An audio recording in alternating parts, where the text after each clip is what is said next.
A tale well calculated to keep you in suspense.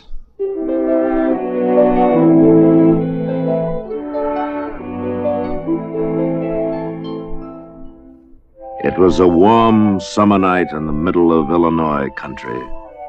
The little town was deep, far away from everything, kept to itself by a river and a forest and a ravine. In the town, the sidewalks were still scorched. The stores were closing and the streets were turning dark. Screen doors whined their springs and banged, and there was the sound of Grandma Hanlon's hammock creaking across the street. On her solitary porch, Lavinia Nebbs, age 37, very straight and slim, sat waiting. Here I am, Lavinia. Lavinia turned. There was Francine at the bottom porch step, all in snow white. I won't be a minute, Francine. I just have to lock the door. All right. I do like your dress, dear. Why, thank you, Francine. You look so well in that color. I'm afraid I can never wear it. It makes me look sallow. Oh, no, it doesn't. I'm sure it doesn't. Of course, I've always loved you in white. Good evening, ladies. Good evening, Mrs. Hanlon. Good evening. Well, where are you ladies going all dressed up so pretty? To the movies, Mrs. Hanlon. It's William Holden tonight. You won't catch me out on a night like this. Not with the lonely one strangling women. Lock myself in with my gun. That's what I'm going to do. I wouldn't worry, Mrs. Hanlon. Oh, you wouldn't you? What about Eliza Ramsell? You think she's not worrying? I'll lock myself in with a gun. That's what you ladies should do. Oh, she's so silly. She's a silly old woman. Hasn't got anything better to do than scare herself with rumors and gossip. Well, just the same. Hattie McDullis was killed a month ago. And Roberta Ferry the month before. And now Eliza Ramsell disappearing. Eliza Ramsell walked off with a traveling salesman, if you ask me. But the others... Oh, strangled. Oh, Francine. They reached the edge of the ravine that cut the town in two, stood there. Behind them were the lighted houses, ahead, deepness, moistness, fireflies, and dark. The ravine had to be crossed to reach the movies, deep and black as it cut through the hill. Then a creaking bridge to cross over the stream, and then 113 steps up the steep and brambled bank to the other side. The ladies stood there looking down. I just hate to think of you coming back alone tonight, Lavinia. Oh, bosh. I do wish you didn't live on this side of town. Don't you get lonely living by yourself in that house? Oh, maids love to live alone. Come on, we'll take the shortcut. I'm afraid even in the dusk. The ravine scares Oh, me. come on. Don't be so silly. I'll hold your hand. Lavinia, cool as mint ice cream, took her friend's arm and led her down the dark, winding path into the cricket warmth and frog sound and mosquito-delicate silence. Let's run, Lavinia. Please. No, why should we? If Lavinia hadn't turned her head just then, she wouldn't have seen it. But she did turn her head, and it was there. Back among a clump of bushes, half hidden, but laid out as if she'd put herself there to enjoy the soft stars, lay Eliza Ramsell. Her face moon-freckled, her eyes like white marble. And then Francine saw it, too, and the women stood on the path for a frozen second, not believing what they saw.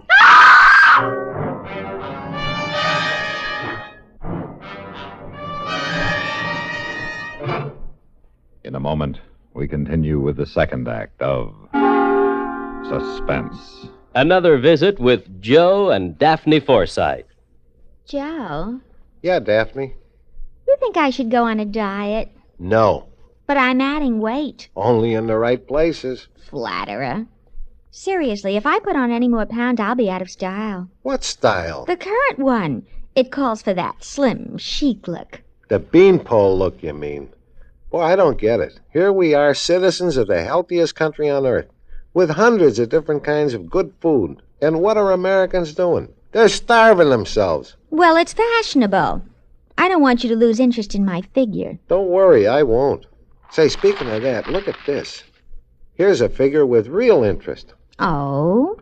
$45 billion. It says here in the paper that the investment in United States savings bonds has reached more than $45 billion. What do you think of that figure? That's a lot of money. And just think, every $3 invested in bonds pays back $4. That's real interest for you. I know. And every savings bond is guaranteed by the government. Right. Oh, Joe, I wish you cared about my figure the way you do about those bonds you buy every payday. Honey, I've got great interest in both. Well, you just see that you stay that way. And now, starring Agnes Moorehead, Act 2 of The Whole Town Sleeping.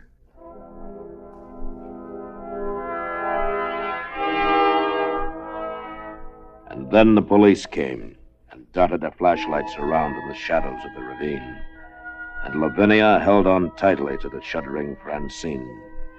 And the night grew toward 8:30. You didn't move her, ladies? No, of course not. Oh, no, we didn't touch her. How could we? And you didn't hear anything unusual? No, nothing. It's the lonely one, isn't it? The lonely one did it, didn't he? Well, I couldn't say, ma'am. We knew her, you know. She was a friend of ours. I'm sorry, that's too bad. I'll have one of my men walk you across the ravine. Oh, that won't be necessary. Thank you very much. We'll be all right. Lavinia? Come along, dear. I've never seen a dead person before. Come on. It's only a little after 8:30. We'll pick up Helen and get on to the show. The show? Lavinia, you don't mean it. Of course I do. We've got to forget about this. There's no good brooding about it. Now, if we hurry, we won't miss too much of the first feature.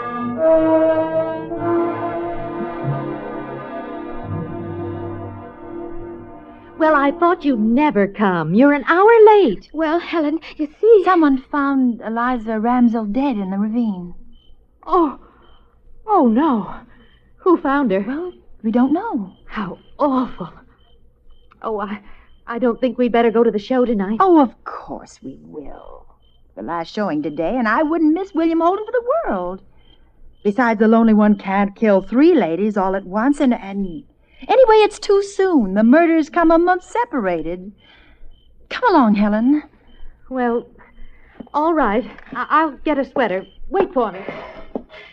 Why didn't you tell her about us finding Eliza? Well, why upset her? Time enough tomorrow. Tonight we're going to the show, so let's not talk about it anymore. Enough's enough.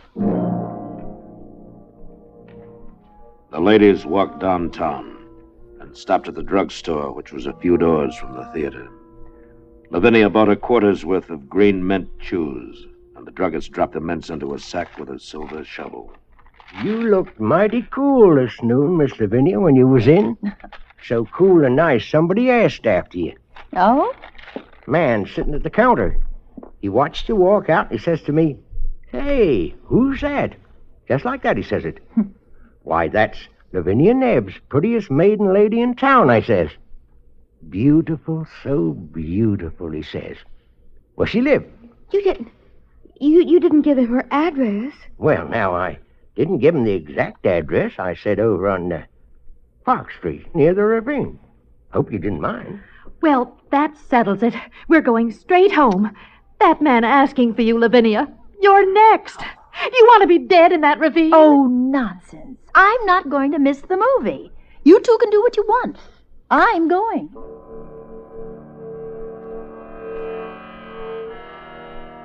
In the end, they all went to the show. Lavinia was like that. Cool, self-possessed, and persuasive. And when they came out of the show, the streets were midnight clean and empty as they walked Francine home. Lavinia, Helen, stay here with me tonight. It's late. Mrs. Murdoch has an extra room. No, thanks. I don't sleep well away from my own bed. Please, Lavinia, please. I promise I'll call you the very minute I get home. Will you? Yes. Will you really? Yes, I promise. Now, Helen, you make a promise to call you, too. I will. Good night. Good night. And please, be careful. Now, I'll walk you home, Helen.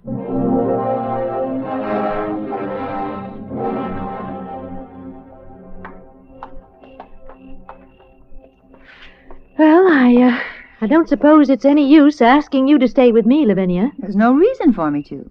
You've certainly acted strangely all evening. I'm just not afraid, that's all. And anyway, the lonely one wouldn't be around. Not now with the police discovering Eliza's body and all. Oh, I feel so guilty. I'll be drinking a cup of coffee just about the time you get to the ravine. Oh, that awful bridge in the dark. Oh, you will call us the minute you get home, won't you? I won't sleep a wink if you don't. I promise you I'll call. Now, good night. Good night. Lavinia Nebbs walked down the midnight street, down the late summer silence. She saw the houses with their dark windows, and far away she heard a dog barking. She thought to herself, in 5 minutes, I'll be safe home. In 5 minutes, I'll be phoning Francine and Helen. They're so silly. Like old hens. Old, I'm older than either of them. She heard the voice singing away among the trees, and she walked a little faster. And then coming down the street toward her in the dimming moonlight was a man. Well, look who's here. What a time of night for you to be out, Miss Nebbs. Officer Kennedy.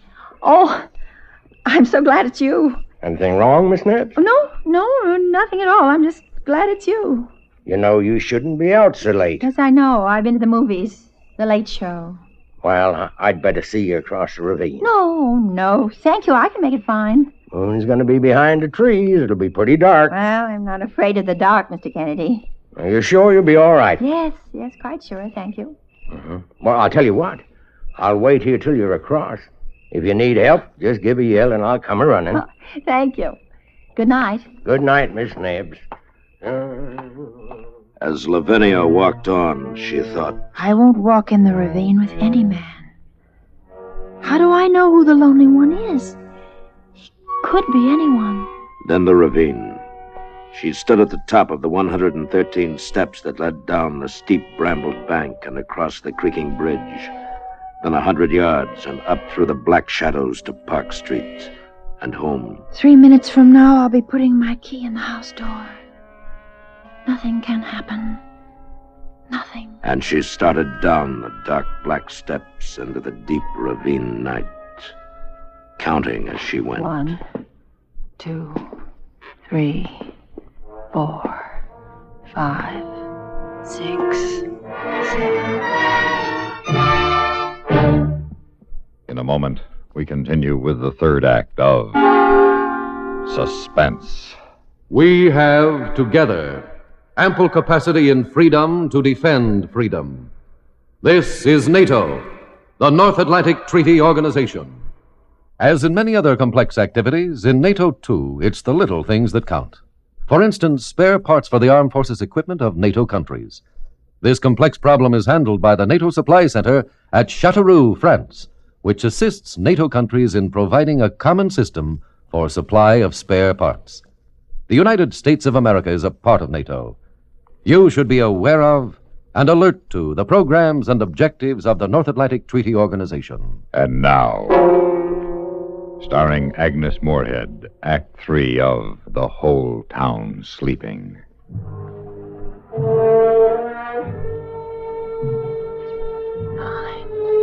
10, 11, 12, 13. And Lavinia 14, went down the steps, 15, counting as she went. 16. The ravine was deep, 18. and the world was gone. 19, The safe world of people in 21. bed. The locked 22, doors, the town, 23, the drugstore, 24, theater, the lights. 25, Everything 26, was gone. 27. Only the ravine existed and lived, 29, black and 30, huge about her. 31, 32, 33, 34.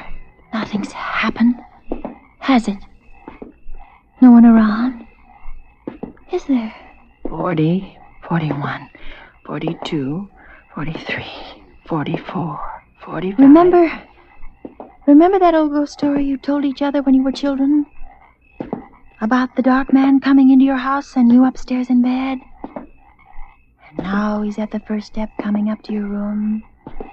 Now he's at the second step.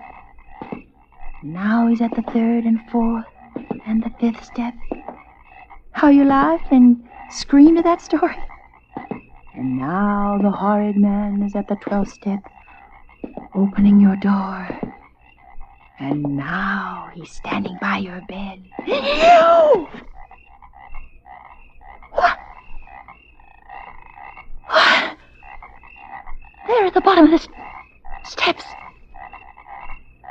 There's a man. No. No, now he's gone. He was waiting there. Oh, there's nothing. It's empty. Nothing. There's nothing on the bridge. You fool. That story I told myself. How silly. Shall I call Mr. Kennedy? Did he hear me scream? Or did I scream? Maybe I only thought I did. And he didn't hear me at all. I'll go back up. I'll go to Helen's and sleep there tonight. No, it's near home now. Don't be silly.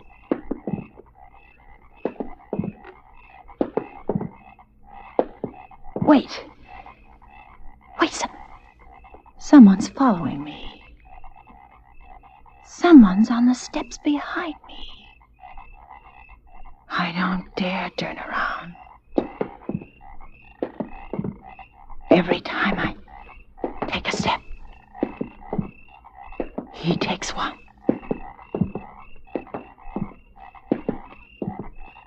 Officer Kennedy? Is that you? Is it? The crickets were suddenly still. The crickets were listening. The night was listening to her. Then there was a sound. Only a woodchuck surely beating a hollow log. No, it was Lavinia Nebbs. It was most surely the heart of Lavinia Nebbs. And she went down the steps faster, running now down the steps, plunging faster and faster down into the pit of the ravine. Run a little way. Cross the bridge. Run, don't turn. Don't look. If you see him, you'll not be able to move. You just run. Up the path between the hills, the top of the path, the street. And even with the light, the fear swirled about her, closing in, pressing. Please, give me time to get inside and lock the door, and I'll be safe. Home. Oh, I'm safe. I'm safe at home. I'm safe. Home. I'll never go out again. Oh, it's so good. It's so safe inside. I'm locked and safe inside. Wait, the window.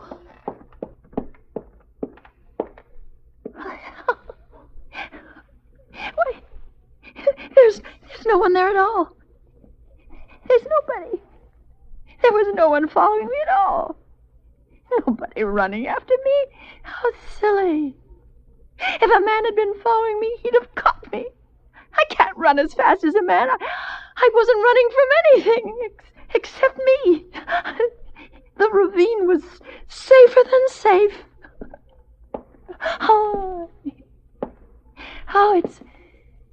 It's nice to be home, though. Home's a really good, warm, safe place. The only... She had just put her hand out to the light switch when she heard it behind her in the blackness. Just a movement.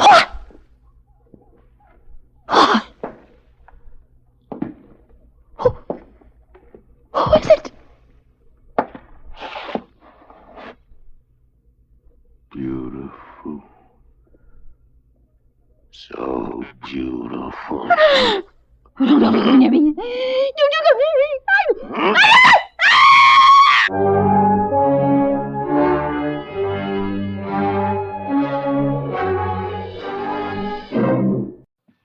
And now,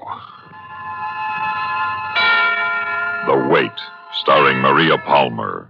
A tale well calculated to keep you in Suspense.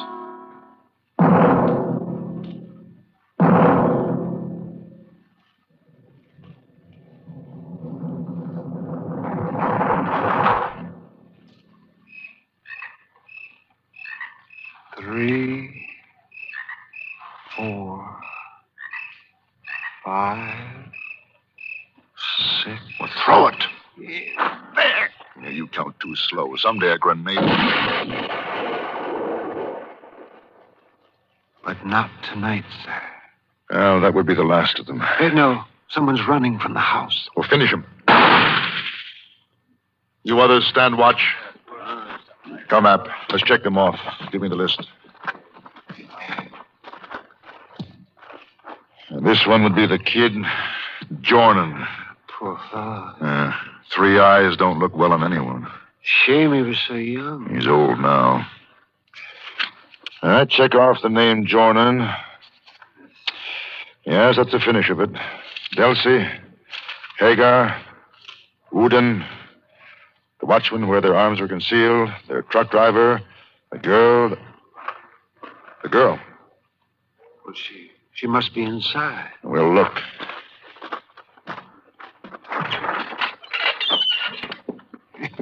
My grenade did well. Not well enough. Where's the girl? Yeah. Then it is not the last. There is still you. There is still me. But how did you... my grenade. I was in the back. You crept up so silently I didn't Is he know. the last, Jordan? You know, without asking. Our information could be incorrect. All we were told was that insurrectionists could be found at this farm. They gave us a list. Who told? Who informed? What difference does it make now? I can do no harm now. I'm as good as dead. But you're still alive, which is quite a different matter from being dead, as we all inevitably discover. Spare me your philosophy. Who informed? It doesn't matter at this stage of the game. Like an animal. You slaughtered him like an animal. And the You'd have others... preferred our being pious about it? What would we to do? Throw a prayer in the door in advance of the grenade? Like animals. People like you shouldn't be revolutionists. It's people like me who will free our country. You shouldn't be revolutionists. It's not fair. A well-fed paunch moves onto some distant political platform. It mutters a few shabby words. It makes a few shabby gestures. And people like you die. For freedom. Oh, please. It's almost pathetic. I'd like to die now, please. Well, there's no reason to delay, really. All right, App, take her. Come along with me, dear. It'll be over quick. You just hang on to my hand. Wait. Sir? I'm ready. I swear I'm ready. No, you're trembling. The night winds here about a chill. App, fetch a blanket, a shawl. But I thought you said... Fetch it. Yes, sir. What sort of game are you playing? I apologize. Sincerely. I was curious to see how you would act. As for the game, obviously a waiting one. What? We have to wait for him, don't we? There's nobody. You have your list. Look at your list. There's no other name on the list. There doesn't have to be. A man led them. We're waiting for that man. He won't come. He'll know. He'll come. There's no reason for him to come. There's you.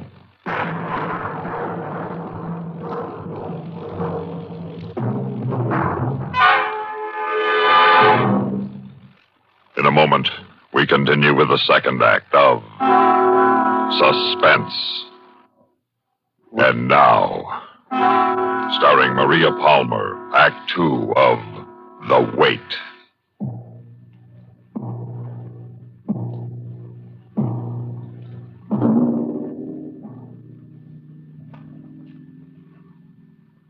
Are you sure you're warm enough, girl? Could lend you my jacket if you want. I'm all right. What are they doing outside? We're watching for him.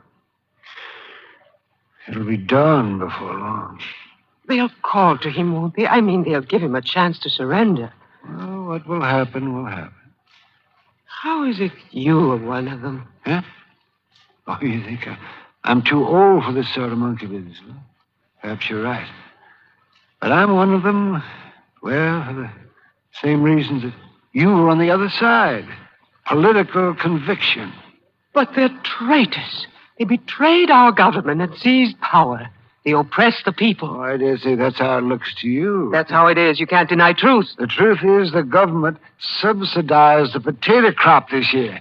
Why should that make you pleased? I'll get a decent price for my potatoes now. They've bought you with a handful of potatoes. The former government never gave me anything. They gave you freedom. I've always had freedom. You've lost it.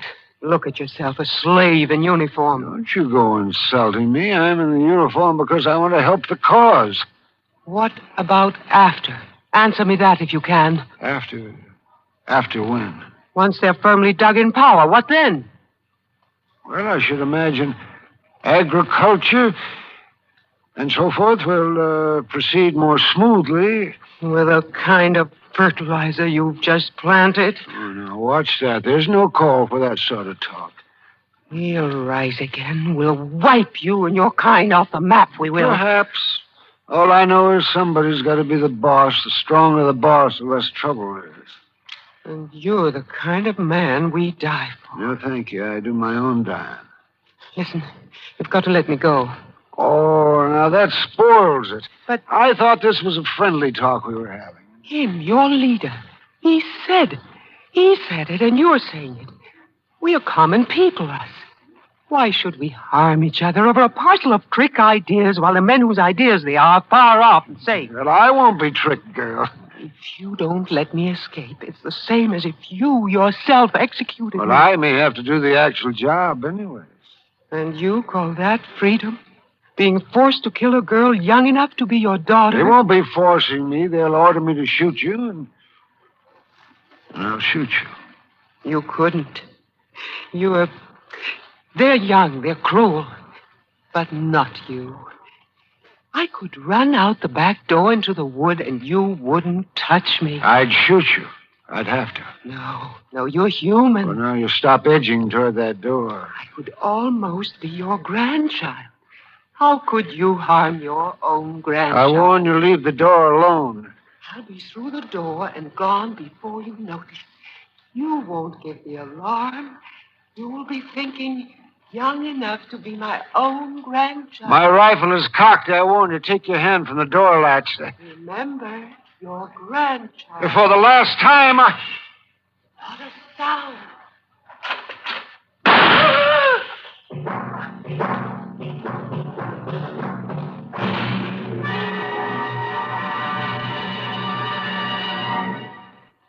In a moment, we continue with the third act of Suspense.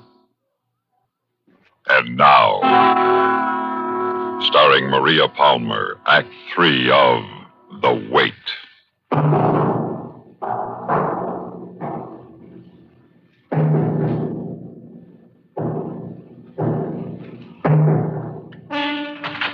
What the devil is going on in here? She tried to escape. He shot me. I couldn't let her escape, You sir. could have used your rifle butt. Well, that didn't seem proper. You made a fine mess of it. That shot may have warned him off. I was only doing my duty. Ah. She tried to trick me. How? They're all out of words, big words like tyranny, freedom, grandchild. She has more sense than I'd credited. She said if I didn't let her go, it was the same as if I were executing my grandchild. You almost have. Just a little too low. The leg's a mess. There's a first aid kit in my pack. Get it. Yes, sir, right away, sir. Oh, these sentimental old fools are the worst. Your leg, what a crime. He'd have done better by you to have finished you while he was at it. Or is that what you intended? To sound a warning with the shot? Think what you like. That was it, eh? The other one, the last one, he's nearby? Is he? Speak. He's nearby? He is due at some particular hour? Dawn? If he... No, he'd have to come. He couldn't go past without knowing. He couldn't bear the uncertainty. He'll wait. He'll wait until dawn and watch. And he'll see you alive in the yard in front of the house. Then he'll come. He's gone by now. He's heard the shot. In 20 minutes, he'll be out of the hills on the highway. Not knowing the fate of his companions? Not likely. He's hard. He always said, every man for himself. He'll come down that path out there. Out from the forest. You're so smug, so sure. And by the saints, so right. Quick, to the window. My leg. Oh. Well, for this, I'll carry you. Now, there. Look. It's still so dark. Look. No. At the foot of the path. What do you see? Flag. A little white flag waving. Approaching. It's not him. It can't be him. Apt, hold fire. Hold fire. Tall man. Dark hair. He's wearing a jacket. A leather jacket. It's not him. Thank heavens it's not him. Run, Minnie! Run! Thank you. I couldn't be too sure there was another. You've confirmed my suspicion. Really? Why doesn't he run? He knows we would drop him. Apt, bring him to me. The prisoner, sir? Well, hardly that. Good morning. You. You know each other? We've met. Well, after all, they'd never have found this place without my explicit directions. You are... Both your leader and the man who informed on you? Yes, I am. And therefore, Gran, I demand amnesty for delivering them up to you. You'll get it, I think. No, think about it. We keep our bargains? Good. I want it in writing. I'll see that you're issued the appropriate document. Stamped, mind you. Valid.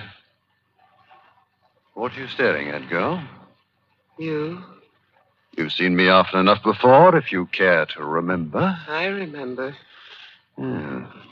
You were fun. You were a god, I thought. And yet so much a man. Our leader. I was honored, I thought. Among them all, I was most honored. That you were. Oh, how I wish it could happen again. Even now? Yes, even now. Especially now. So I could blaspheme your godhood and extirpate your manhood. You're ill cast as a Borgia. Joan of Arc is a better role for you. I ache. My insides ache. I wish I could tear them out and throw them at you. You always were romantically inclined. Well, Gran, the safe conduct? You'll get it. You've been a thorn in our sides these past months. Say, tell me, wasn't it you who sabotaged the power plant at Boguchar? Why? Yes, that was us. Not bad work for a half-dozen sticks of gelegnite. Well, it was skillful, even brave. Yeah, we didn't do badly. Why? Yes. Why, Billy? Judith! Why, Billy? I want out. At any price? Any. Coward! Miserable, stinking! Living, breathing coward. They've been closing in on me for weeks, and it had to happen. I anticipated the inevitable, no more, no less. But you're not dead. Nor are you. No, I can't accept that as an explanation. Doesn't my being washed in the blood of my men cleanse me for export? Am I not ready for a quiet existence in a remote country where there are no politics? No country is without politics. How is hell run, by the way? You informed, not through cowardice. No? Not for the sake of expedience. Say it. Revenge. Oh. You wanted to punish them. It can't be possible. I'm not hearing it. Hagar. And Hagar saved you from drowning. The night in the canal at Boguchar. Well, Hagar I tried to preserve hardest of all. Hagar would be the blonde man, I take it? That was Hagar. Stand him up in front of a firing squad, and it would be Hagar's voice ringing out defiance as he fell. Oh, they were heroes, one and all. He's lost his mind. No, unfortunately, no. I tried. I did all I could. Her, well, I never attempted to persuade her. Nothing in her but virtue. She's blinded by a classical education, a saturation of Hectors and Achilles, greater and lesser Greco-Roman heroes. You're insane. Watch her face. La patrie. Don't you see? Even in a foreign language, she glows. Were they, Hagar and the others, enjoying it that much? Ooh, they moved in righteous glory, a wonder to behold. God was on our side. God is supposed to be on our side. Well, naturally. It would be sacrilege to suggest that he would never identify himself with either party, not being that much of an idiot. If they had listened to me, we could have disbanded, gone away, tried to live down our stupidity. Restrain her, App. Easy, girl. One day, I was just like the rest. I believed fighting was to some purpose, and I fought. The next day, I awoke with a slight cold and the realization I was a fool. I decided right then I was not going to die for any ideological concept which could better be settled at a business luncheon. I realized what I wanted in my hand was my old student's briefcase. In the other, the handle of a baby carriage. Surely you understand. Perhaps. See, he gets his safe conduct, App.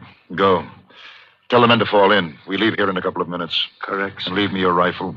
Sir? You heard me, your rifle. Yes, sir. That's all. Escort this man as far as the beginning of the footpath. Be sure he sets on his way immediately. This way. You sit there. I can't determine the expression on your face. I see the tears. What does the line of your mouth mean? Are you looking at the scene through the window? The sun is well up. The air is clear. You have a pleasant view of the footpath. I imagine Willie will be appearing on that short stretch of open ground any moment. Any moment. You are familiar with the operation of this type of firearm? You are?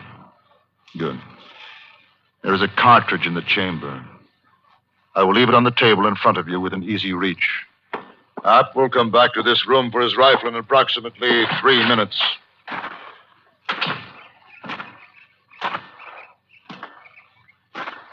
Men assemble, sir. We're almost at the end of our waiting. That's good, sir. She has your rifle. She was staring out the window when I left. You mean for her to use it on herself, sir? That, or possibly... It's too bad we can't see that open piece of the footpath from here. Still, I imagine that about this instant... Nothing, sir. Oh, wait. Another moment. Well, sir? I must have misjudged her. No. She's done. Done what, App? She's... I think we can assume somebody is dead. You two men on the double, the footpath. If he's not dead, finish him. App, the house, the girl. Take care of her if necessary. If it's to be futile and meaningless, it may as well be 100% so.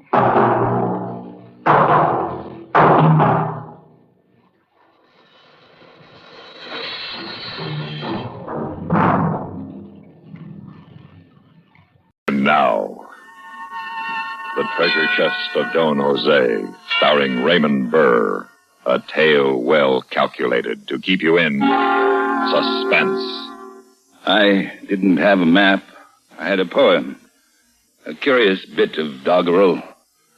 On Dogbody's Island, you could fare worse if dare you will Don Jose's curse.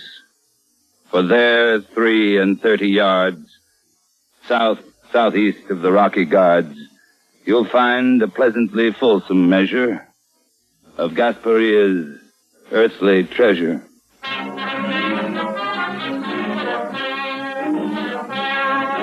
You should know that I endured a certain local notoriety since I was the great-great-grandson of Don Jose Gasparia, one of the last and one of the fiercest of the pirates of the Spanish Main. This was of much less interest and concern to me than it was to my friends and acquaintances among the Florida Keys. Neither my father nor his father before him had ever profited by a single doubloon from the legendary treasure of our pirate forebear.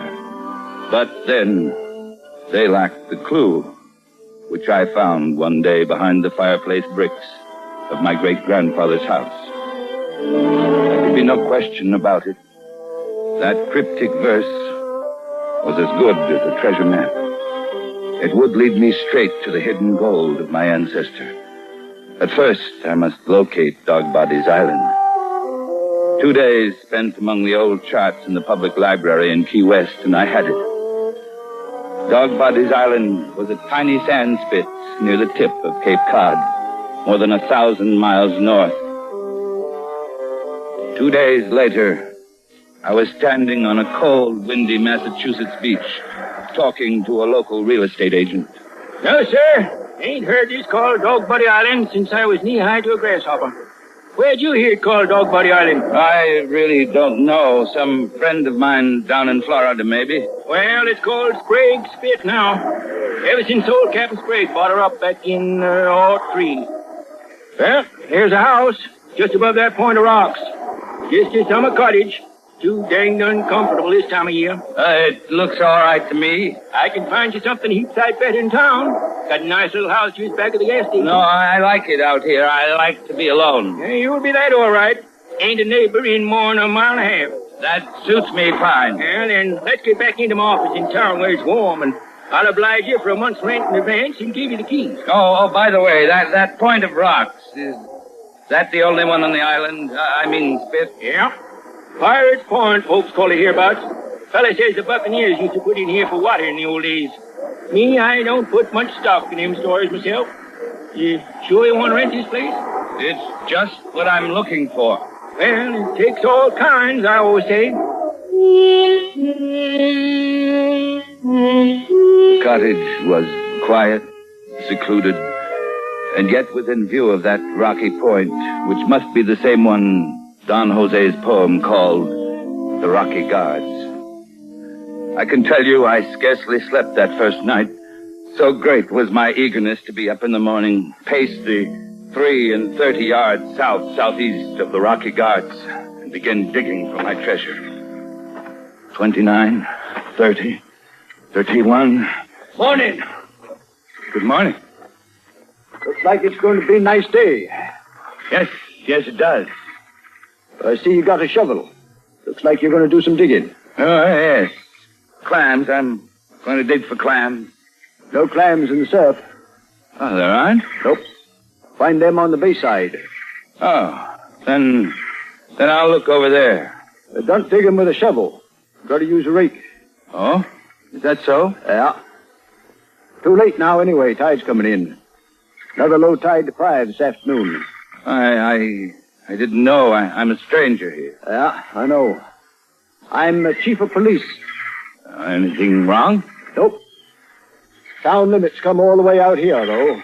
All the way to the low tide mark. I thought I'd better come out and warn you. Warn me? About what? You see that patch of sand yonder? Get on the cranberry bog? Yes? Quicksand. Treacherous. Thank you. Going to stay here long? I don't know. A few weeks, maybe all winter. You a writing fella? No. Painting fella? No. Just taking vacation? Yes, you might call it that. Well, nice to have this talk with you. Anything you need in the way of police protection, you just let me know.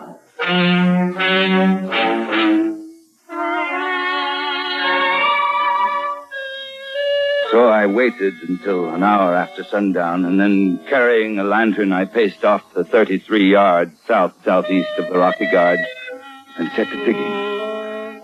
Although the evening was chilly, with a brisk breeze blowing in from the sea, I had soon shed my coat and was dripping with perspiration as I attacked the wet, sliding sand with huge bites of my shovel, widening the hole as it grew deeper until my lantern threw long shadows across the opening that had become large enough for a coffin. And then my shovel hit something solid, and there it was. I had found it. An iron-bound chest.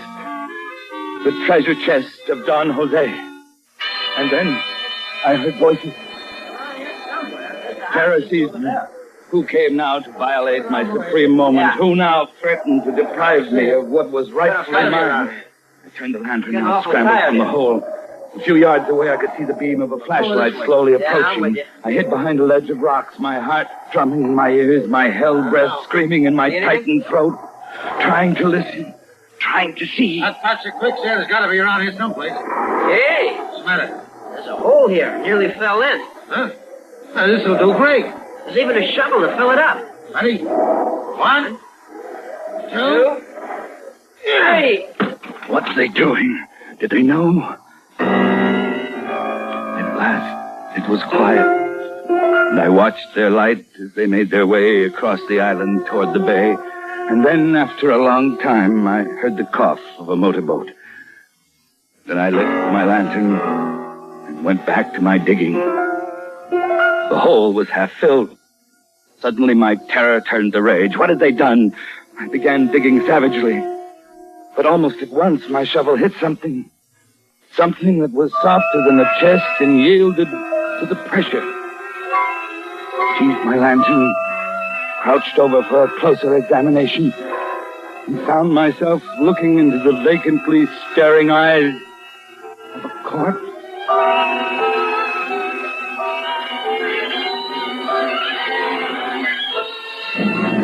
In a moment, we continue with the second act of Suspense. And now, starring Raymond Burr, Act 2 of The Treasure Chest of Don Jose.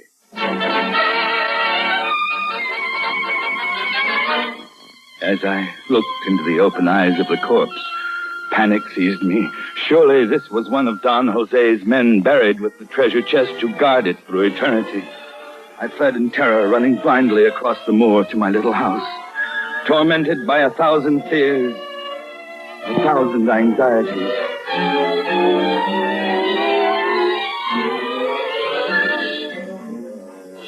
Sometime toward dawn, I must have fallen asleep, for the next thing I knew, it was past noon. Someone was pounding on my door. Hey! Anybody home? Just a minute, I'm coming. Oh, it's you, Chief. Good morning. Afternoon now. What? Oh, sorry. I was sleeping. I had insomnia most of the night. Insomnia, huh? Mean you was awake? Yes. Most of the night, you say? Why, yes. Hear anything peculiar out here? No. What do you mean? Prowlers or such? Why would anyone be prowling out here? Didn't say there was. Asked if you heard anyone. No, I didn't. Got to check. This being in the town limit. Why? Anything the matter? Yeah. Kidnapping. Murder, maybe. Murder? Yeah. Ain't you heard it on the radio? I haven't got a radio. Should. Great consolation for a man living alone. Well, what happened? Tell me. Young Harvard fella. Sinful rich. His father paid the ransom, $20,000. But the kidnappers didn't deliver the boy. Got a 3-state alarm out for him. Think they're on the Cape somewheres. Just checking. Well, what makes you think they'd come out here? Don't know. Hunch partly. Partly because somebody borrowed one of Jen Chantry's books last night. Found a bloodstain in the cockpit this morning. Didn't see him, eh? No, I told you I didn't. Yeah. So you did. We'll catch 'em, of course, if they're on the Cape. Sooner or later, we'll catch 'em. Ransom money's in small bills, all marked. They'll get hungry sooner or later and spend some. Let me know if you see or hear anything. Yes, of course. I'll be glad to. Yeah. Just checking.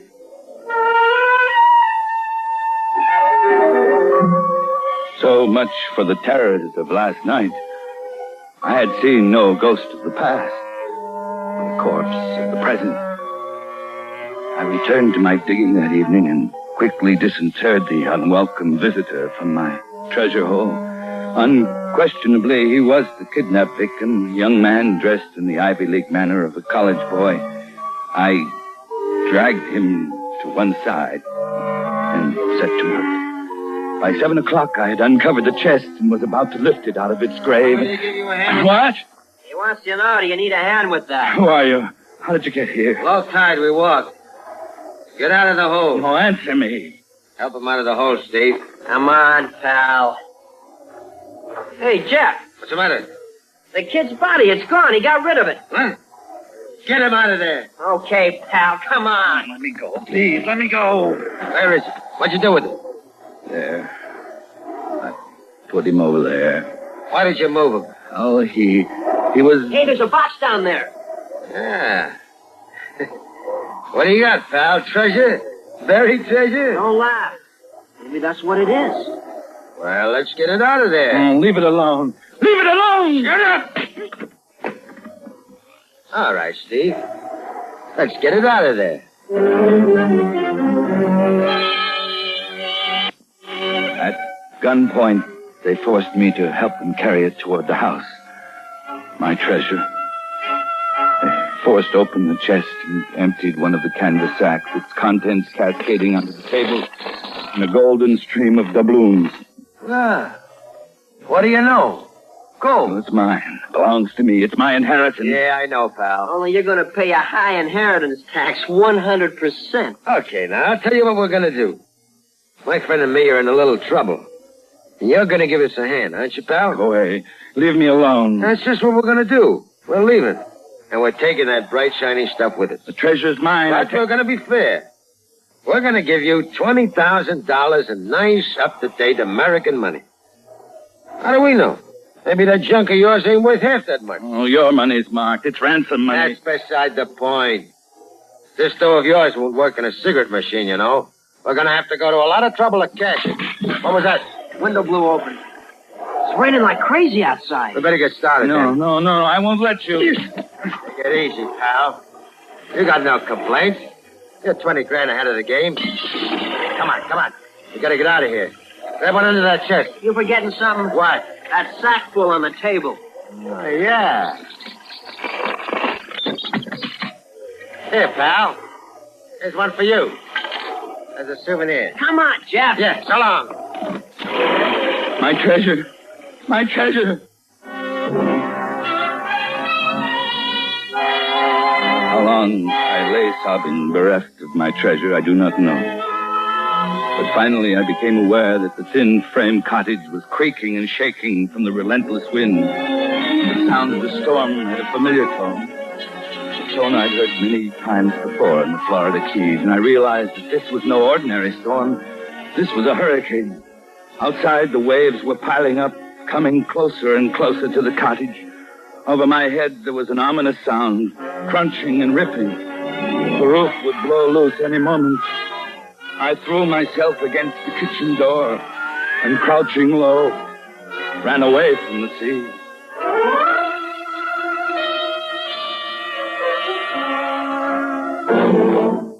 In a moment, we continue with the third act of Suspense. And now, starring Raymond Burr, Act 3 of The Treasure Chest of Don Jose.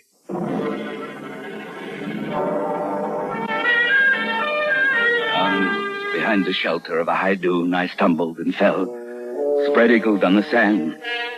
And suddenly the wind stopped, the rain stopped, and there was the calm of death. It was the center of the hurricane, the eye, the moment of respite before the final fury of the storm. And I remembered the curse of Don Jose and wished aloud for its fulfillment. And there was no sound but the booming of the furious surf. And then there seemed to be a distant human cry. And I looked toward the rocky guards. Far in the distance, in the instant of a lightning flash, I could see the tiny, struggling figures of my tormentors. And then a giant wave crashed down on them. And when the next flash illuminated the scene, the spit disappeared in boiling angry water. And the wet heavens descended again, hurled upon me by the tail of the hurricane.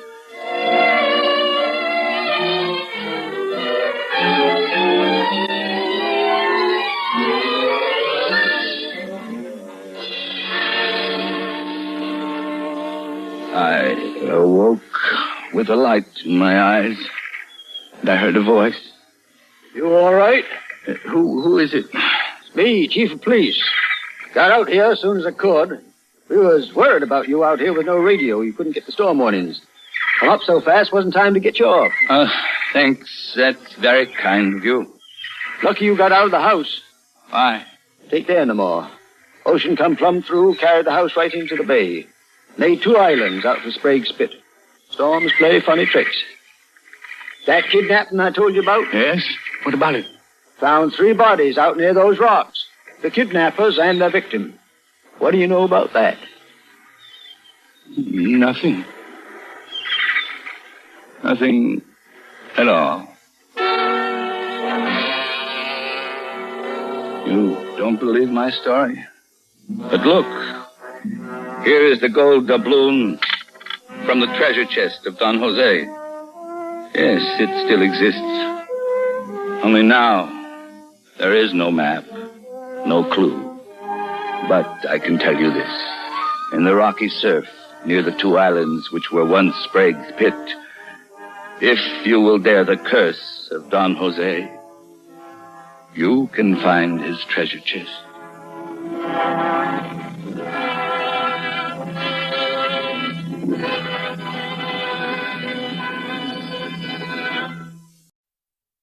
And now, Three Skeleton Key, starring Vincent Price. A tale well calculated to keep you in suspense.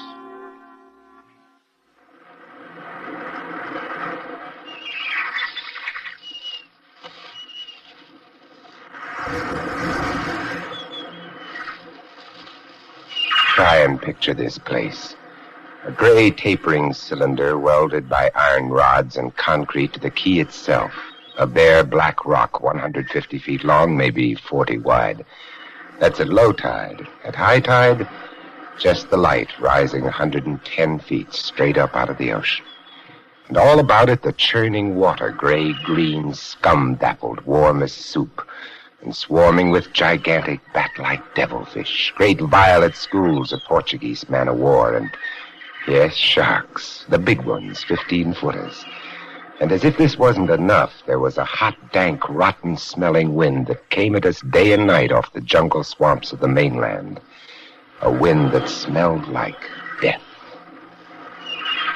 Set in the base of the light is a watertight bronze door.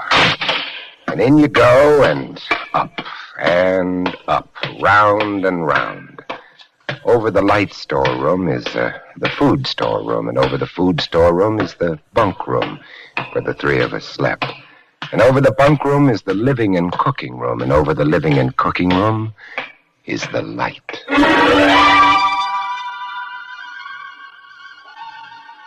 She was a beauty, balanced like a ballerina on the glistening steel axle of her rotary mechanism. My companions in the light were an odd and opposite pair. Big Louie, the head man who hardly ever talked, and Auguste, who never stopped. But it wasn't a bad life, especially at night when the others were snoring in their sacks 2 levels down. Usually there was nothing to see across the starlit water, for most ships knew better than to come close to Three Skeleton Key. But one night, gazing out across the phosphorescent combers, I noticed something show for a second in the revolving light. Something far off. A 3-master. A big one. About half a mile off and coming down out of the north-northwest, coming straight for us. I went over to the gallery door and yelled, "Louie! Louie! What is it? Ship headed for the reef!" Right out. I had the glasses out now. I couldn't read her name, but I could see her quite plainly. All sails set, the foam creaming away under her bow, her beautiful lines, but why didn't she turn? Every time our light turned, it hit her with the glare of day. A ship? Where? Northwest. The light will touch her in a moment. Can't they see? Look at her. She just keeps coming on. Oh, the squareheads. What is it? What is it? Watch northwest, August. Huh? Ah, I know what it is. The Dutchman. The Flying Dutchman. She is derelict. That's it. Derelict? Abandoned. Crew left her for some reason or other, but instead of sinking, she's gone on, running before every wind. She'll not run long. Not with these reefs to break her up. Beautiful ship. Now, why would men leave a beautiful ship like that? Impossible. Absolutely impossible. What? Here, take my glasses. They're stronger than yours. All right. What is it you're... Rose in my throat. The decks were swarming with a dark brown carpet that looked like a gigantic fungus, but undulating, and on the masts and yards were hundreds, no, thousands, no, I don't know, an inestimable number of tremendous rats.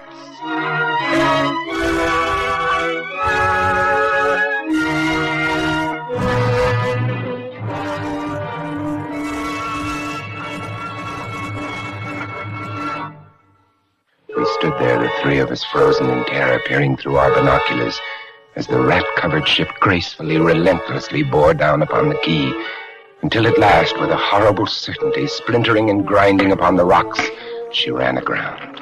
Look, the rats on the water, like a carpet. They're swimming. Oh, sure, they're swimming. Those are ship's rats. But they're swimming for the rocks. The door, below, it's open. Come on! And down we went, racing down the stone stairs, taking them 3 and 4 at a time. Scared?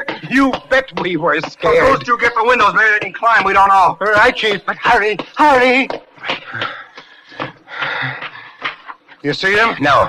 Yes, I do. We're up at the other end of the rock. Look at them! Millions! And they smell us! Here they come! Close the door! I can't, it's stuck. Oh, here, let me... Oh, move, you move! Heave! Made it. Oh, that was close. One got in. What? Look, there! Get him! Watch it, he did. Kick him! Brute! He was as big as a tomcat, bigger, and his eyes were wild and red, his teeth long and sharp and yellow. He went for us, starving, ravenous, and we fought him, fought that one rat all over the room. It was, oh, believe me, I do not exaggerate, it was like fighting a panther. I got him. As we ran up the winding staircase, we passed the tiny windows of the various levels, and every one was covered with a thick, wriggling, screaming curtain of brown fur. The air of the gallery was thick and fetid with the stink of them. The light was dim, brown, filtered through the crawling mass that swarmed over the glass all about us. We could not see the sky, nothing but them. Their red eyes, their claws, their wriggling, hairy snouts, and their teeth. What can we do? What can we do, Chief? Take it easy, August. Take it easy. Oh, I can't. I just can't. It won't do any good. Won't do any good to stand here and shake. Go away. Go away. Do you hear me? Go away. They won't go away. Not until the... Oh, finish it, Chief. Not until what? Not until they've been fed.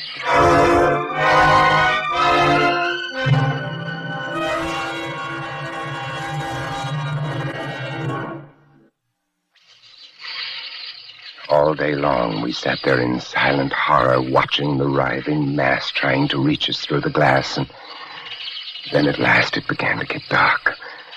One side of the room was lit a soft, filtered red. Sunset through the rats. Very pretty.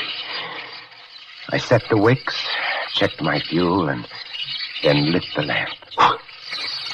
It caught them, lit them in their gigantic, wriggling web of pale, hairless bellies, twitching red tails, bright eyes. And then I started the rotary motor.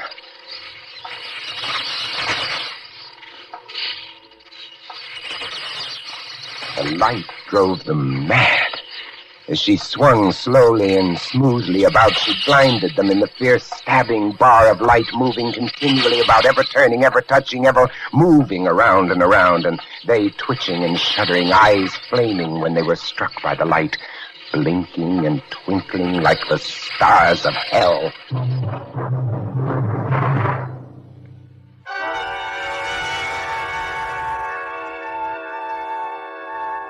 You must make the most of any situation to endure it. And we found a way to entertain ourselves by teasing the rats. Sounds crazy, horrible? It was fun. We would get right up against the glass and make faces at them. It drove them crazy. They would scratch away trying to get at our eyes. Louis was even cuter about it. He'd pull a piece of bread out of his pocket and press it against the glass. The rats would scramble into a solid ball, biting each other, clustering like grapes. From time to time, a whole knot of them would slip and fall the 110 feet to the surf below. Look! Look at the sharks. They're eating them. The sharks are our friends. Oh, here, I'll get another bunch together. Here, little beauties. Yeah, that's it. Pile up. Kill each other. There they go. Auguste joined in, too. Very ingenious, Auguste. He learned that if he spread-eagled himself against the glass, they'd bunch and bundle against his figure. Then he'd leap back. Look! My portrait in rats!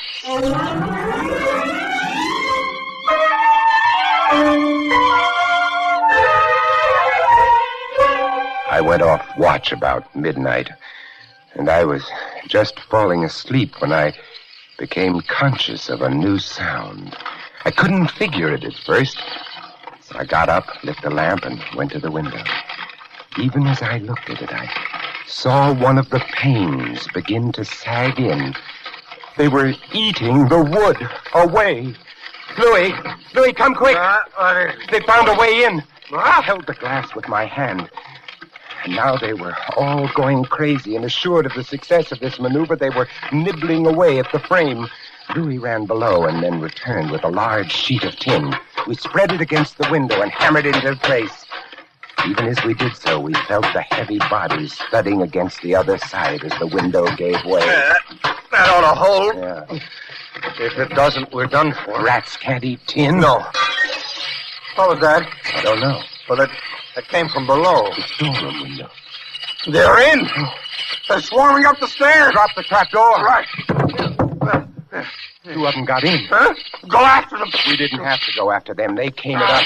I leaped to one side and grabbed a marlin spike, swung and smashed one in midair. No! I whirled to see Louis with the other. It had ripped his hand open, and the blood was pouring all over the place. He held his hand aloft and kicked at the snarling trap. I stepped ready, swung, and got it. My hand. He got my hand. That's both of them, Louis. I'll get you something to tie that up. Bleeding. Look at it. It's my blood. I'm bleeding. Don't worry about it, Louis. Now, look. I'll wind this kerchief about it. It'll be okay. There, now it's not bad, just the flesh. Then I became conscious of a new sound. They were gnawing their way through the wooden trapdoor. I watched the planks, fascinated, and even as I did, it began to give way. A bristling, whiskery snout showed through. The gallery. The trapdoor in the gallery. It's steel. Good. Come on.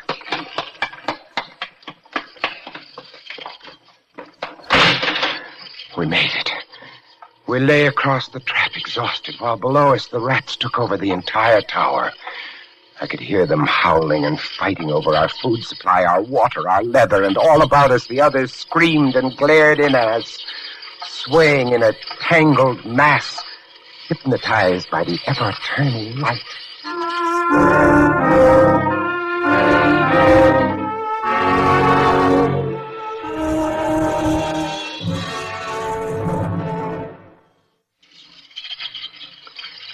By morning, the air in the little room was horrible. Until now, we'd been getting air from the tower below. Now that was sealed off. And so was all our food and water. We lay exhausted, panting, waiting, and the hours crawled on.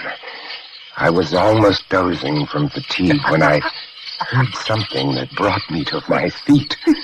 Would you like to come in, my beauty? Would you? I hold the powers of life and death, and I can let you in, you know. Auguste was standing by the glass, and in one hand he held a big wrench. He was tapping the glass gently, not quite hard enough to break it. I eased myself to my feet and slowly, very slowly, tiptoed toward him. All I have to do is tap just a little harder, and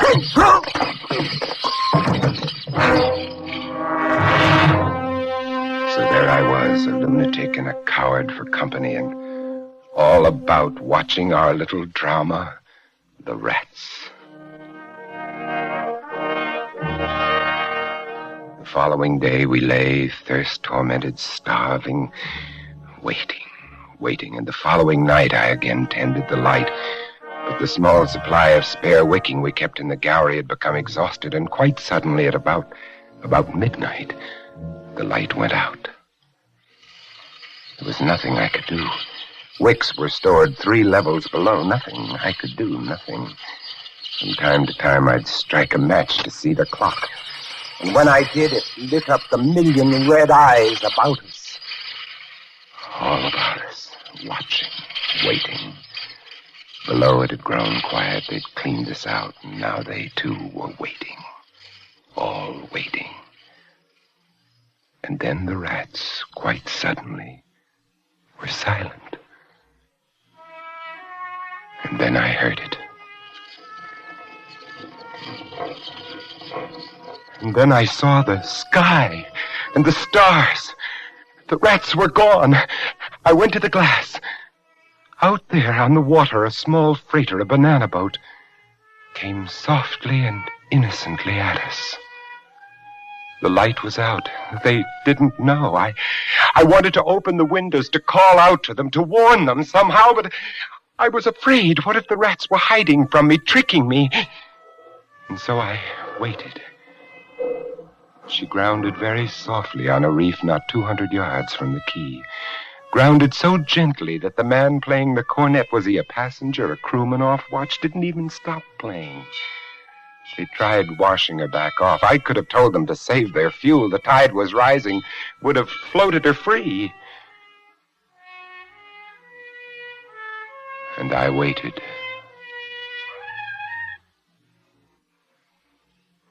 That's all. That's the story. The sun came up and there wasn't a rat on the whole quay. Every last one of that terrible army had deserted us, gone back to sea on their new ship. Auguste, insane asylum, he never recovered. And Louis, they took him into Cajon, where he died of blood poisoning from his bite. Life on Three Skeleton Key isn't bad these days, but sometimes when I see a strange vessel approaching, I get a little nervous. Can you blame me? Somewhere on the seas, there's a little banana boat without a crew. That is, without a human crew.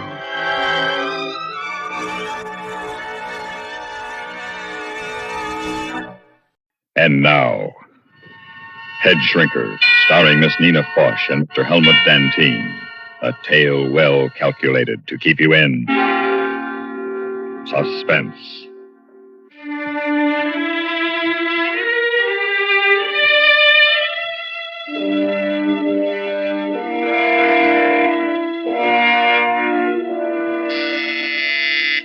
The doctor will see you now, Mrs. Ellender. Oh, thank you. I'm his last appointment. As usual, Mrs. Ellender. I'll be leaving shortly myself. As usual. Thank you. As usual.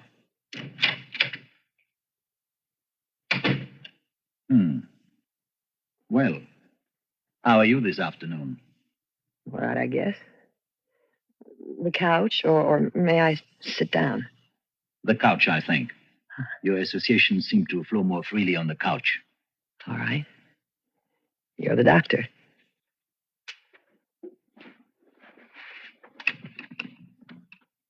I said you're the doctor. I heard you.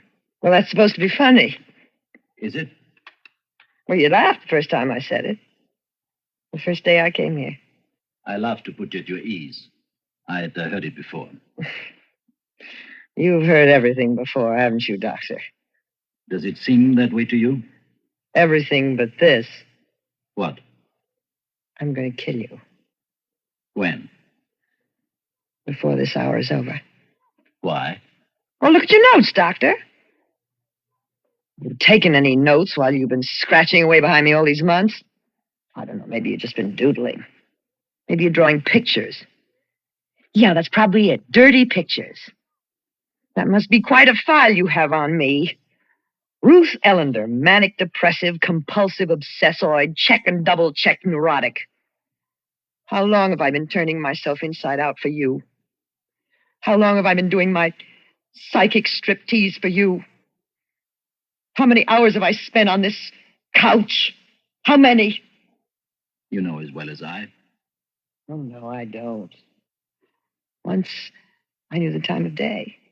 Once I knew how many days it was until Christmas. I could tell when the rent was due, give or take a day or two. I could place myself in time fairly well. No longer. Now there is no time. Now there's nothing but 5 o'clock to 5:45 every afternoon, Monday through Friday. The other 23 hours and 15 minutes of the day, I don't know where they go.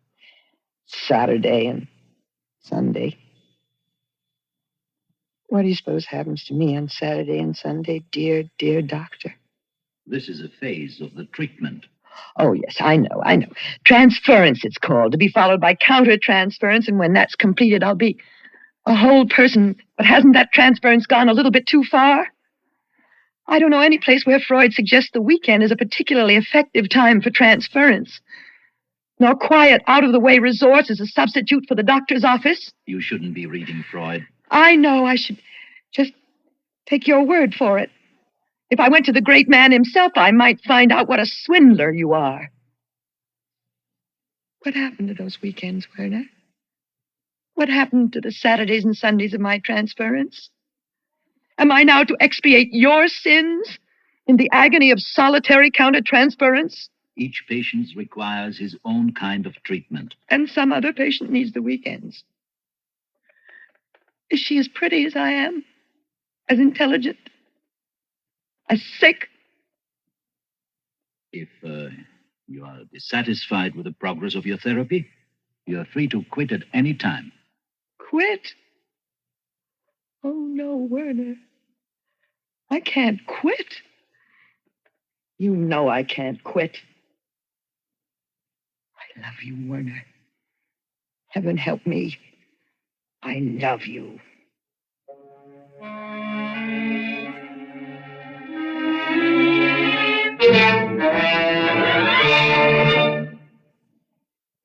In a moment, we continue with the second act of Suspense.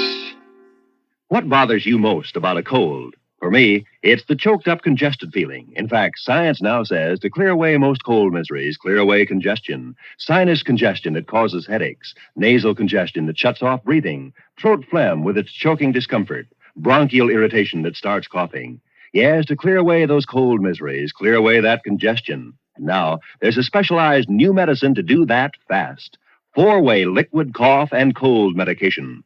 Taken as directed, with the first dose, feel sinus pressure and headache clear. Feel runny nose dry and open up. Breathe freely. Sore throat is soothed and cough eased. Yes, 4-way liquid clears away cold congestion and clears away worst cold miseries. Working through the bloodstream, it reaches all those congested areas. Because it's liquid, relief comes fast. So to clear away cold suffering, clear away congestion with new 4-way liquid cough and cold medication. Get it today, only 98 cents.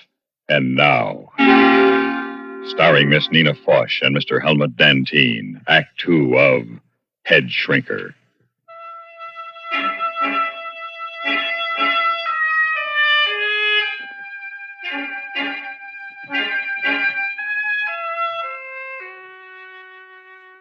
Love. I said I loved you. What is love, Doctor? What is it to you? What is it to me? What is it to me? Always you answer a question with a question. There was a Greek who did that once. Socrates? That's right. You're a lot like him, Doctor, and you know what happened to him. And why. Aren't you projecting? Projecting? I gave up little boys when I stopped being a little girl. You were speaking of love. I was a little girl once. Seems strange, but I was. I was Daddy's little girl. I'd run down the walk to meet him in the late afternoon screaming, Daddy's home, Daddy, Daddy's home. He'd sweep me up in his arms and kiss me. His cheek would be all scratchy against mine. His mustache would tickle. And he smelled funny, but nice. Sweaty and sweet, bitter breath of a pipe smoker. The smell of a man. We had so much fun together. In evenings, I would curl myself up in his lap while he was reading the paper. He never minded a bit. And on Saturdays, when it was raining, I'd hang around his workbench in the garage while he was building something. Sawdust and wood shavings. Well, they're man smells, too, you know, Daddy. Daddy, Daddy, Daddy, dear Daddy. Daddy, you know what I'd like to do next Saturday? I'd like to go to the beach with you. Will you take me, Daddy? Please take me. Will you? We'll go down early in the morning. We'll stay all day, and we'll have lots and lots of hot dogs. And... Oh, no, Daddy, just you and me. We don't want Mother along. Why did it stop? Why did it have to stop? Why can't I sit in your lap anymore, Daddy? Why? Why, Daddy? Why, Daddy? Daddy? Why? Here, Why can't I I will sit give in you your... something to quiet you. I don't want any of your shots. I don't need your fancy magic medicine with the unpronounceable name. I want my Daddy. I want it to be like it was before. Before? I want it to be like before I was 11 or 12. Before he changed. He changed suddenly, you know, all at once. He wouldn't let me curl up on his lap anymore. He'd push me and tell me I was a big girl now. He'd act embarrassed, as if he were almost ashamed of me. Probably not ashamed, but certainly embarrassed. You were growing up. I didn't want to grow up. I didn't ask to grow up. I wanted to be Daddy's little girl. That's all I ever wanted. I want all those boys in school. And later, I smelled like milk. Milk that was turning sour, not pipes and sawdust and sweat. My cheeks weren't scratchy. They were just boys. Yet you married one of them. Well, yes, I knew I'd marry him from the moment I met him at that party during the Christmas holidays. We started going around together once a week, then twice a week. Soon we were seeing each other every night. And then he would call me his princess. And he was my knight on a white horse. And we were married in church. I was a June bride. And Daddy gave me away.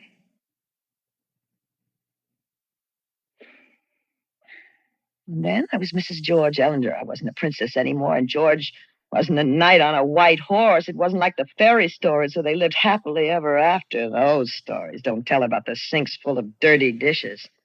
They make no mention of the sleep smell of the dawn embrace or the painful tedium of getting to know someone after you're married to him.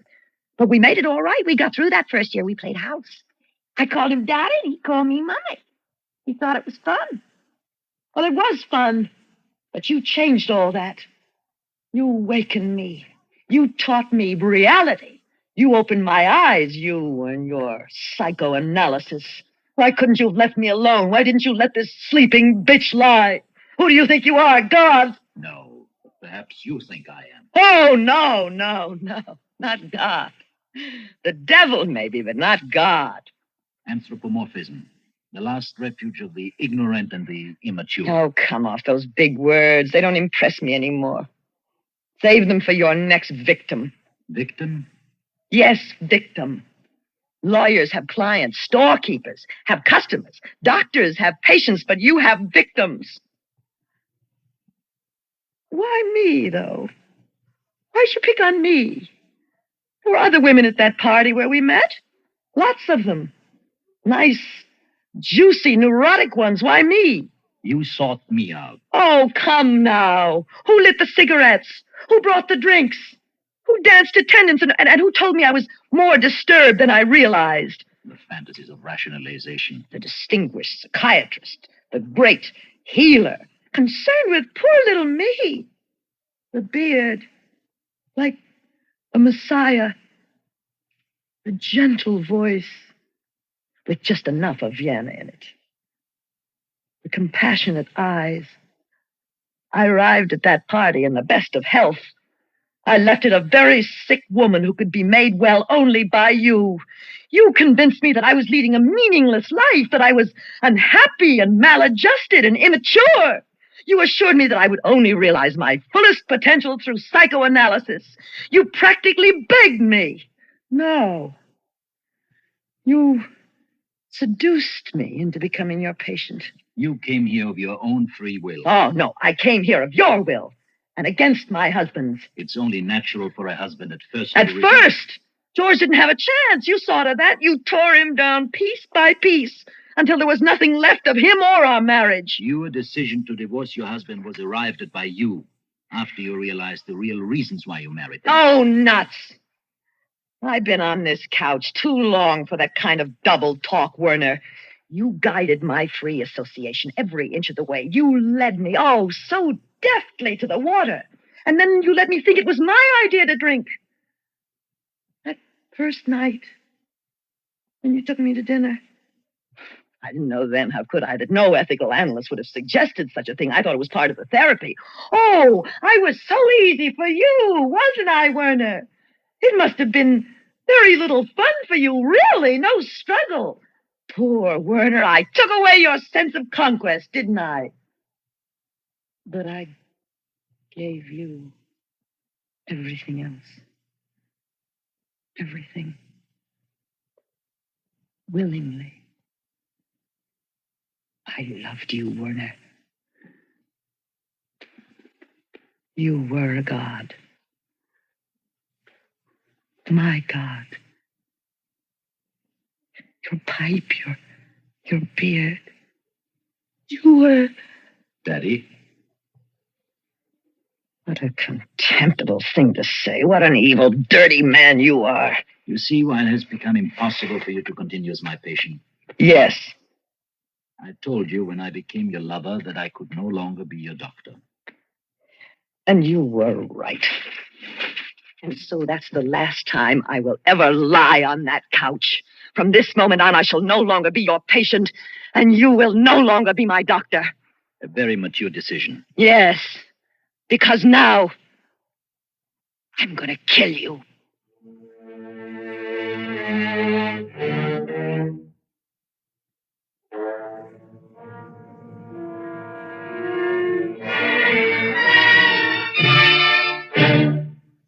In a moment, we continue with the third act of Suspense. Once upon a time, the man with the fastest horse was the best newsman. Those were the days when everything traveled slowly, and just getting the news through it all was an accomplishment. The fabulous progress in radio communications has changed all that. Today, we can hear what's happening anywhere within moments of the event itself. And with this change has come a new criterion for good news reporting. Swift communications aren't enough. How good is the man at the mic? What can he tell us of why the event took place? The meaning of the event in our own lives, its meaning elsewhere in the world. Those are the questions we want answered now. And those are the questions distinguished CBS newsmen are eminently qualified to answer. CBS newsmen are more than widely traveled news reporters. They are men with thoughtful, probing minds that are put at your service.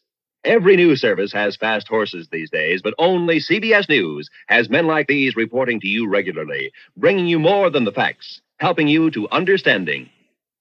And now, starring Miss Nina Foch and Mr. Helmut Dantine, Act 3 of Headshrinker.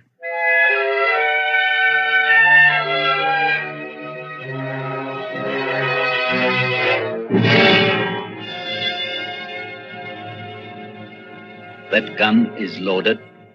Do you think I'm just acting out my aggressions? I'm not that sick, dear doctor. The gun is loaded. You have considered the consequences? All of them. If you take my life, society will take yours. They won't get the chance. There's another bullet in this gun. There's several. I could ring for help. Go ahead. You'll be dead when it gets here. You are quite determined to kill me? Quite. Do you feel qualified to judge, condemn, and execute another human being? As qualified as any other woman who's been rejected by the man she loved and found him not worth her loving. But I don't hate you as much as I loathe myself for having loved you. I see you now for what you are. A ridiculous little man. I wonder how you'd look without that beard. I wonder if you have any chin under it. Don't you think this comedy has gone far enough? It is a comedy, isn't it? And you're the comedian. The apostolic descendant of Sigmund Freud. From all our sins, dear Freud, deliver us. Thy will be done.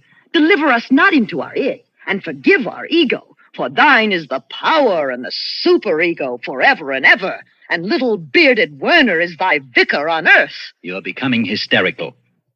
Now, put that gun away and get a hold of yourself. I'm enjoying our little comedy. And my hour isn't over for 12 more minutes. It is my hour. I'm paying for it. You're insane. Insane is a legal term, not a psychiatric term. Remember, we learned that early on the couch. There is no such thing as insanity, only varying degrees of adjustment to reality. There, see how well I learned my lesson? But there's so much more I don't know. For instance, Doctor, I've often wondered why you chose psychiatry as your specialty. I've always been interested in the human mind. Honestly? Yes, how it works. Why people do the things they do. Our number one problem in this country is mental health. Yes, I know, and you're dedicated to combat this scourge at $20 an hour. That is not an exact... It's quite a racket. All that money, plus the innermost secrets of some of the town's most prominent men and women. The ethics of my profession... Were you ethical with me? Ruth, please try to understand me. You were not just a patient. You were so much more to me. You made me a man. I know. So you told me. But you didn't tell me about the one before me. The one who tried to commit suicide after you refused to continue therapy. I've been doing a little checking. It's very interesting the things you hear around town when your name is mentioned. You know, Werner, you aren't very highly thought of in this community. What do you mean? I'm surprised no one has named you as co-respondent in a divorce case yet. How many of your patients stay married after you're through with them? What is it you have against marriage, Werner? I can't be responsible for what a person does once he learns the truth about himself. Of course you can't. A surgeon can be held responsible if he leaves a pair of pliers inside a patient after an operation. An obstetrician could be held responsible for a bungled delivery. But you can't be sued for a ruined life. It's a great out you have. The patient did it himself. Name me one patient you've made happy. Psychoanalysis does not guarantee happiness. Now you tell me. It seeks to help the individual to adjust to reality. There is no such thing as happiness. That's not what you said once. There is only the absence of angst. Translation, please. Angst, anxiety, fear. A person can function normally only when he has rid himself of fear. What are you afraid of, Werner? Me? Why, nothing. Then why do you hide behind that beard? Why, Aren't you afraid to look like other men, lest people realize that's all you are? Just another man. No, of course not. Why do you use your analyst couch as a lonely hearts club? Can't you meet women any other way? Are you afraid to compete with other men in the world of women? Ruth, don't say things like that. Why? Because they're true? Are you afraid of the truth, Werner? Of reality? Ruth, you said you loved me once. So I did. And you said you loved me. And I believed you. But now I know you didn't love me. You hated me. You hate all women. And you hate the happiness they can bring to a man. So you try to destroy love wherever you find it. You aren't an evil man, Werner. You're a sick man. I know I am. But what can I do? I sit here all day long listening to the deepest problems of others, but who can I turn to with my problems? Forgive the bad joke, Werner, but what you need is to be psychoanalyzed. I was, you know that. Then you need a refresher course. No, Ruth. I need you. Me? Yes. You. You know all about me. You understand me. I need your help, Ruth. Help me, Ruth. No, Please. no, Werner, no. You must help me, Ruth. Please help me. You seem to forget that I came here to kill you. But you didn't really mean it. You were acting out your aggressions, true, but you wouldn't go that far. Oh, yes, I would. No, not when I need you so desperately. You're really afraid, aren't you? Yes. Yes, terrified. But not of dying. Of living? Yes, without you. I know now I can't go on living without you. Then the biggest help I could be to you would be to kill you.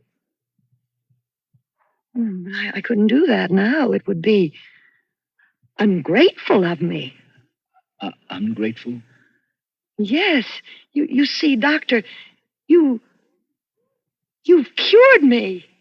Of what? Of you. But I need you. That, my dear Werner, is your problem. Well, I see my hour is nearly up. You're not leaving me. Yes.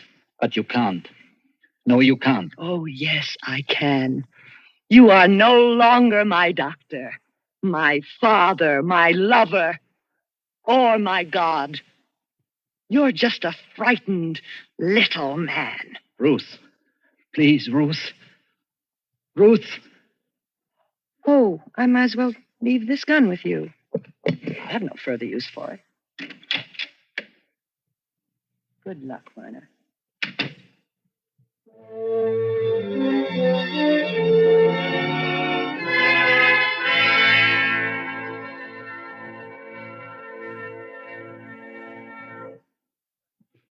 And now, The Dealings of Mr. Markham, starring James and Pamela Mason.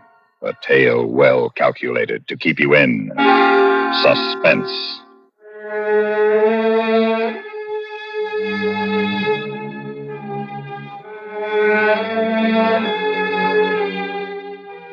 I make this deposition of my own free will, with the certain knowledge that Scotland Yard, without my assistance, could never have proven me a murderer. Since the fact of the matter is, I was the murder victim. You must know that some years ago in Bond Street, not far from Piccadilly, was a quiet little shop which was identified only by a small and very discreet sign which bore the words, Charles Markham, dealer in antiques. In the shadowy interior, beyond the mullioned windows, was a confusion of treasures, mostly genuine, and always the rustled ticking of 100 clocks.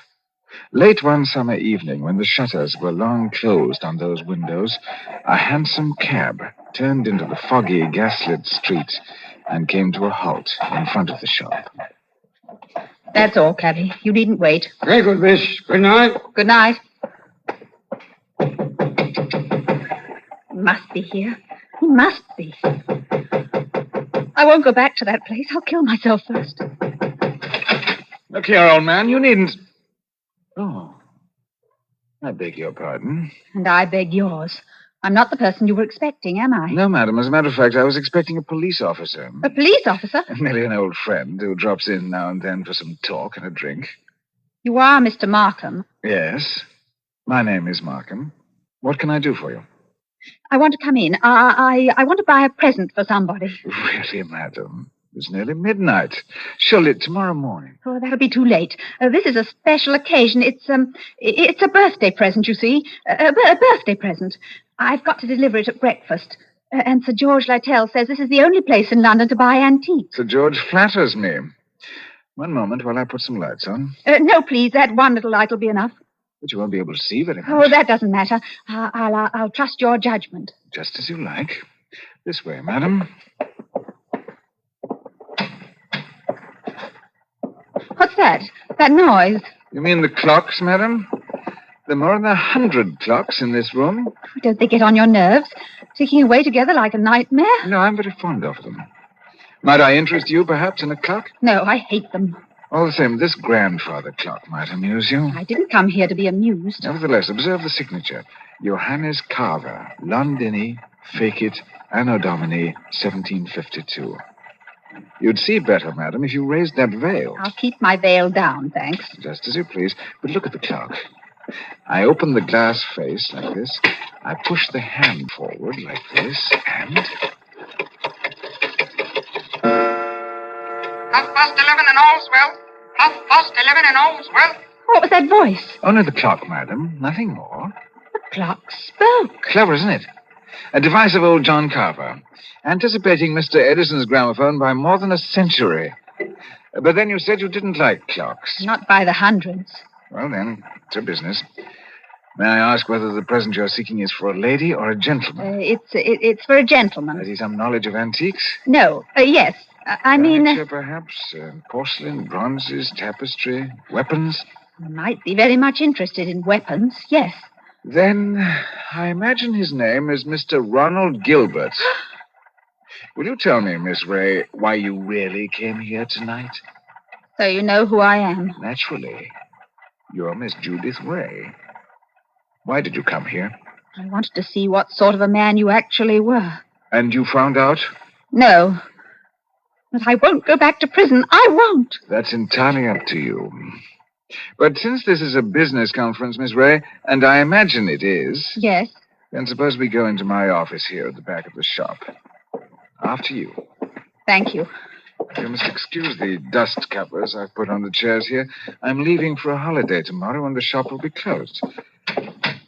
When I return next week, Miss Ray, I shall expect the amount requested. In cash, of course. But I can't raise £2,000. You ought to know that. Your fiancé could raise the money, I imagine. Ron? Do you think I'd have Ron know where I've been? And what I've been? It's better than having his father learn it, surely. Sit down, Miss Ray.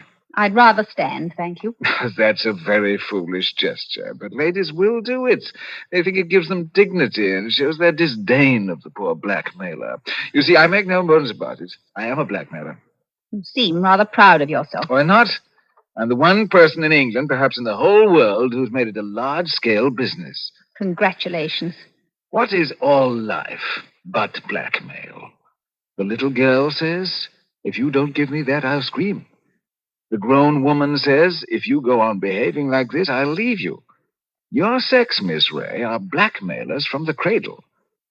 I wonder, Charles Markham, if anybody has ever hurt you very much. Hurt me? What do you mean? When you talk like that, your face goes white under the eyes.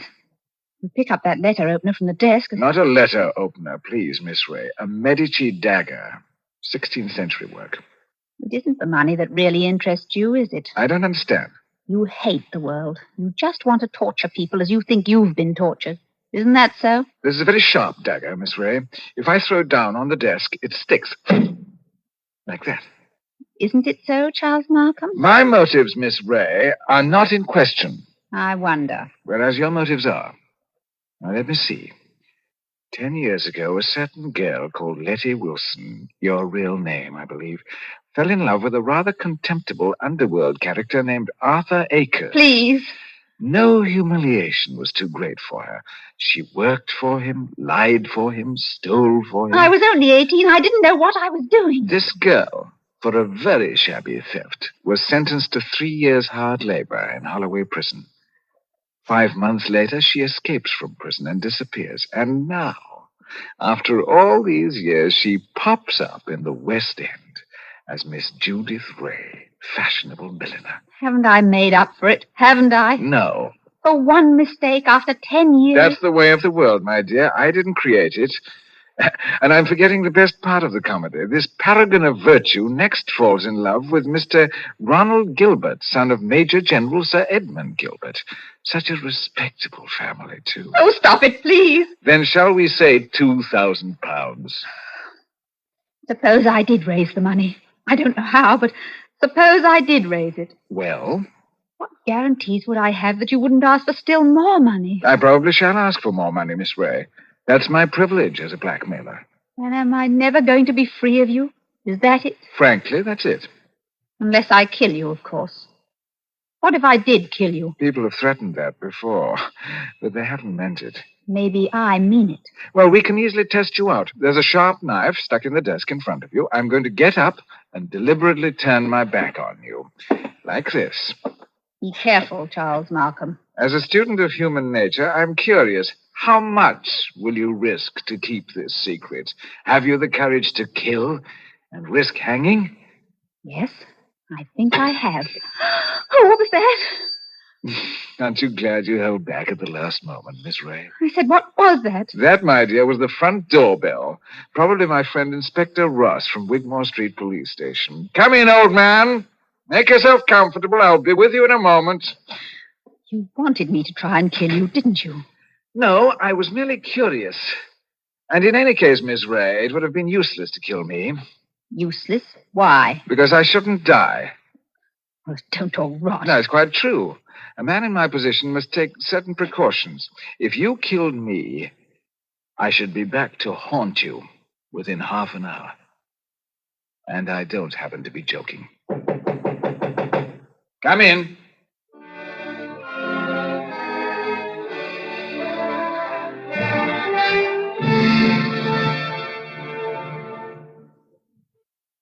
Here's actress Joan Bennett. It's terrible to try to act with a dreadful cold. To feel better quickly, I take 4-way cold tablets, the fast way to relieve nasty cold distress. Yes, tests of 4 leading cold tablets proved 4-way fastest acting of all. Amazing 4-way starts in minutes to relieve aches, pains, headache, reduce fever, calm upset stomach, also overcomes irregularity. When you catch cold, try my way. Take 4-way cold tablets, the fast way to relieve cold distress. 4-way, 29 and 59 cents. Here's a word about another fine product of Grove Laboratories. You know you can actually improve the appearance of your hair while you free yourself from itchy, unsightly dandruff? It's true. Fitch Dandruff Remover Shampoo contains no harsh ingredients whatever, yet it reaches right down to the scalp to get rid of every trace of embarrassing dandruff.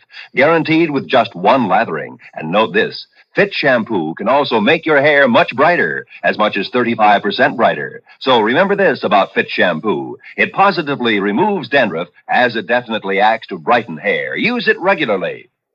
And now, starring James and Pamela Mason, Act 2 of The Dealings of Mr. Markham.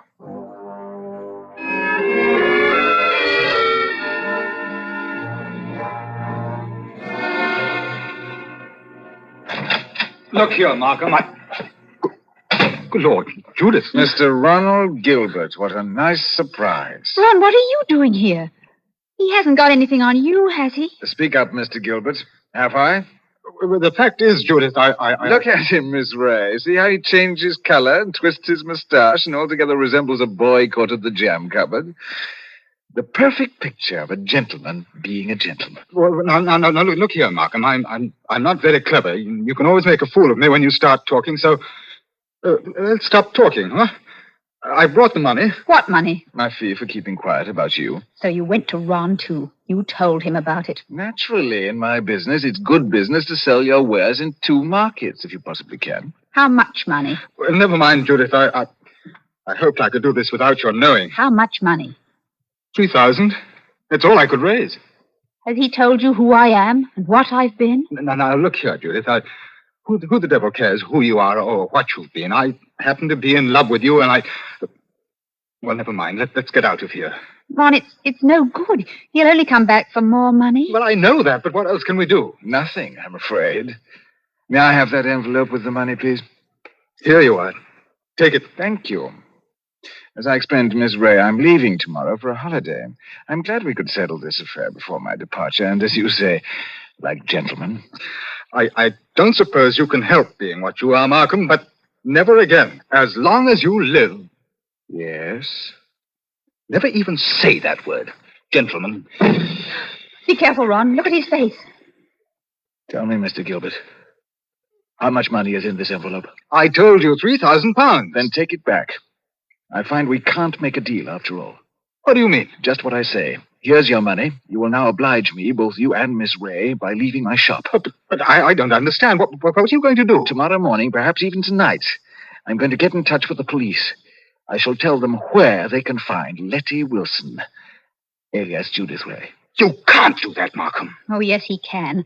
You've hit him where it hurts. £3,000 or 30 cannot buy you the right to insult me. I'll show you to the door. You're not going to tell the police, Markham. I promise you that. And how are you going to stop me? With this? Ron, put that gun away. So both of you, it appears, came here under false pretenses. You said you wanted to pay me some money. Oh, the money's still there, but you've lost your chance to get it. And our dear Judith said she wants to buy a present for you. I showed her this grandfather clock here. This talking... Don't go a step beyond that clock, Markham, I warn you. Nonsense, old man. You wouldn't dare shoot. Wouldn't I? No, and I'll call your bluff. Ron. I know your whole silly tribe, my friend. You wouldn't risk it. Your life, your family position, you wouldn't. 12 o'clock midnight, then all's well. 12 o'clock midnight, then all.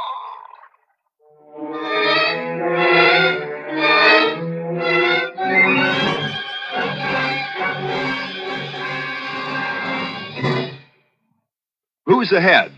Why is the favorite son trailing his opponent in one area while a dark horse candidate surges far ahead in another? What are the issues that concern Americans most? What kind of legislation can we expect in Congress during the 2 years ahead? What impact will the new arrangement in Congress have on the White House, on the State Department? How will Tuesday's voting influence convention delegates when they meet to nominate a presidential ticket 2 years hence? These are the questions that make this election so exciting. These are the questions our team of CBS newsmen will keep in mind Tuesday night as we bring you the whole election story. Find out what's happening at the polls from CBS newsman Robert Trout. Find out why it's happening from CBS News chief Washington correspondent Eric Severide. Follow the election predictions made by Univac, the famous electronic brain, as they're reported by Douglas Edwards of CBS News. Tuesday night on CBS Radio. And now, starring James and Pamela Mason, Act 3 of The Dealings of Mr. Markham.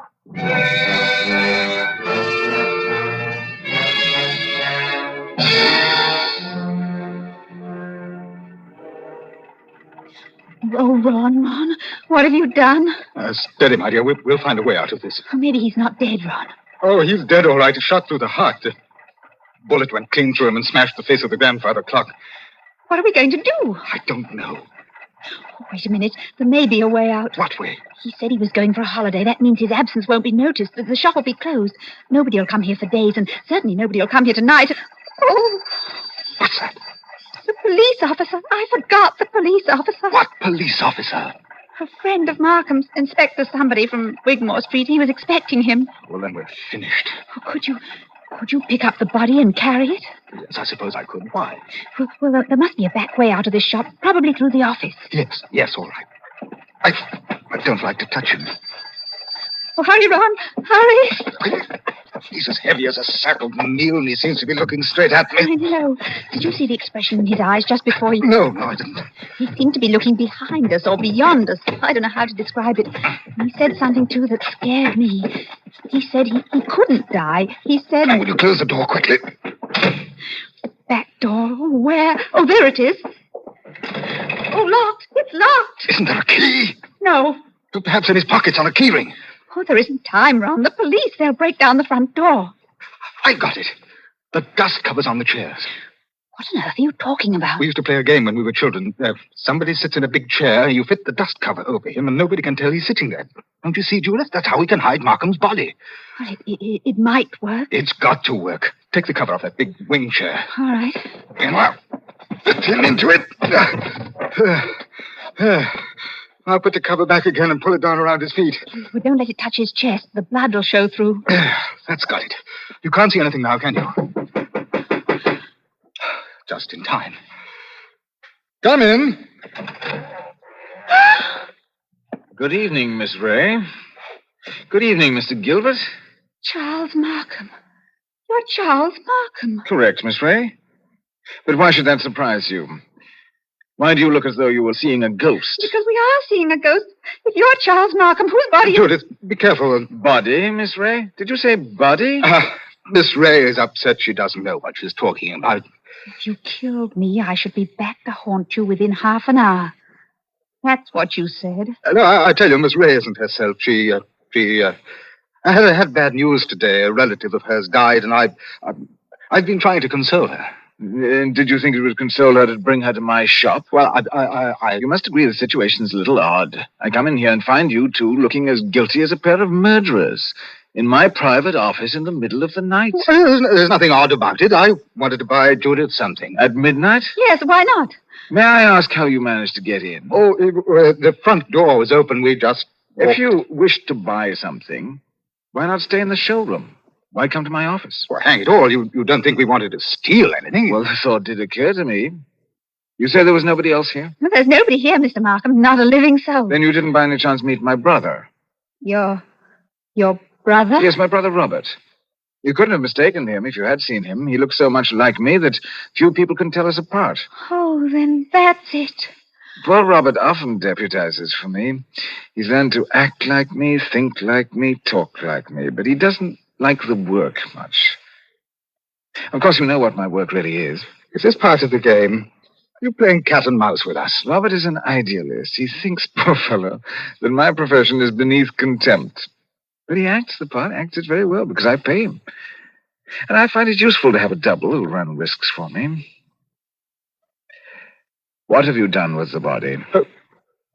We haven't done anything with him. If you've killed Robert, my friend, you've committed a totally useless murder. Well, you don't see him here, do you? No. But I see his handiwork. Meaning what?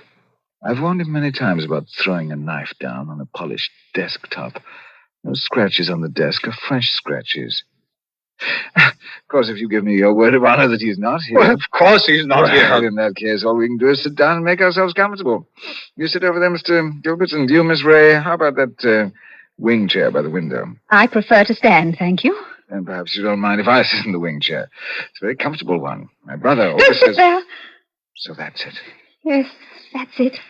It is rather a thick chair.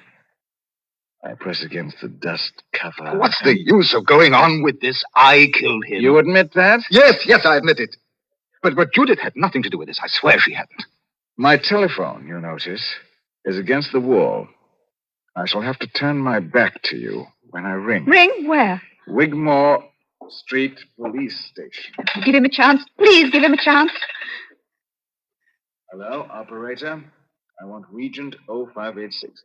I won't let them take you, Ron. I won't. No good, Judith. I killed a man. I meant to kill him, and that's all there is to it. Very sensible attitude, my friend. And if the lady has any idea of flying at me with that knife, just notice what I've got here. A .32 revolver, one chamber fired. Picked up off the floor in that other room. Oh, hello. Wigmore Street Police Station. For the last time, Mr. Markham, won't you give him a chance? Be quiet, Miss Ray. May I speak to Inspector Ross, please? Hello, Inspector. Charles Markham here. I understood you were going to drop in and see me tonight. Oh, I see. Well, naturally, business before pleasure. As a matter of fact, I rang up to make sure that you wouldn't come here tonight. Now, I've got a lot of work to do. I'm leaving for Eastbourne early tomorrow morning. Let's make it some other time, shall we? No, Inspector. It's very quiet hereabouts. Quiet as the grave, you might say. Never known such a peaceful night. Goodbye. Why did you do that? Is this some more trickery? Trickery? How can it be? I don't know. That's what I'm asking you. I should call it generous when I let my poor brother's death go unavenged. You're not doing this without a reason. Naturally not. Has it occurred to you, either of you, that I might not want my business dealings revealed in court? What are you driving at? Has it also occurred to you that a man's double, who looks exactly like him and shares all his secrets, may become a danger rather than an asset? You're glad he's dead. Not glad, but definitely relieved. Now, look here. You can't get away with this. Get away with it, sir? Aren't you forgetting that you are the murderer? Well, then what are you going to do? It's very simple. We three, in an unholy partnership, will dispose of Robert's body. Or would you rather hang? He's got us, Ron. There's no other way. How can we dispose of the body? It seems worse than killing him. It's filthy cold. Come, Mr. Gilbert. This is no time for squeamishness. You should be grateful to me for assisting you in the disposal of the evidence of your crime. Shall we get at it? And so, before the night was over, the body of my brother Charles was consigned to the ebbing tide of the Thames, never to be seen again. That's right, my brother Charles. Robert Markham did not die that night. I am Robert. I killed Charles. There were 2 shots that night. Gilbert fired and missed, and at the same moment I fired from the door of the office and did not miss. That was why my brother looked past those 2. He was looking into the barrel of my gun. I killed him to stop forever the wholesale blackmail that was poisoning the lives and breaking the hearts of 100 hopelessly frightened people. I destroyed his records, burned his correspondence, and assumed his identity, proud that I'd been of anonymous service to his many victims. Had I been my brother's twin in spirit as well as in body, that would have been the end of the matter. But Charles and I differed in this respect. He had no conscience. I could not forget that young Ronald Gilbert would live his life and go to his grave believing that he was a murderer. I brooded upon this for a long, long time, and at last have decided to make this confession, releasing him from his burden and assuming what is rightfully mine, the sin of fratricide. Further, deponent saith not.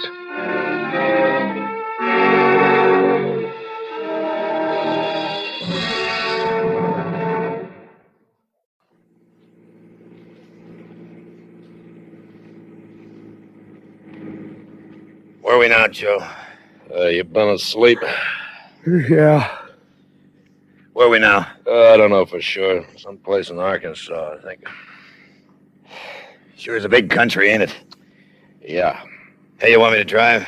No, I'm all right. You get some more sleep, huh? I got enough. Sure you're all right? Maybe a little groggy. We'll stop in the next place for coffee, and you can take it from there. Okay.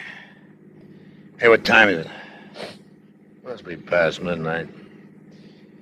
You know, I keep wondering. Yeah, wondering what? If we're doing the right thing, cutting out like this. What else could we do? New York is dead. First Chicago, then New York. You think the coast will be any better? It's gotta be. There's plenty of action on the coast. I hope you're right. But all we got lined up is that job for Rocky. What about after? We do the job good for Rocky, he'll take care of us. When we get there, you think? Well, we come nearly halfway in 24 hours. If we go right through, we ought to make it by tomorrow afternoon. Yeah, it don't seem possible. It's such a big country. If Rocky wasn't in such a hurry with that job, we could see some of it. Nothing between New York and the coast but scenery. Oh, there's Vegas. Yeah, but that's practically the coast. Yeah. You've seen one superhighway, you've seen them all. Yeah, cities too. I was in Boston once for a tryout. Nothing. Truck Haven. Huh? Joint up ahead there. Let's stop for coffee, huh? Yeah, okay. You know what they say, if the truck drivers stop at a joint, the food's gotta be good. Well, I don't see any trucks, and all I want's coffee. I can't go wrong on coffee. This place might as well close up for the night. No cars parked outside. And no customers inside. Yeah, there's one. Look at that doll at the counter. Yeah, not bad. What she's doing out here all alone in the middle of the night? Waiting for a bus, maybe. Evening. Hi. 2 coffees, make mine black. Yeah, same here. 2 coffees. Hey, Mac, what's the matter with your TV? What? It's about the lousiest picture I ever saw. Best we can do. We ain't close enough to Little Rock, and we're too far from Memphis. Must drive you nuts all fuzzy like that. You get used to it. 45111, and one of our friendly operators will take your order. If you're outside the dining area, Hi. just call. Hello. Say, ain't I seen you fellas before? I don't know how. We ain't never been here before. Neither have I. I'm from Memphis. We went through Memphis this evening. Funny. I'm sure I seen you someplace. No, in New York, maybe. I never been east of Chattanooga. No, we never been west of Weehawken. Well, excuse me for butting in. Not at all. I got it. Not at all. Hey, Joe. Not bad, not bad. Yeah, I've seen better. Yeah? Not all the time. What do you mean? Balut said if magic didn't get to him, I had to use a direct method. Tough. We was running a nice, clean operation. Yeah, I knew I'd seen you before. Don't remember how to make the same out of Where? Right there on the TV, ain't that you? Huh? I can't tell through all that snow. Hey, Charlie, look. How about that? It's an old Kenny of the plain clothes. Well, that is you, ain't it? Sure looks like you. That's us. Yeah, but do you mind reaching up and turning it off? It stinks even when you can see the picture. Gee, you're actors. Yeah. I always watch your program. Ah, glad to know we got an audience in Arkansas. What you fellas doing way out here? Driving to the coast. Hollywood? Yeah, that's right. Hey, you want a lift? Sure. What? Why not? Well, we're driving right through. It wouldn't be very comfortable. Oh, I don't mind. I won't take up hardly any room at all. And I don't have any luggage, just this purse. Well, I don't know. I got a little money. I'll pay for my share of the gas. Well, it ain't that. It's just... Ah, come on, Joe. Let's give the kid a lift, huh? Oh, Johnny, haven't you heard about picking up strangers on the highway? You don't mean you're afraid of me. Well, no, but you gotta admit it's a little kook finding a girl out in the middle of nowhere without any baggage wanting to go to the coast. All right, it's like this. I'm running away from home. We want you to run back. We don't want your husband gunning for us. Oh, no. I'm running away from my old man and my old lady. Tonight we had a big beef and I walked out. Got a ride out of Memphis as far as here. What's so funny?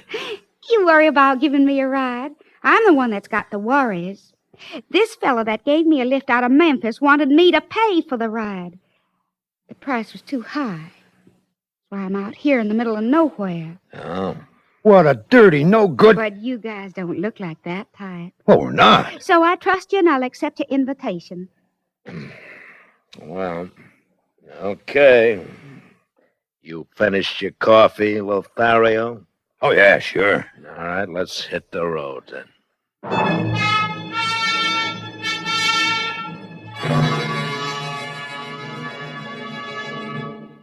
In a moment, we continue with the second act of Suspense. Come on and go, go, go in a Plymouth, a go-kart through and through.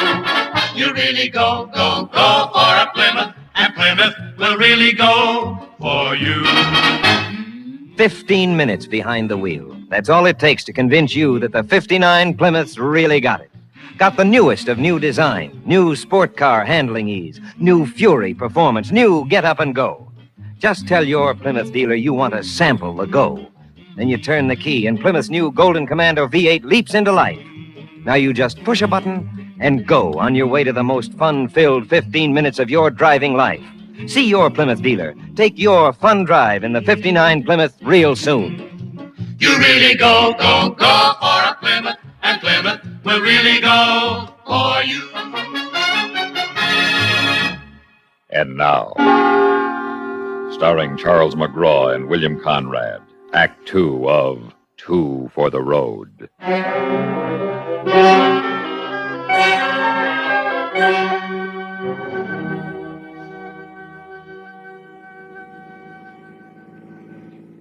I can't get over it. What? Me on my way to Hollywood with two famous actors. Oh, we're not so famous. Not famous? Why, I bet The Plainclothesman is the most popular TV show in Memphis. Everybody knows Joe Harris and Charlie Bloom. You're Charlie, aren't you? That's right. And you're Joe. Yeah. How come you're going to Hollywood? They killed us. We're dead. Dead? Yeah, what Joe means is we got too big for the Plainclothesman, see? And the star of the show, Hubert Bromley? Oh, I can't stand him. Yeah, well, anyway, he's the star, and he didn't like how big Joe and I was getting, so he had the writers get us killed in last week's episode. Well, that was mean of him. That's showbiz. And being as how we was typecast as hoods, we couldn't get any good parts in New York. Actually, Joe and I are pretty serious actors. Oh, I know you are. Yeah, we just look like hoods. That's what I liked about you in The Plainclothesman. Yeah. Well, we got this pal in Hollywood, Rocky Lamont. He used to hang around Walgreens, but he's a director now, and he's got a couple of swell parts for us in a pilot he's shooting. The Three Musketeers. Well, I thought that was a kid's show. Musketeers, not mouseketeers. Oh. That's why we're in such a hurry. Rocky starts shooting day after tomorrow. Say, honey. Yeah, Joe? You got any idea where we are?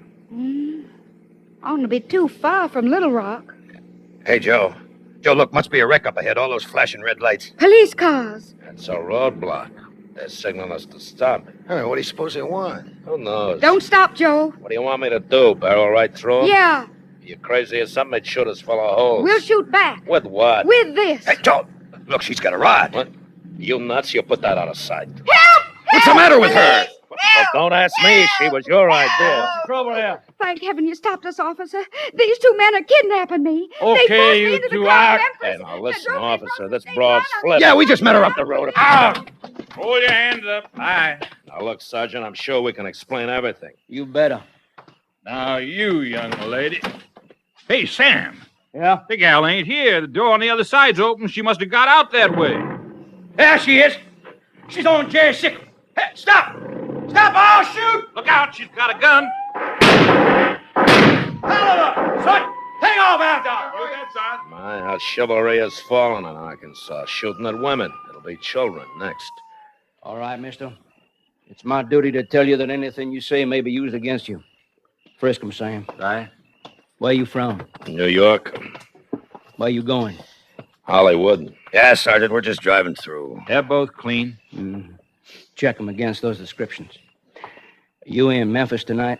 Yeah. Doing what? Just driving through. Let's see your driver's license. Okay. Here you... It's gone. My wallet's gone. So's mine, Joe. That broad, she's a pickpocket. Yeah, she stole our wallet. You gotta arrest her. Oh, don't you worry. We'll arrest her as soon as we can catch her. Descriptions fit, Riggs. So's the car. Blue and white convertible, New York license plates. Check their registration. What's your name? Joe Harris. And what's yours? Charlie Bloom. Whose car is this? Mine. The car's registered to Yusuf Horowitz. Now, come again. What's your name?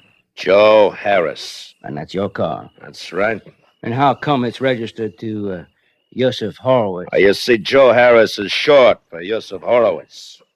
Why'd you steal the car? Look, I didn't steal the car. It's mine. All of it, it's paid up. That's my name, Yusuf Horowitz. Joe Harris is my stage name. That's right, officer.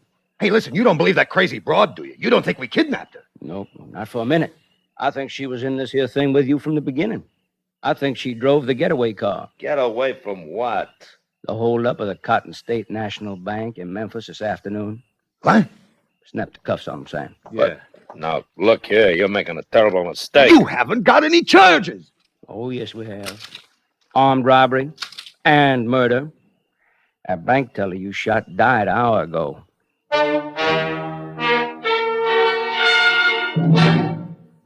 In a moment, we continue with the third act of Suspense. It has the fresh, clean scent of pine. It's new. It's at your store. What is it? It's the best disinfectant anywhere. Kills disease germs on contact. It's Lysol in a new pine scent. Right. Now there's a new pine-scented Lysol. Now your home can be pine sweet and Lysol clean with genuine Lysol brand disinfectant. New pine-scented Lysol disinfects, deodorizes, deep cleans kitchen, bathroom, nursery, sick room. Keeps things fresh and sweet with no extra work. Pine-scented Lysol helps guard your home. In laboratory tests, Lysol's anti-germ action kept working for 7 full days. So try this new pine-scented Lysol. Make your home pine sweet and Lysol clean. You can still get regular Lysol, too. And now, starring William Conrad and Charles McGraw, Act 3 of Two for the Road.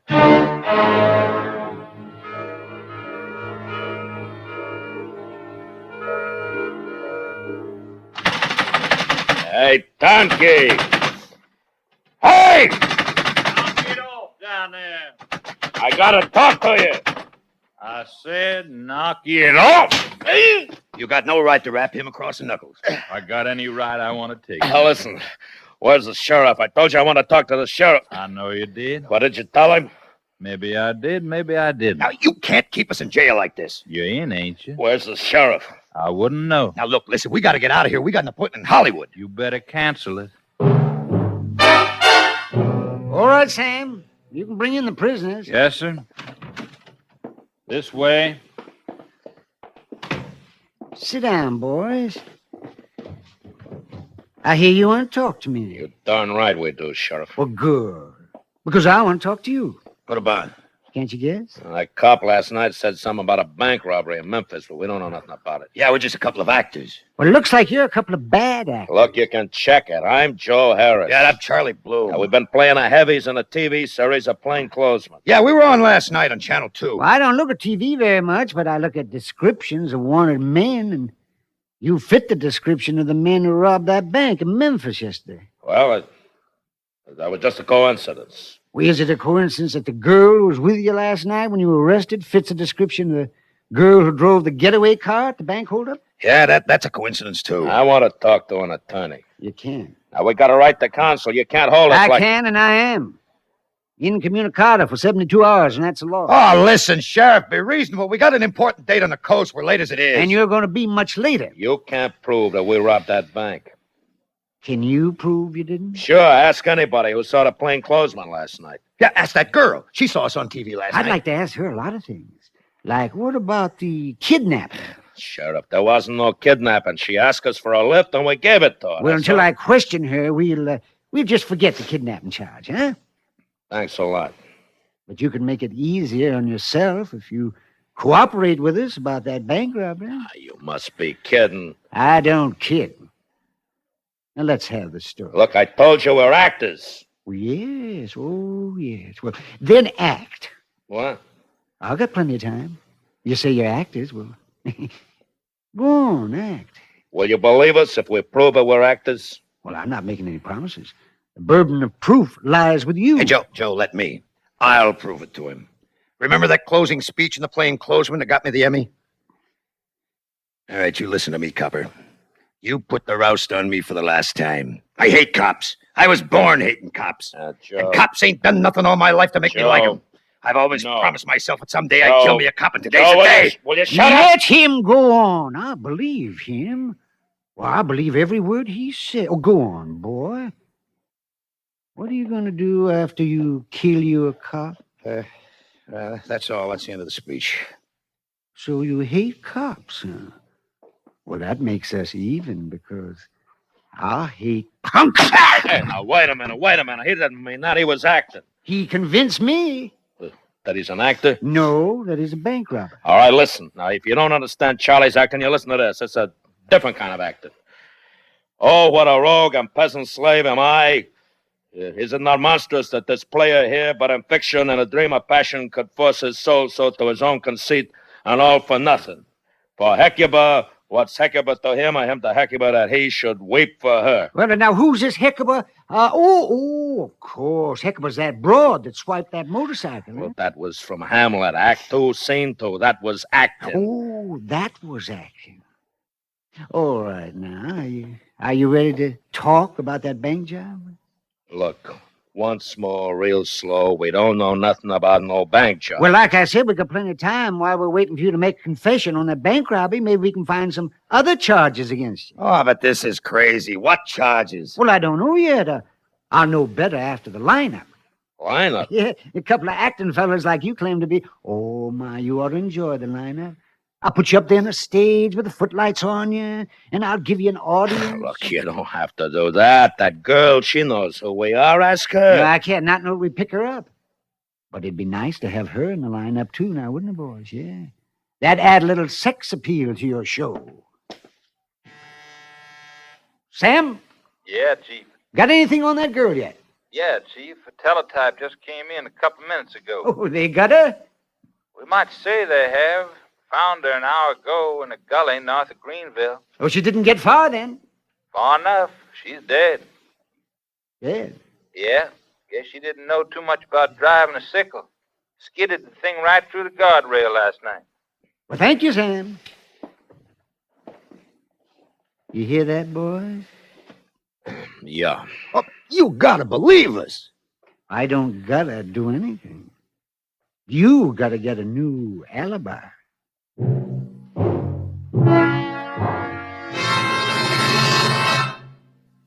In a moment, we continue with the fourth act of Suspense. What bothers you most about a cold? For me, it's the choked up, congested feeling. In fact, science now says to clear away most cold miseries, clear away congestion. Sinus congestion that causes headaches, nasal congestion that shuts off breathing, throat phlegm with its choking discomfort, bronchial irritation that starts coughing. Yes, to clear away those cold miseries, clear away that congestion. And now, there's a specialized new medicine to do that. Fast, 4-way liquid cough and cold medication. Taken as directed, with the first dose, feel sinus pressure and headache clear. Feel runny nose dry and open up. Breathe freely. Sore throat is soothed. Cough eased. Yes, 4-way liquid clears away cold congestion and clears away worst cold miseries. Working through the bloodstream, it reaches all those congested areas. Because it's liquid, relief comes fast. So to clear away cold suffering, clear away congestion with new 4-way liquid cough and cold medication. Get it today, only 98 cents. And now, starring Charles McGraw and William Conrad, Act 4 of Two for the Road.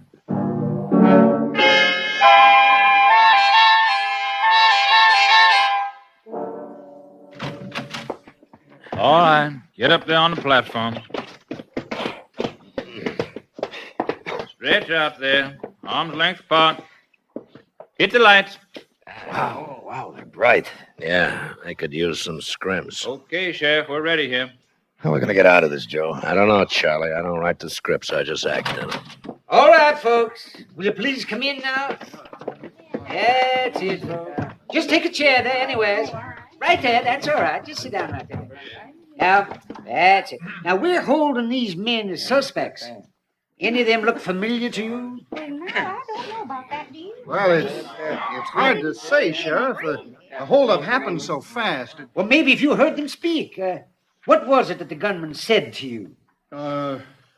This is a stick-up. Don't move and nobody will get hurt.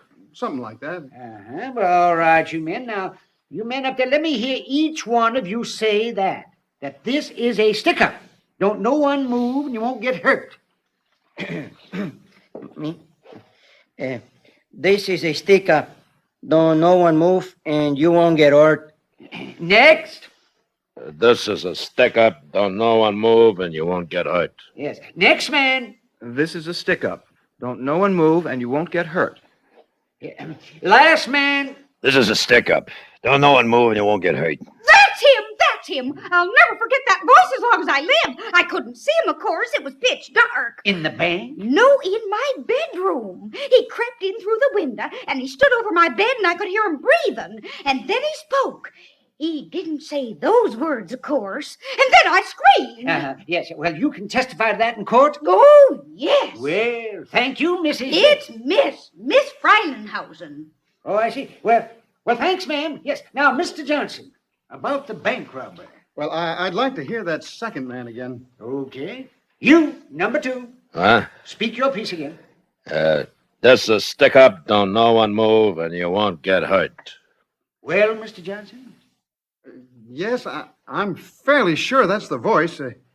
He was the only one who spoke. That other one there stood by the door and covered him. He was the one who shot the teller. Yes, I'm positive now. There's no doubt about it. They're the ones. Good. I want to thank you folks for doing your duty as citizens, taxpayers, and voters. Take them back to jail. Book 'em. Well, boys, I guess we can stop the play acting. You ready to confess? We haven't got nothing to confess, Sheriff. Well, you heard the people. Mr. Johnson will testify in court that you stuck up the bank. And we got you on a breaking, entering, and attempting... I wouldn't go near an old bag like that if I was alone with her in a desert. Of course, they seen us before, and they heard us before, every week on a TV set. I'm satisfied with their identification, and the court will be too. But I'd like to save the county a lot of time and money, and you could make it a lot easier on yourself by just giving me a full confession. You can save yourself a false arrest suit by letting us go. On your own say-so? No, you got our fingerprints. Why don't you send them to Washington? We don't need the help of the FBI in this county. We solve our own crime. Excuse me, Sheriff. Yes, Sam? They just brought in the body of that girl. Here's her purse. Guess there's no doubt she was the one who drove the getaway car. She was carrying $2,500 of the bank's money in this purse. See? Sure. That's 1/3 of the stolen money. What'd you do with your cut, boy? Oh, knock it off. Hey, wait a minute. Look, Joe. What? Our wallets. Look, she had our wallets in her purse. What? Your hands off Yeah. that stuff. Well, look at them, Sheriff. You'll find our driver's licenses and all sorts of ID cards there. Sure. This is Joe Harris. Well, that won't prove anything. You've been identified by the victims. Oh, but Sheriff! Yes? Your wife's outside, Sheriff. Well, tell her oh, no, that wouldn't do any good. I'm afraid not, sir. She's on her way in. Elmo, why didn't you tell me you were entertaining celebrities? Huh? Clarabelle Frelinghuysen called me. Oh, poor thing. She's all confused when she was down here. She was sure she'd seen him somewhere before. And after she got home, she realized where? On TV. Well, aren't you going to introduce me? Now, look here, Ellie. I'm very busy. Oh, and I've don't got- bother. I'd recognize him anywhere. You're Joe Harris. That's right, ma'am. And you're Charlie Bloom. Yes, ma'am. Oh, my, this is an honor. Here, Elmo, give me a piece of paper and a pencil.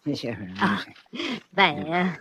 Now, would you please give me your autographs? Oh, I'd be delighted. You don't know how delighted, ma'am. Well, what brings you to Althea City? Your husband.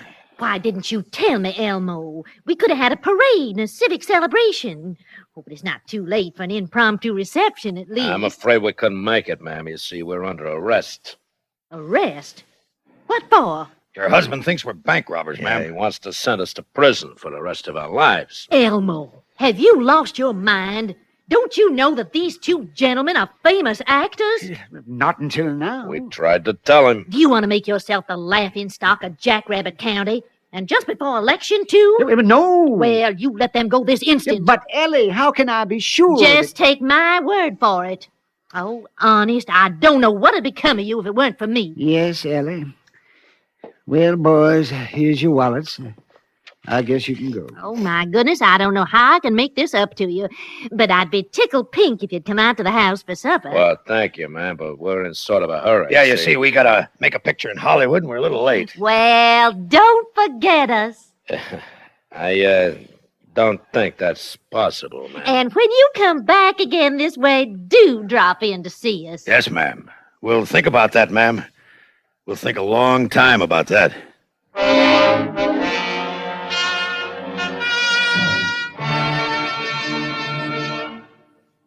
And now, My Dear Niece, starring Lee Patrick, a tale well calculated to keep you in suspense. My dear niece, I'm writing you this letter in explanation of certain recent actions of mine, about which you are probably curious. You will recall that it was upon your advice that I placed the advertisement in our local paper, and you will probably recall its text. Widowed woman, genteel, some secretarial experience, drives own car, desires position of interest with reliable business house. Address Mrs. Emily Rogers, Box 2B, or phone Hilton 22412. Hello? Mrs. Emily Rogers, please. This is she speaking. I'm calling about the ad you ran in yesterday's paper. Oh, yes. I think I can offer you a position you'd be interested in, Mrs. Rogers. My name is Bruce. Yes, Mr. Bruce. We're a very small publishing house, Mrs. Rogers, and we need someone to take care of any of the contacts we might wish to make in your part of the country. Oh, you aren't from Hilton, then? No, our offices are in Los Angeles. We'd pay you $50 a week, providing you could use your home as an office, although there wouldn't be much office work required. And as I say, the position primarily would be one of establishing contacts. Why, it sounds fine, Mr. Bruce. It sounds fine, Mr. Bruce. Good. Then consider yourself under salary, beginning immediately, Mrs. Rogers. I'll phone you again as soon as there's something more definite for you to do. And that's how I got the job. I assumed, naturally, that I would immediately receive instructions from Mr. Bruce as to how I should go about establishing contacts. But the first word I had after the telephone conversation was when the postman arrived the next Saturday with an envelope for me containing a check for $50. There was no return address on the envelope, and the check was a personal one, bearing no company name. It was signed R.L. Bruce. 3 weeks went by in this fashion. Each Saturday, I would receive the $50 check in the mail, And I began to wonder what I was being paid for when at last I heard from Mr. Bruce. I have your first assignment for you, Mrs. Rogers. I was beginning to wonder, Mr. Bruce. Getting impatient, were you? Well, this will keep you busy for a while. Really? Mr. Paul Stevens will arrive in Hilton this afternoon. He's one of our most promising new authors. Yes? Mr. Stevens has some rewriting to do on a novel we plan to publish in a few months. Oh. Too many people interrupt him here in Los Angeles. I wonder, could you put him up at your home until he finishes? Why, I don't know. It'll be no bother, Mrs. Rogers. He has an awful lot of work to do. Well, yes, I suppose I could. That's fine. It's just a place for him to get away. Oh, one more thing. Yes? Just so we're sure he's not bothered, don't tell anyone he's staying with you.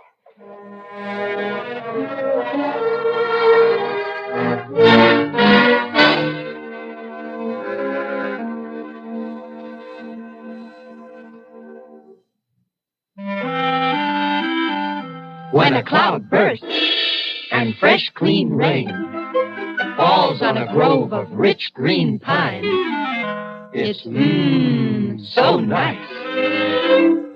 And now that same clean scent of pine is in new pine-scented Lysol. Right. Now the one and only genuine Lysol brand disinfectant comes in a new pine scent. It disinfects, deodorizes, as nothing else does, kills disease germs on contact. In laboratory tests, Lysol's anti-germ action kept working for 7 full days.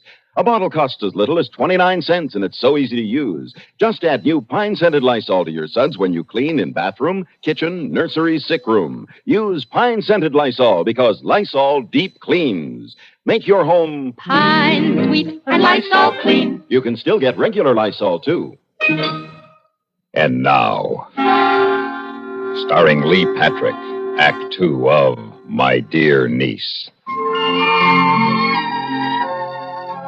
And that's all I knew of the job, my dear niece. Mr. Paul Stevens would phone me when he arrived at Hilton, and I was to let him stay at my home until he had finished a novel he was writing. It seemed ridiculously easy, but at least I would be doing something for my pay. It was quite late in the afternoon, almost 5 o'clock, when the telephone rang. Hello? Mrs. Rogers? This is Mrs. Rogers. This is Paul Stevens, Mrs. Rogers. Oh, yes, Mr. Stevens. I've been expecting your call. I wonder if you could pick me up. Of course. Oh, that's very kind of you. Where are you? I'm at the corner of, just a minute. Corner of Brookside and Sierra Madre. Fine. The corner of Brookside and Sierra Madre. I'll be driving a black Buick coupe. Black Buick coupe. I'll be waiting. Bye. Goodbye, Mr. Stevens. When I arrived at the corner of Brookside and Sierra Madre, the usually quiet intersection was filled with people, and an ambulance was just pulling away. For all I knew, Mr. Stevens could be in it. Then I saw Officer Barnes in the police car. He would know.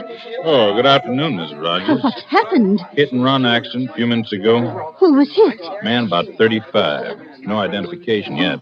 Was he badly hurt? He's dead. Oh, how awful. Yeah. I was supposed to meet someone, a gentleman here, Mr. Paul Stevens. I'll be glad to call you when we get an identification on him. Would you? I'd be very grateful. I went slowly back to where I had parked. I was confused and frightened a little that the hit-and-run victim might be Paul Stevens, and if so, how would I get in touch with Mr. Bruce to tell him what had happened to his young author? And then, just as I started my car, I heard someone tapping on the window. Yes? Mrs. Rogers? Yes? I'm sorry to have kept you waiting. I'm Paul Stevens. Oh, Mr. Stevens, I'm so relieved. Please get in. The accident upset me. I was afraid for a minute it was you. It wasn't me. Oh, please get in. Thank you. I tried making conversation with Mr. Stevens on the drive home, but he seemed tired and not inclined to talk, and so we drove quietly back to my house. We went inside, and I showed Mr. Stevens to his room, and then went into the living room to tidy up. The telephone rang as I was setting out some ashtrays. Hello? Hello, Mrs. Rogers. This is Officer Barnes. Oh, yes, officer, I'm glad you called. I wanted to tell you I that checked I that met Mr. identification for you. Yes, well, that's what I wanted to tell you, officer. His name was Paul Stevens, all right. Oh? We had a flyer on him. That's how we knew. He was wanted for a payroll robbery in L.A., and he wasn't hit by a car. He was thrown from a car. He was murdered. I stood there, frozen with fear. the telephone receiver in my hand, looking at the door to the hallway where the man who had called himself Paul Stevens stood smiling tightly, holding a gun in his hand. A gun that was pointed right at me.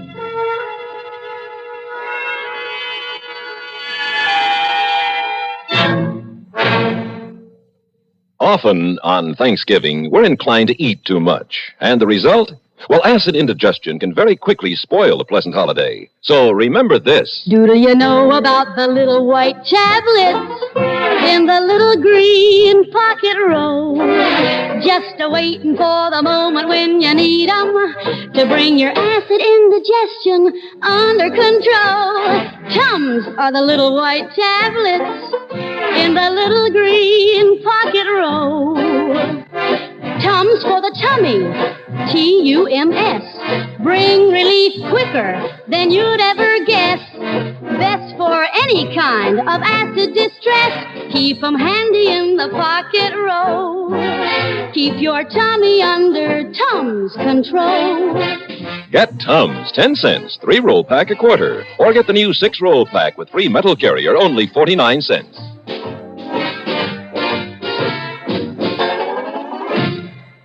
And now, starring Lee Patrick, Act 3 of My Dear Niece. Have you any idea, my dear niece, what you do when a man points a gun at you? Well, I'll tell you. You do what he tells you to do. I hung up the phone. Sit down. I sat down, and I said, "Who are you? Why did you pretend to be Mr. Stevens?" I'm stupid. What? I didn't think they would find out who he was. I didn't know he was hot. You killed him? Yes. I killed Paul Stevens. Why? I run a very special kind of publishing business, Mrs. Rogers. That much of the story was on the level.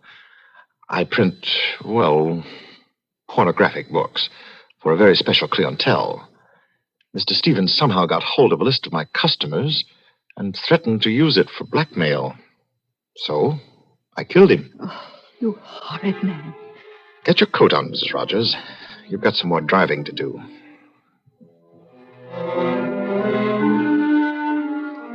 He made me drive him to a restaurant on the highway out on the other side of town. A place with quite a bad reputation.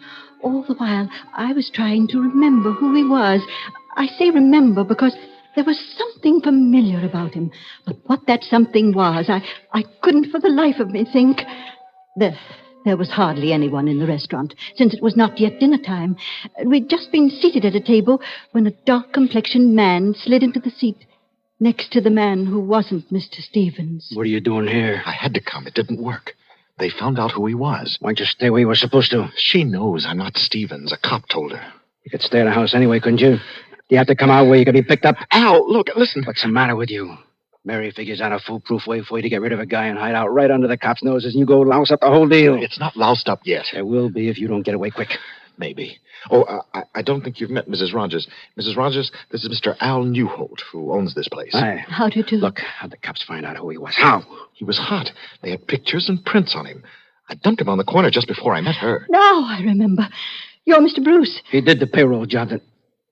What'd you say? He's Mr. Bruce, the man who offered me the job on the phone and asked me to look after Mr. Stevens. That's right, Mrs. Rogers. How did you know? Your voice.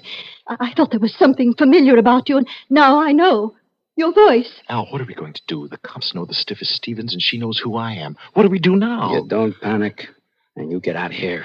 But I need your help, Al. You're on your own, buddy, and you better get out of here before the dinner crowd comes in and somebody maybe recognizes you. Okay, Al. So you won't help me? I can't. Don't you see that? Yeah, sure. Okay. Let's go, Mrs. Rogers. Where? Back to your house. Start all over again. After that, I'm not sure. But I may have to kill you.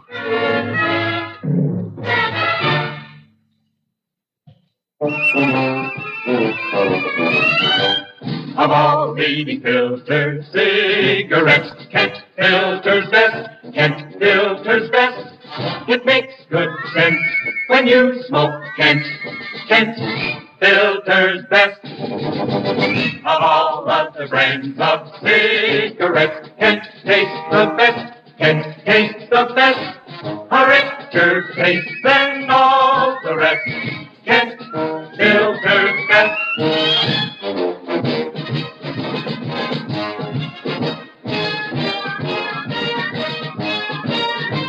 It makes good sense when you smoke Kent.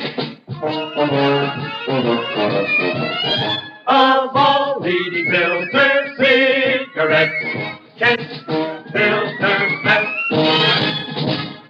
And now, starring Lee Patrick, Act 4 of My Dear Niece. You may well imagine my fright, my dear niece, as I drove back through town with this bloodthirsty man at my side. My car is not new, as you know, and although I often have trouble with it, I never before had the horn stick. But that night it stuck right on the corner of Brookside and Sierra Madre. Stop blowing your horn! I'm sorry, Mr. Bruce, I'm not blowing my horn. It's gotten stuck. All right, stop the car. You stay there. Don't try to drive away. See? Yes, I see.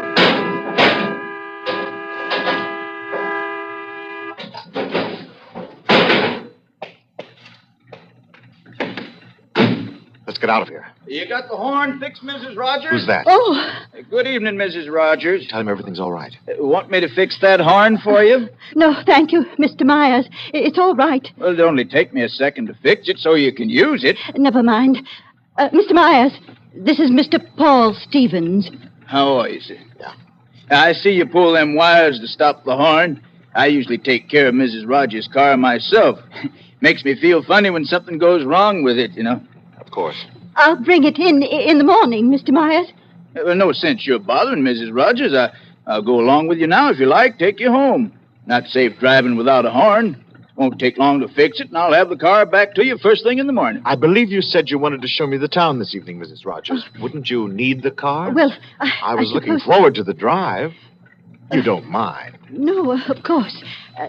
You will pick the automobile up in the morning, Mr. Myers?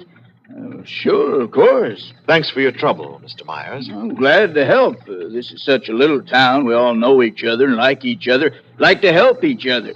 That's so, Mrs. Rogers? Yes. Well, good night, Mrs. Rogers. And I'm glad to have met you, Mr. Stevens. We drove on home. I tried to figure out why he chose me out of all the people who must have placed advertisements that day as the person with whom he would hide out. For by now I was convinced that Mr. Bruce had deliberately set out to murder Mr. Stevens for some reason and hide out in my house, where the police would be most unlikely to look for him. But why my house? Why had he chosen me? When we got to the house, Mr. Bruce made me place a long-distance call to Los Angeles for him. It's ringing. All right, give it to me. Hello? Mary? Bud? Yeah. Look, meet me at Al's as soon as you can get here. Something's wrong. What's happened? Are you all right? Yeah, fine. I'll tell you when you get here, and get here fast. All right, Bud. Well, you got any pets you want to feed before we leave? Where are we going? Little trip. You ready? Don't answer that. It might be the operator calling back. She'll wonder. Okay, answer it. But I'm right here. Hello? Mrs. Rogers, this is Officer Barnes. Say, oh, yes, operator. Oh, yes, operator. Is he still there? Yes, operator. Stall him a little. We're coming after him. Thank you, operator. Dear Mr. Myers, he'd understood me, and he'd told the police, and they were going to save me. Well, you just can't imagine, my dear niece. I felt exactly like the heroine in a motion picture.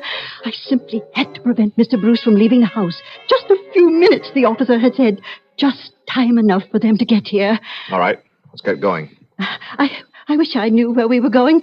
Do I have to take anything with me? Will we be gone long? You will. A long time. Well, then I'll need several changes of clothes. Let me see. You won't need anything. The heater. The what? I left the heater on in the other room. I'd better turn it off. All right, but make it fast. Well? Just a second. There. Now I feel better about it. Okay. Now, you ready? Yes. Now I'm ready. Mr. Bruce turned off the lights and opened the front door. It was quiet on the street, peaceful and dark, but I thought for a minute that I saw a figure move suddenly toward us in the shadow. I kept praying. I wanted the police to be there, not only for myself, but because back there in the living room, the pieces of the puzzle had fit together. Now I knew the whole story, all of the whys and hows. Mr. Bruce motioned to me to go ahead, and I walked slowly down the path toward the automobile. I could feel Mr. Bruce a few steps behind me. Midway in the walk, it happened. Hold him high, Bruce. What? Get down, Mrs. Rogers. There you. Oh. Miss Rogers. Miss Rogers, you all right? Yeah. I'm all right. Thank you. I'm all right. And there it is, my dear niece. The explanation I promised you. I felt as your aunt that I should tell you, Mary, how you happened to be in the county jail awaiting trial. When Mr. Al in the roadhouse first mentioned your name, I was suspicious. But not until Mr. Bruce made the phone call to you did I piece the story together. You had suggested the advertisement. Your husband answered it and employed me. Oh, if only you'd told me, my dear, that you'd gotten married while you were in Los Angeles. After all, I am your only living relative, and I could have come to your wedding. Then this whole thing wouldn't have happened, would it, dear? Because I would have known Mr. Bruce all the time. Let me know after the trial what your new address is to be, and I will continue writing. As always, Aunt Emily.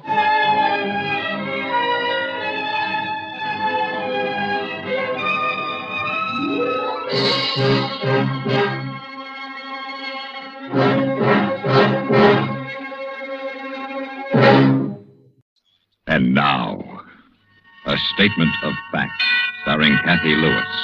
A tale well calculated to keep you in suspense. I'm sorry, no comment. Let me through, please. Will you let me through? Sorry, I have nothing to say at this time. Oh, hiya, Chris.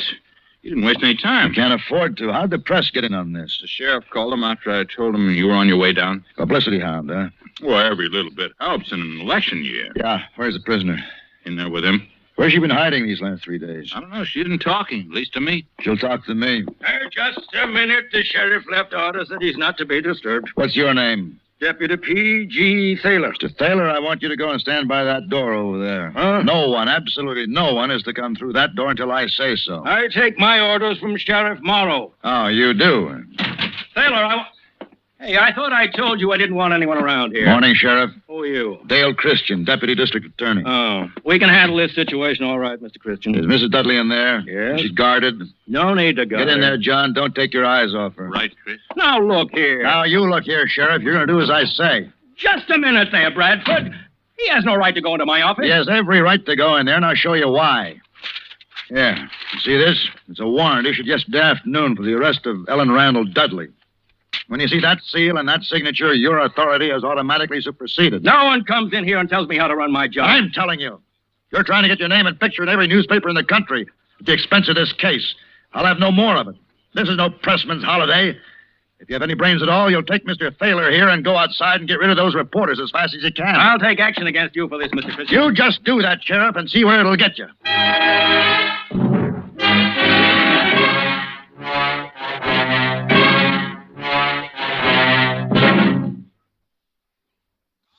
And now, starring Kathy Lewis, Act 2 of A Statement of Fact.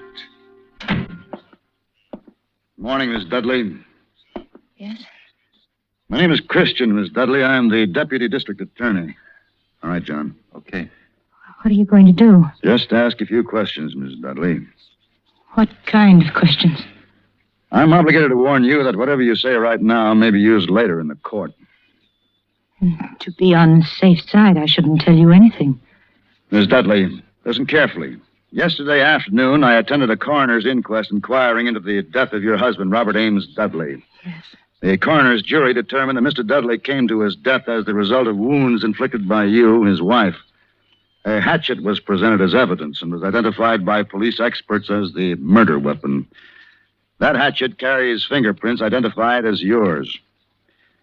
2 witnesses, your maid, Ethel Lee Barth, and a neighbor, Mrs. Frank Thompson, gave testimony that further incriminates you. Enough evidence was presented for the coroner's jury to recommend that you be taken into custody and held for the action of the grand jury. Now, do you understand what I have just told you? Yes, I think so. In a few days, the grand jury will meet and charge you with murdering your husband. Do you understand that? Yes. Fine. Now, a frank, honest statement from you right now may determine the disposition and the proper plea to be entered on your behalf. What do you mean, Mr. Christian? Proper plea? Miss Dudley, you murdered your husband on the night of the 13th. And the sooner you admit that, the better off you'll be. Suppose I don't admit anything. Then you can expect no clemency, and that, of course, is entirely up to you, Mrs. Dudley. But I must tell you that the death house in the state penitentiary is full of people who didn't listen to reason while they still had a chance. This is your chance, Mrs. Dudley, right here and now. Well? I don't know what to do. If you don't take my advice, they'll hang you. I promise you, Mrs. Dudley, they'll hang you as certainly as you're sitting in that chair. Well? I don't know what to do. I don't know what to do.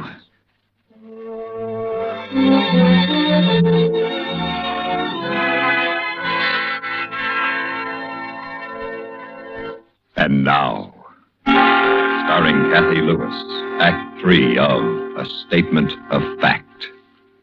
Now, suppose we begin at the beginning, Mrs. Dudley. The beginning? What was the beginning? I don't know. Well, let's say... Where do you meet your husband? Seems to me I read someplace that it was in Europe. Yes, that's right. In the south of France, I had a villa on Cap Ferrat that summer. And what summer would that be? 1950. 15. Meet him through friends, did you? Yes, at a gala at Monte Carlo. We were married 3 weeks later at the Marie in Grasse. Rather a short engagement, wasn't it? Seemed an eternity at the time. I was fed up with European gentlemen, I suppose, tired of having my hand kissed, bored with the kind of men who put all women into 2 categories, possible wives or possible mistresses. Roger seemed only interested in me as a wife, and he was so refreshing, so healthy, so American. But the marriage didn't work out the way you expected. I understand you and Mr. Dudley have been having trouble for some time. Oh, yes. For years. I soon found out that although he wanted me as a wife, he wanted every other woman as a girlfriend. And he drank? He drank. Now, if you'll just start with the events of that night. What is today? Friday. I'd be playing bridge this afternoon. There's a dog show tomorrow evening I wanted to go to, but I won't be able to go anywhere now. Do you feel sorry for me, Mr. Christian? I beg your pardon? Do you feel sorry for me? Makes no difference how I feel, Miss Dudley. You're an accused prisoner, and my job is to get a statement of fact from you. That's why I'm here. Oh. Miss Dudley, I'm your friend here. In a courtroom, I'll represent the prosecution, and I'll do everything I can to see to it that you hang unless you make a complete confession now. Is that perfectly clear to you, Miss Dudley? Yes.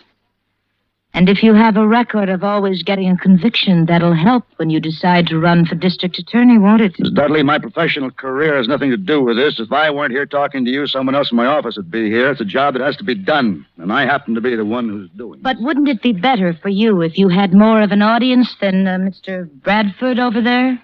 Wouldn't it be much better if you had me in a courtroom with reporters and photographers Miss Dudley, around do you to see? want to talk to me now? I don't mean to make you angry, Mr. Christian, but if all you've told me is true about what happened at the coroner's inquest and what will happen when the grand jury meets, You can hang me right now. I certainly can. And yet you're here to get my story. You must be uncertain about something. I told you I'm trying to help you, Mrs. Dudley, but I warn you, I am not uncertain about anything where you're concerned. Make no mistake about that. I have a duty to the people of this state, and that is to learn the facts of this case and present them before the court, and I intend to do that with or without your cooperation. Well? May I talk to you alone? You understand why Mr. Bradford is here? Yes, But I'd like to tell it to you alone. It can't possibly hurt anything to talk to you first, can it? All right, John, wait outside. I'll send for you when I need you. Right. Thank you.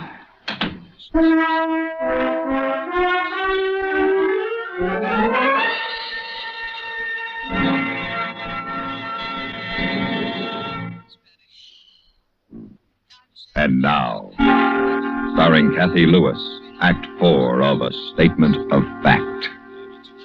All right, Mrs. Dudley, we're quite alone. What do you want to tell me? I killed my husband. Very well. Tell me how it happened. I was having some people over for dinner that night. I was busy in the kitchen with the maid fixing the dinner. When Roger came downstairs, I asked him to do a simple thing, just a little thing. I asked him to start a fire in the fireplace. Go on, please. Well, he took so long down in the basement getting things ready for the fire, and our guests were arriving at 7:30.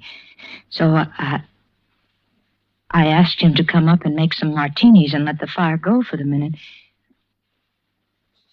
He called me a name. Why? I never knew why he did things like that. I went downstairs to ask him why he was so angry, and he called me another name. It wasn't just the name or him being angry. It was all of the things he'd done to me before, the arguing and the fighting and the insults. When he started up the stairs, I picked up the hatchet and I hit him with it. He fell down. Then what did you do? I ran upstairs and put on my coat and left the house. Where have you been these last 3 days? I never left town. I took a room at a motel, and last night I decided I better get away, go east, maybe.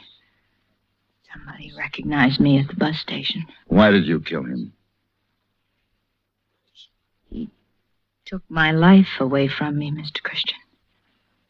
I don't understand. When I went down the stairs that night and saw him standing there, I suddenly realized all he had taken from me. Everything that was young and fresh and wanting. And I despised him for it. So I killed him. Why? Why did you have to kill him? You could have divorced him, left him. Don't you see what he had taken from me, Mr. Christian? There was nothing left for him to steal from me, or nothing left for me to give to another man. Are you married? No, I'm afraid I've been too busy. You wouldn't know what a man can take from a woman if... Mr. Christian, am I someone you'd want to be married to if this terrible thing hadn't happened? Am I someone you'd be proud to have for a wife? You might be. That's all a woman needs, is to be wanted. Am I old and ugly and unattractive? Am I shallow or flighty? Look at me, Mr. Christian. I am. No. Stand up, please. Look at me. Close. Yeah. Would you want to be loved by me? You're very beautiful, Mrs. Dudley. Have you any idea what it means to be a beautiful woman, Mr. Christian?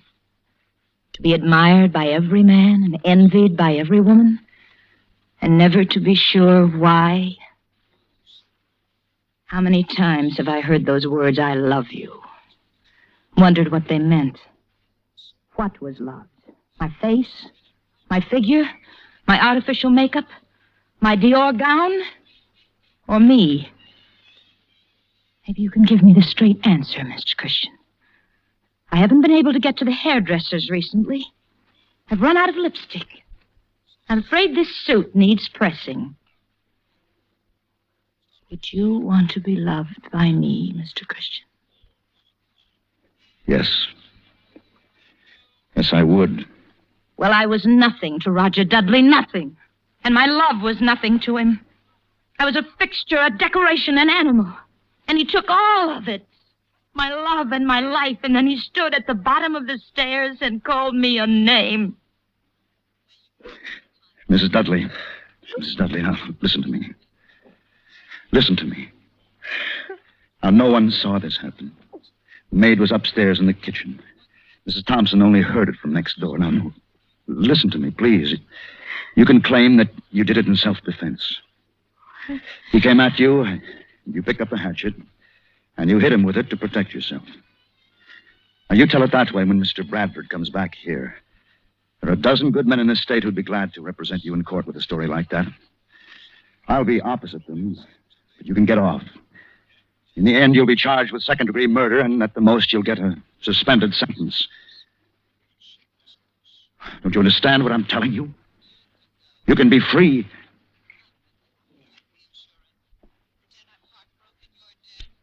Yes, Mr. Christian. All right, let's have Mr. Bradford in here now, please. Right. Wait a minute. Hold it. I can never be free. What are you talking about? You haven't understood a thing I told you, have you, Mr. Christian?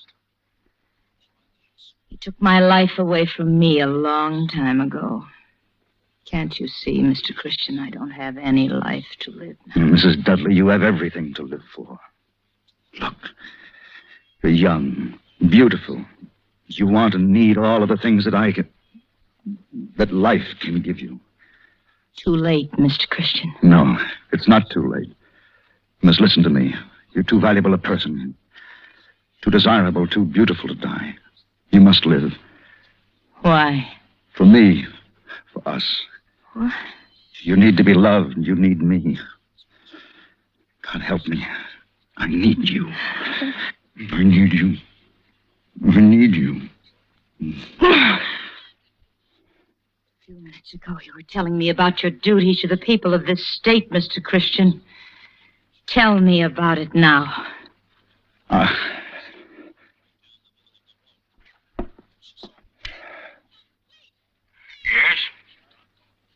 All right. Send in Mr. Bradford. I wanted to talk to you alone like this to make sure I was right. You're no different than he was, Mr. Christian. You'd take a woman and do the same thing to her that he did to me. Until you kissed me just then, I wasn't a person to you. I was an animal. A trapped animal. And if I let you help me escape from this trap, I'd just be escaping into a smaller one. A worse one. With you. You're another Roger Dudley. Okay, Chris? Chris? Are you ready to make your statement of fact, Mrs. Dudley? Yes. All right, John, take it down. From the beginning, Miss Dudley. Just as it happened.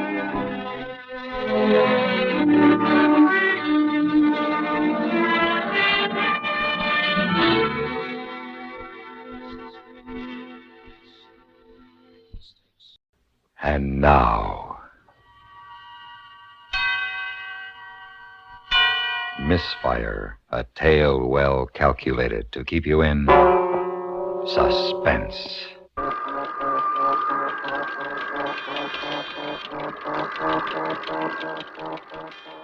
Ground Zero, somewhere on the desert. We are inside the cab where the bomb, this one called Jackhammer, awaits the impulse from control point some 14 miles to the south. Electronic gossips hum and throb their chatter about the health of the patient. suspended 500 feet above the desert floor. But the unfeeling machines neglect to mention a human factor this morning. An imprint of carelessness. A small metal wrench jammed in the track of the electronically controlled door. A shift of sand occurs against one of the great steel legs gripping the desert, and a brown-backed desert tortoise trundles out for a look at his world. A world of sage and sand and space stretching endlessly off into the darkness. No man is in sight. That is good. There have been days of hiding from men, but now they've gone, and the tortoise tries his morning legs and plans his new day. H-1. Place eye protectors in position and turn back to fireball. 55, 54, 53, 52, 51. From 100 speakers 50, miles removed 49, from ground zero, the tape-recorded voice begins its countdown. No margin for error now, no turning back. Test shot jackhammer is underway. 42, 41, 40, 39. On News Knob, 14 miles away, a photographer from an eastern paper nervously adjusts his goggles and wonders, what would it be without them? 14 miles. Can it blind across 14 miles? A mile and a half from ground zero, a 22-year-old Marine corporal crouches in a trench on his knees, his head rammed into his arms, per instructions. He and 1,999 other Marines there to prove that man is not afraid. Not really. But what if something goes wrong? 33. What if it's bigger than they think? 32. 31. He hears the endless 30, droning of the taped voice. 29. 28. 27. 26. A little over a mile from ground zero, in a concrete bunker with its air conditioning secured, sits a 37-year-old Englishman, a civil defense man, remembering another time he huddled in a shelter. Only then he was a soldier in London, and the buzz bombs screamed overhead. His uniform, now top secret, designed for the future, and he sits on a padded floor with 12 other men. They want to know what chance their cities will have against the day that must never come. 18, 17, 16, 15. At control point, men sit silently, watching instruments designed to tell them how efficiently jackhammer does its job. 9. And the tortoise lumbers across his front yard 5, in search of breakfast. 4, 3, 2, 1. What happened, Doctor? Misfire. It's a misfire. Attention, all personnel. Attention, all personnel. This is Dr. Thurston. Test shot jackhammer is incomplete due to undetermined failure. Maintain positions till further notice. You are still on detonation alert. Dr. Thurston? What is it, Butler? Everything was normal on my phase until H-49. Grant, that would coincide with your variance, wouldn't it? Yeah, but Frank, you shouldn't have had any reading at all at that time. On the sub-relay meter, I didn't.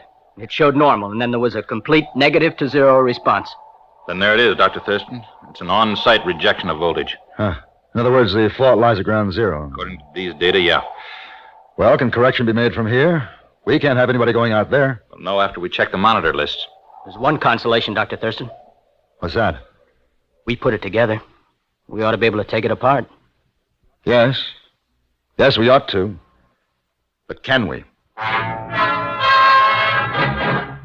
The second act of Suspense continues in 1 minute. And now, we continue with Act 2 of Misfire, a tale well calculated to keep you in suspense. There's no walking away from an atom bomb. No asking who left it there. So it becomes a story of people, the disarming. Lee Thurston, MIT graduate, 1932, old enough to have been appalled at the thought of an atom bomb, scientific enough to accept it, human enough to demand influence in its use. John Grant, 36, a red-headed giant who daily deals in miracles, believes in them, makes them work.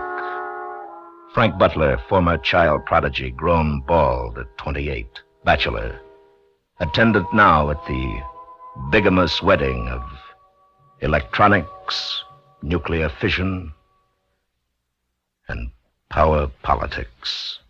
An on-site test is the only way to check it out. No, Butler, that would mean 2 men at ground zero. But there's no explanation for what we're finding here. He's right, Doctor. If we accept our data, we have a power failure originating at the cab itself. With a risk of delayed detonation, Grant. You can't forget that. I'm not. There are 2,000 Marines and 12 CD men out there. How long can they wait? Dr. Thurston. Yes, what is it? General Manning on the phone, sir. Wants to know if he can evacuate yet. No, not until we know more about the cause of the misfire. I'll let him know. Yes, sir. Oh, Winship. Yes?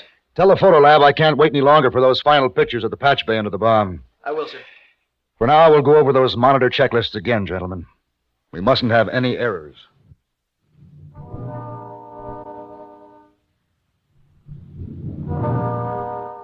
News Knob has a mathematics of its own.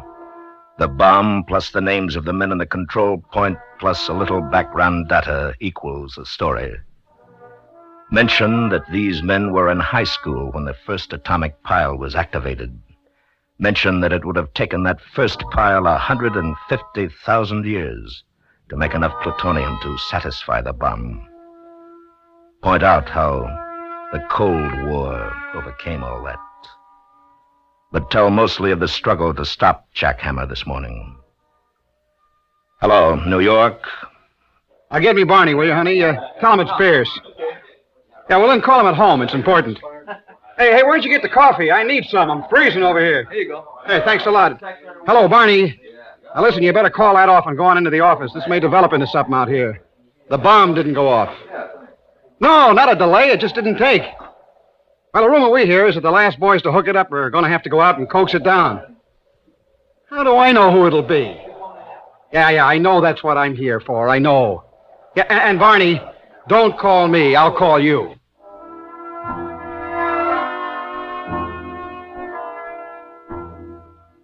The Marine lies flat now, permission granted.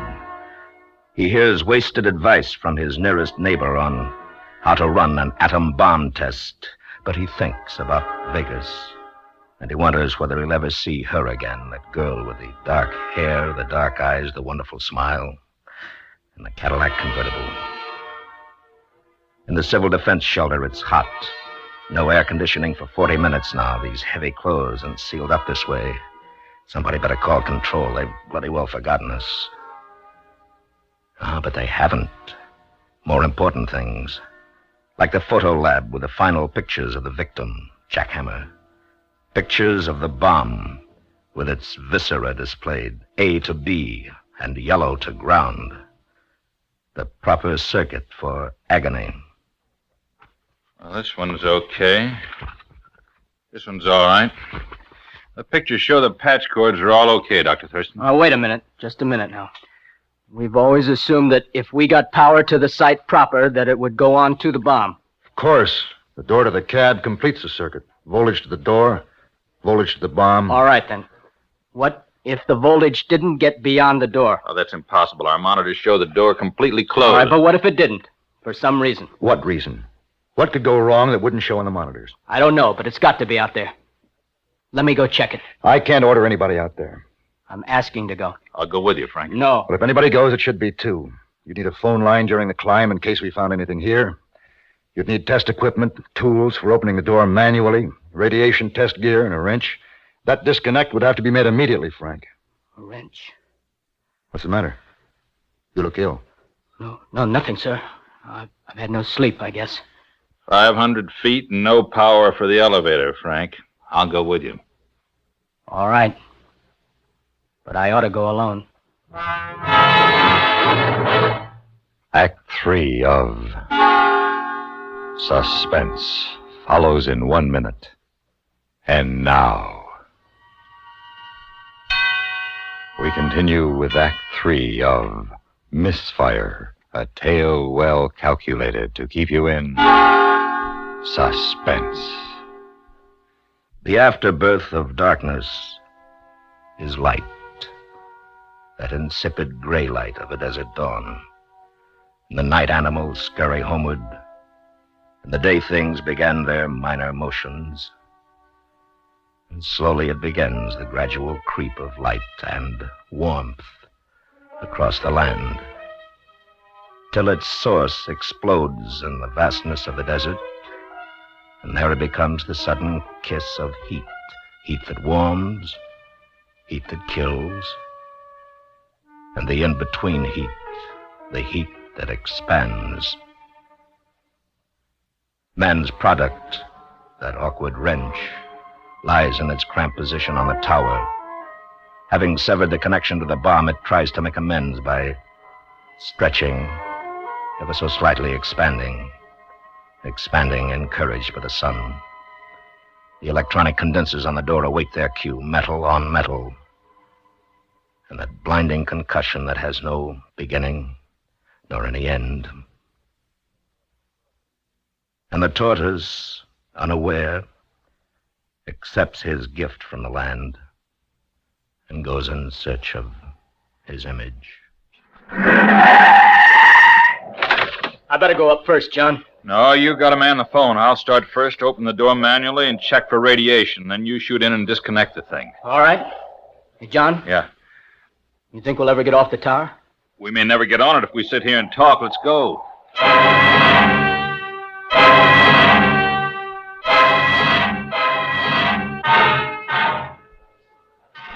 Hello, Barney. Now listen, they've started climbing the tower. That's right, 500 feet. I don't know how many stories that is. The Washington Monument is 550, I think, but... Now, look, get this, Barney. Play this one straight, will you? No heroics. This one will stand on its own. Sure, we're on a detonation alert. Well, who knows what's going to happen? Fear of falling. It never goes away. It only becomes conditioned to the environment, and 500 feet straight up has no relation to man.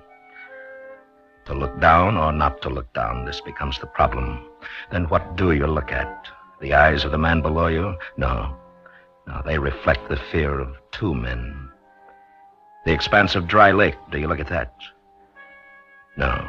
It shimmers in the coming heat and brings on the dizziness. Well, do you look inside? At the fear of God? Yes, you might look there. That might help.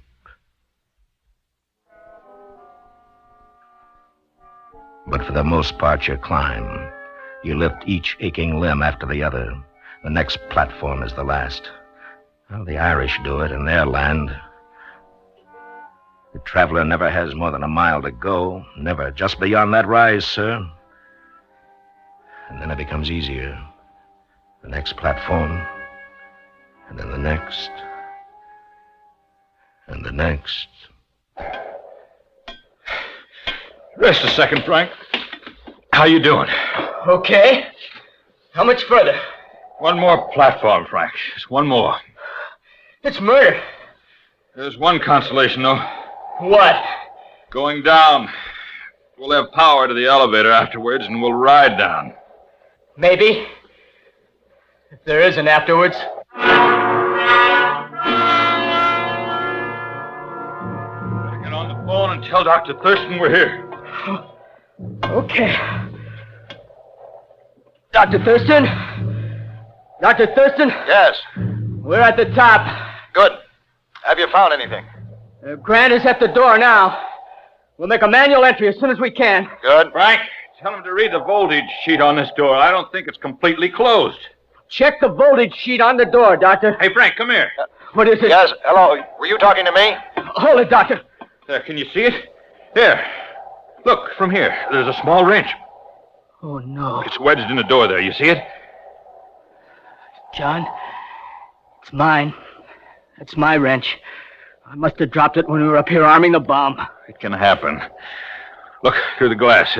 It severed the detonation circuit. That's what happened. But it completed the door contact. Sure, that's why the monitors didn't show it. Lord, Frank, look how close it is to making contact. John, that's going to go any second. Take it easy now. Move and shade that thing. Heat expansion will set it off. How's this? Give me the phone. Dr. Thurston. Dr. Thurston, can you hear me?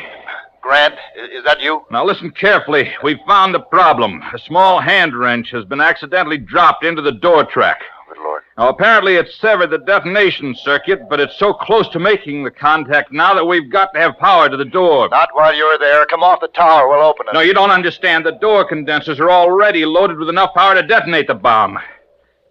Well, is the wrench above the contact? Yes. Then opening the door will drop the wrench and set it off. Look, you got to give me power, just enough to make the door jump. I'm putting a pair of pliers on the wrench. I'll yank it out as soon as you loosen the door. What if you miss?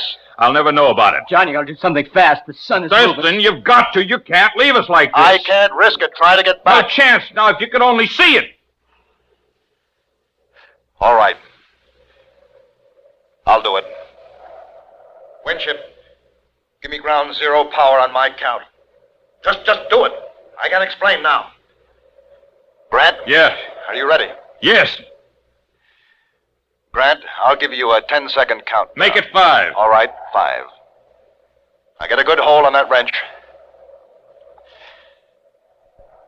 5, 4, 3, 2, 1. Are we out of it? Nice going, John. We're out of it, Thurston. We're out now. The bomb can't go off.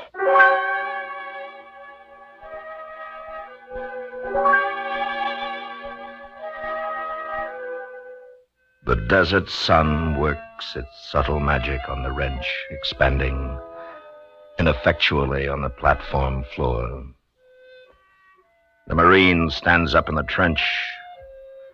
The CD man sheds his top-secret uniform, strips to the cuff unashamed. The newsmen converge on ground zero. The redhead and the young, bald man hop from the welcome elevator to see a tortoise scurrying ponderously toward his burrow, and they pick him up. But he pretends not to be there at all. But he is, and they know it.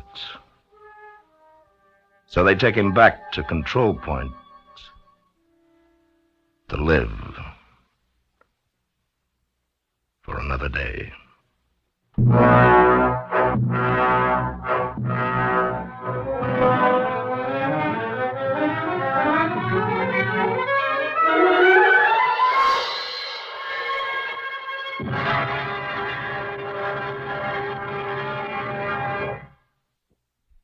And now,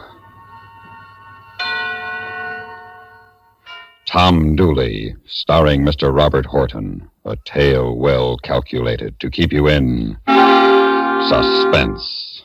Hang down your head, Tom Dooley. Hang down your head and cry. Hang down your head, Tom Dooley. Poor boy, you're bound to die. For the last time, Tom Dooley, don't go no further. Don't go calling on the girl that's waiting for me, cousin. You've been away a long time, Tom. And she's been waiting a long time. No cause to keep her waiting any longer. You go on home, Noah. I'm staying right here. What for? In case I'm needed. You're liable to stay there a real long time, cousin. Laura. Laura. Hello, Tom. I heard you was back. A darling, still a darling. But I didn't know. I thought... My darling, I Laura. thought you were dead. Dead they were. Piled high, but not Tom Dooley. Let go of me. And it's true what they've been saying down at the settlement. A man came along and he gentled you. I grieved for you like I had to do. Over a year. A schoolmaster, they say. I love him. That's the way things are now. A Yankee schoolmaster. The war's done, Tom Dooley, and the killing's done. And the hate's done. Maybe the hate's done. I don't know yet. I grieved for you, Tom. Tears on you, that was your grieving. Listen to mine. The fighting and the blood and the screaming and bull running and the Manassas and killing the Yankees. And they always coming. And Virginia and Pennsylvania and the killing and leaving your own blood wherever you go. Tom. But you go. Because as long as you're going, you You're coming back. Back here to the Smokies, back here to Laura and her pretty mouth and Laura. Laura. No, I don't love you no more, Tom. I don't love you. You're gonna love me. You're gonna remember Tom, how. Tom, I'm no. gonna kill you, Laura, on account of you ain't worth those 4 years on account. You couldn't wait for your man. Let it go, cousin. Get out of here, Noah. You're my blood cousin, and I'm holding the gun on you, and I'm saying you gotta go. I'd kill you where you stand, Tom, and no man would blame me. I would, Tom. Yeah, I think you would. Good night, Laura. Hang down your head, Tom Dooley. Hang down your head and cry. Hang down your head, Tom Dooley. Poor boy, you're bound to die. In a moment, we continue with the second act of Suspense. It has the fresh, clean scent of pine. It's new. It's at your store. What is it? It's the best disinfectant anywhere. Kills disease germs on contact. It's Lysol in a new pine scent. Right. Now there's a new pine-scented Lysol. Now your home can be pine sweet and Lysol clean with genuine Lysol brand disinfectant. New pine-scented Lysol disinfects, deodorizes, deep cleans kitchen, bathroom, nursery, sick room. Keeps things fresh and sweet with no extra work. Pine-scented Lysol helps guard your home. In laboratory tests, Lysol's anti-germ action kept working for 7 full days. So try this new pine-scented Lysol. Make your home pine sweet and Lysol clean. You can still get regular Lysol, too. Yeah. And then what did he do, Tom? Do? He just stood there like a bound boy to Husky. Yeah, you know, Tom, we sure missed you around the stove. Why, all of us thought you was... Thought I was dead. What kept you, Tom? All of us come back as soon as we hear General Lee surrendering. What happened to you? I'd never seen Pennsylvania, walked around it. With a gal? Just walked. You walked too slow, Tom. Yeah, you walked a lot too slow. Laura Foster passed you right by. Yeah, I heard.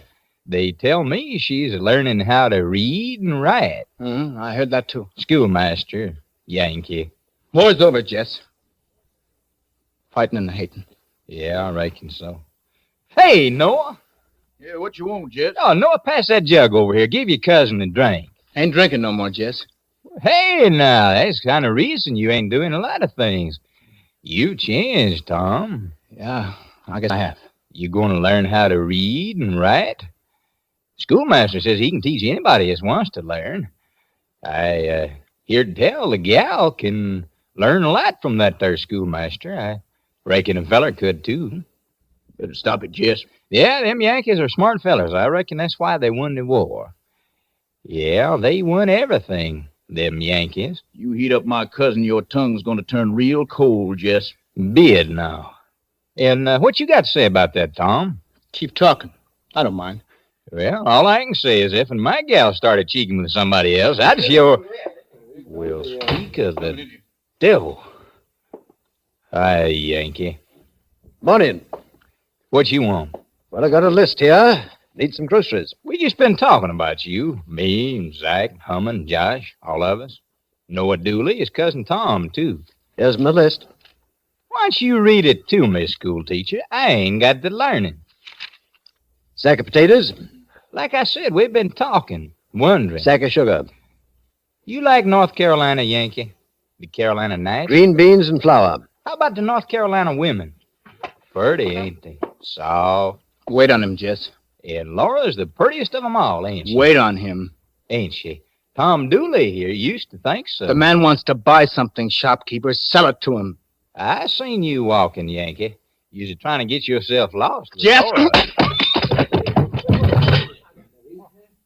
Why'd you do that, Mr. Dooley? We got no call to talk that way to you. I'll do my own talking. And I'm saying, I hope you and Laura will be very happy. Laura will be glad to hear that, Mr. Dooley.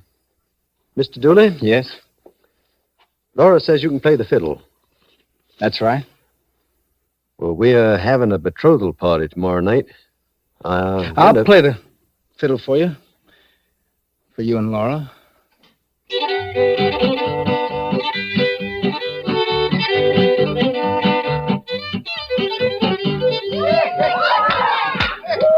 Hey, Noah. Come here. Come here a minute. Will you spell me on my fiddle a little bit, huh, Noah?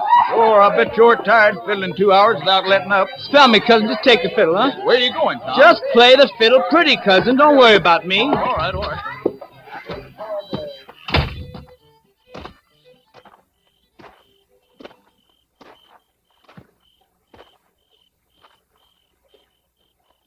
Laura. Oh, I didn't mean to frighten you, Laura. oh, that's all right. Noah's playing me my fiddle. I saw you come out here, and I wanted to say something to you. I wanted to talk to you, too. Paul told me what you did. They teasing him and calling him Yankee, and you... That was all right. I've been hearing other things, Tom. What sort of things? How you're different. How you ease down and not wild so much no more. I'm glad, Tom. But it don't make no difference to you, does it, Laura? How you feel, I mean. No. Laura, Yes? walk with me. No, that wouldn't be right, Tom. Things I gotta tell you. It wouldn't be right to listen, Tom. Just a favor I'm asking. I'm pleading. I changed, you heard that. Just a little walk, Laura. A little walk? All right. You remember? We used to come this way. No talk of that, Tom. I remember. I'm going back if you don't. Please don't.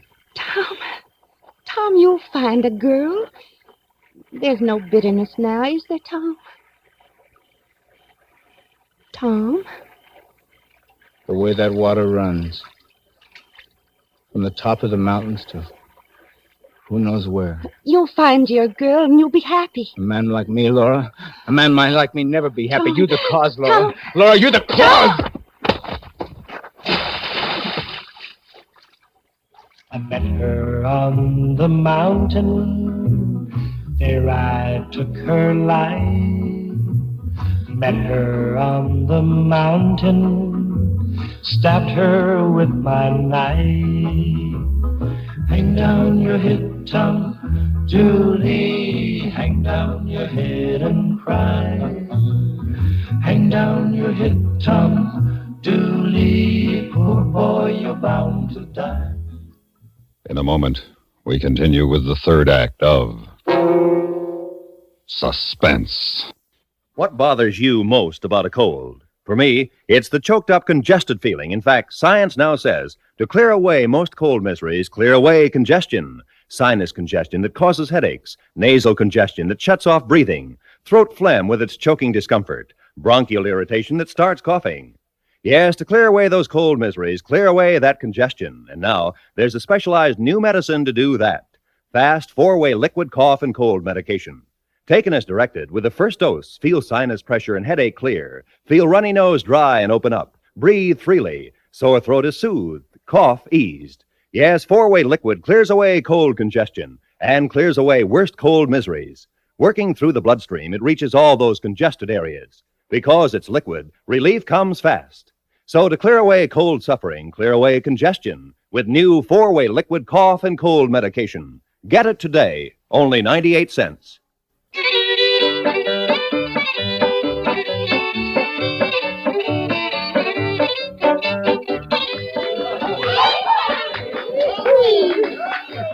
Enjoying yourself, Mr. Dooley? Huh? Oh, sure. It's a nice party you got going, Mr. Grayson. Talk to you for a minute? Sure. Pardon me, ma'am.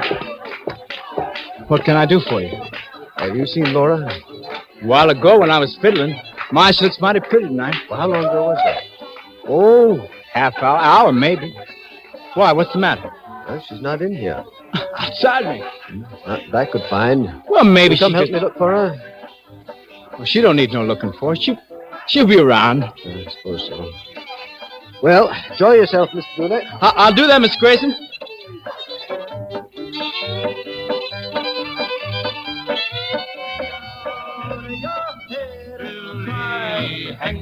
your head and cry. Hang down your head and cry. Oh boy, you're bound to die. Tom, wake up. Huh? Come on, Tom. Come on, wake up. Get on your feet. Why are you waking me, cousin? Listen here. Listen to me. Why are you waking me when it's still black outside? You killed Laura, Tom. What? They found Laura snagged on a rock right under the North Falls. She was stabbed. What are you saying, Noah? I'm saying it and everybody else is saying it. You put a knife to Laura. You saw me dancing, Noah. Everybody saw me dancing. People seen you go outside, too. They're coming after you, Tom. Saying I killed her. Knowing it. Knowing you're the only person had reason. Everybody saw me dancing. You're talking and they're coming after you. They're gonna hang you, cousin. They're gonna hang you, sure. You killed her. Didn't you? You gotta help me. Kill her. Pretty thing like Laura. You blood kin to me, Noah. And you're gonna help me. You're gonna do what I tell you. No, I'm not, Tom. I'm doing nothing You're to help talking like a man who don't care if you die. You're gonna wait till I get out of this cabin, till I get on your horse and start riding to Tennessee. Then you're gonna wait some more, see? Till you hear them coming. Then you're gonna get on my horse and wear my hat, and you're gonna start riding in the other direction. When you leave, I got the length of this room to decide whether to shoot you in the back. Get going.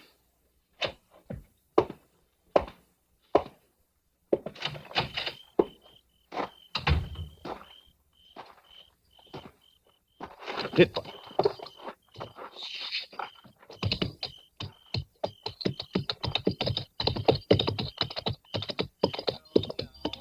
Hang down your head and cry. Hang down your head and cry. Hang down your head and cry. Oh boy, you're bound to die.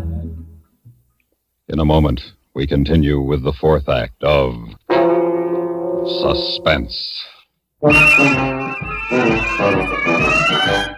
Of all the filtered cigarettes, Kent filters best. Kent filters best. It makes good sense when you smoke Kent. Kent filters best. Of all of the brands of cigarettes, Kent tastes the best. Kent tastes the best. A richer taste than all the rest. Kent filters best.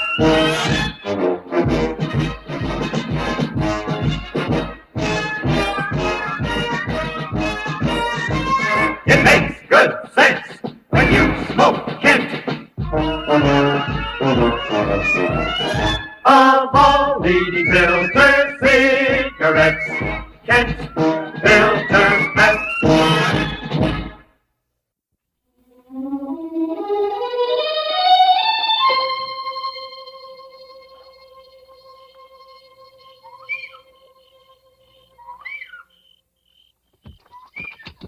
Who's there?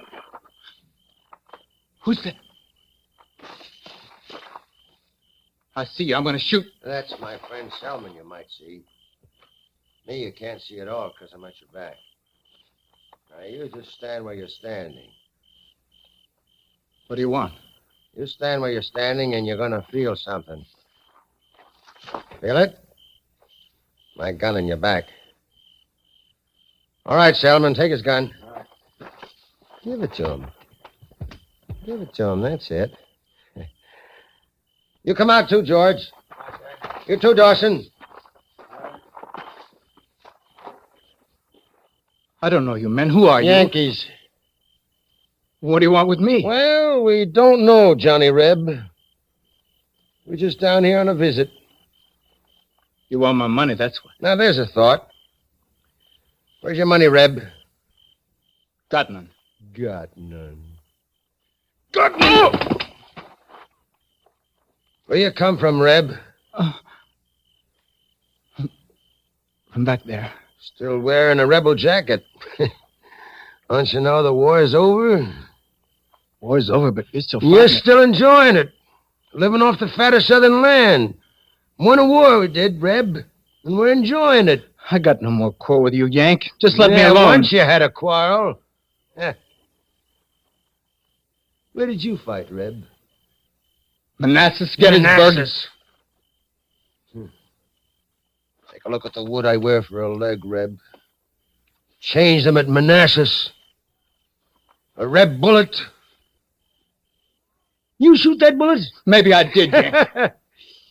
Yeah. You got us a brave one, Selman. Make him cry a little.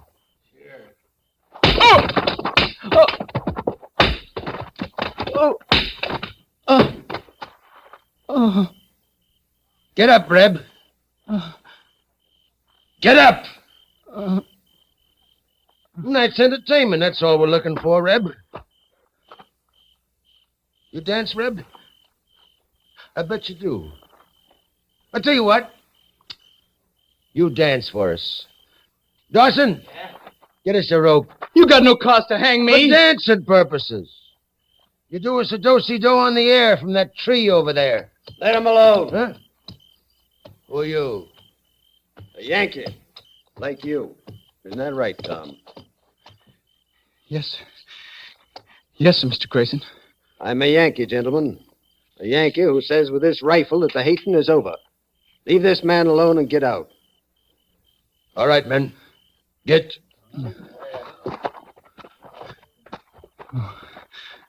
Mr. Grayson, they were going to kill me. I'm grateful to you. Grateful? For what? For saving my life. You're going right back to where you come from. To where you killed Laura. You walk ahead of my horse. Or I'll shoot you where you stand. You're going to die legal, Tom Dooley. Now move.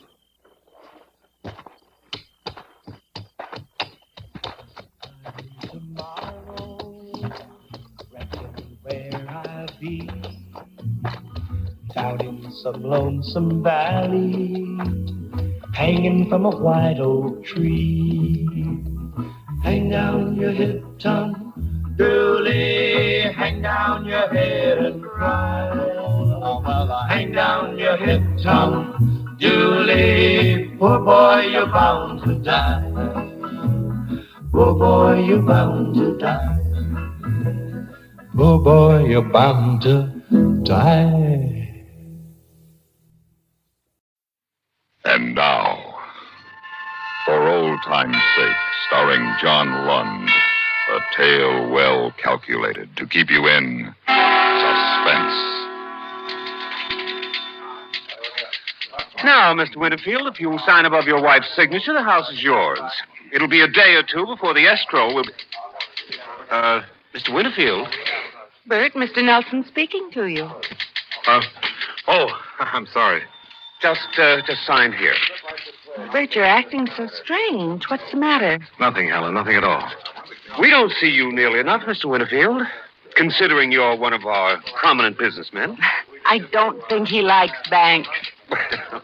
I certainly hope that isn't the case. That was the case. I don't like banks. They make me nervous. I suppose because I helped stick up a few years ago when I was only a kid. Oh, I served my time, but I still don't like banks. I don't suppose I've been in the First National a dozen times in the 15 years I've lived in Madison City. But I had to be there now when this nightmare began. Folks, this is a stick-up! The bank was being robbed. It was so familiar, like watching an old movie, that I kept waiting for Pinky to go into action. Waiting for Pinky to give the orders. You all move back into the vault. Go on, be quick about it. And there it was. It was Pinky's voice, crowding in on me out of the path, shouting at me. You heard me, buddy. Get those hands up and turn around. I said get those hands up. Now turn around. Well, what do you know? The rest of you people move back. Go on, into the vault. Not you. You stay. What do you want with him? Who's she? My wife. Tell her to get into the vault. Go on, Helen. What does he want, Bert? Please go, Helen. Lady, I told you to get... He means it, honey. Go on. Right. Well, Bert, just like old times, isn't it? Cat got your tongue? Here, grab the sack. Must be your turn to take up the collection. You still remember how it's done, don't you? I was just a kid. I've done my time. Does your wife know? No, I never told her. Does anyone in this burg know? No. Not even the cops? No, no one. What do you do for a living? I own a hardware store. And nobody knows that you're an ex-con? Nobody. Then it wouldn't do you any good if people found out. Would it, Bert? No, it wouldn't. Come on, then. Hold that sack open. Why? Look, Pinky, I don't want to get mixed up in this. I've gone straight. I know, but you don't mind helping a pal for old time's sake, do you, pal? Now then, next cage. Leave me out of it. You want I should kill you? Well, what am I going to tell him? Nothing. Don't tell nobody nothing. You don't talk, I don't talk, see? But I'll give you a break. I'll make it look good. Hand over your wallet. Okay. There. Now you can say you was robbed, too. Man, you're loaded. You must not trust banks. Hey, these your kids? Yeah. Where are they at? My wife and I dropped them off at the show. I'll bet you got big plans for these girls. Sure I have. In case you can't keep quiet for old time's sake, just remember these kids. You know what I mean? I know what you mean. Yeah. Where do you... Never mind, here it is. Albert Winterfield, 915 South Maple Street. I'll remember your address, Bert. 915 South Maple. If I happen to read about myself on page 1 of the morning paper, I'll be dropping in on you. Not next week, maybe, or even next month. But I'll be back. Don't worry. I should worry? They're your kids, Bert. I'm aware of that. Here's your sack. You got all of it? Yeah. Okay, just a minute. All clear? All clear. Everybody tied up? Yeah. Turn around, Bert. I can't waste time tying you up. Yeah, Pinky, I remember your style. For old time's sake, pal. Come on, boys. Let's get out of here.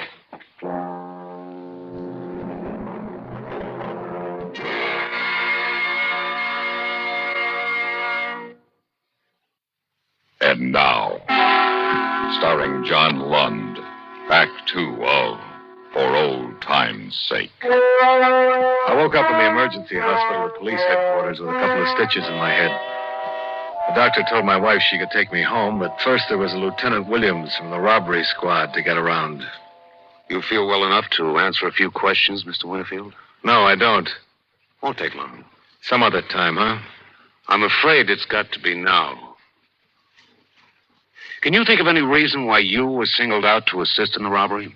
I know. I was forced to do it at gunpoint. What'd you two talk about?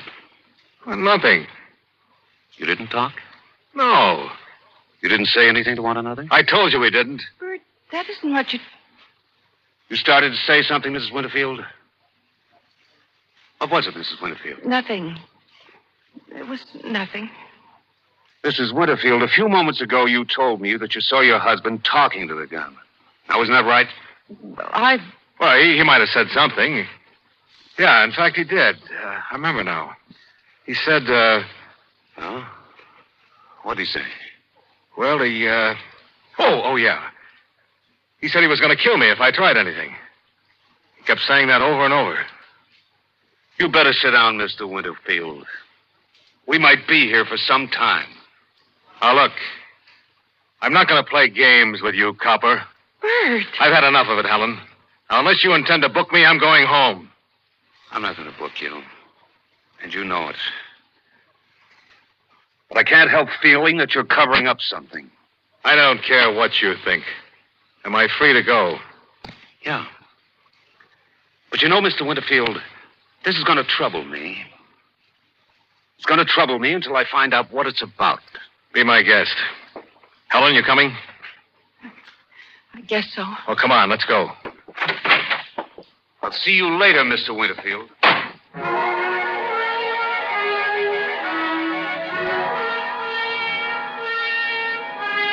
Bert, I'm waiting. Waiting for what? You haven't opened your mouth since we left the hospital. There isn't anything to talk about. Isn't anything to talk about. I should say there's a great deal to talk about. Get off my back, Helen. Bert, what is this? You never used that tone of voice to me before. Oh, I'm sorry. Bert, listen to me. If you're in trouble, I want to know about it. I want to help you. Nobody can help me. Bert, remember that promise we made when we were married? I don't know what you're talking about. Yes, you do. We promised we'd always tell each other the truth.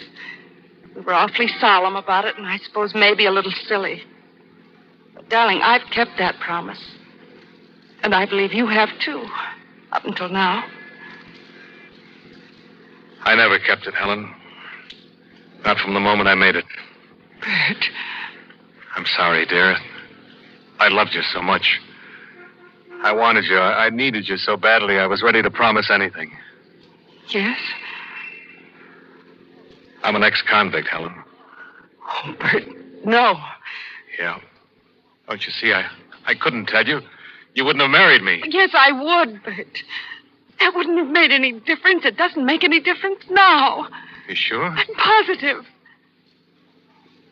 Then you knew that bank robber. Yeah. Why didn't you tell the lieutenant? Why should I? It's your duty as a citizen. Oh, is it? Of course it is. Now you're guilty of withholding information from the police. I can't rat, Helen. Rat? Is this man a friend of yours? No, not exactly. I used to work with him. Work? You mean you robbed banks with him? Yes. Are you wanted for anything now? Oh, no, Helen, no. That was a long time ago. I got caught. I went to prison. I'm clean. Oh, it frightens me to hear you talk like that. Clean, rat, copper. I don't like it, Bert. Let's go back and tell the lieutenant. I can't, Helen. You can't pretend this never happened. Well, let me worry about that, huh? I'm not going to do it. Pull over at that gas station. Why? Pull over, Bert. Stop the car.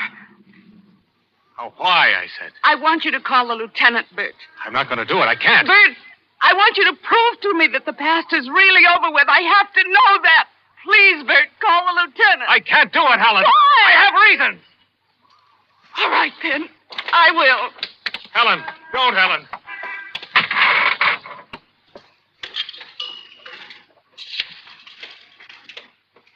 Police department, please.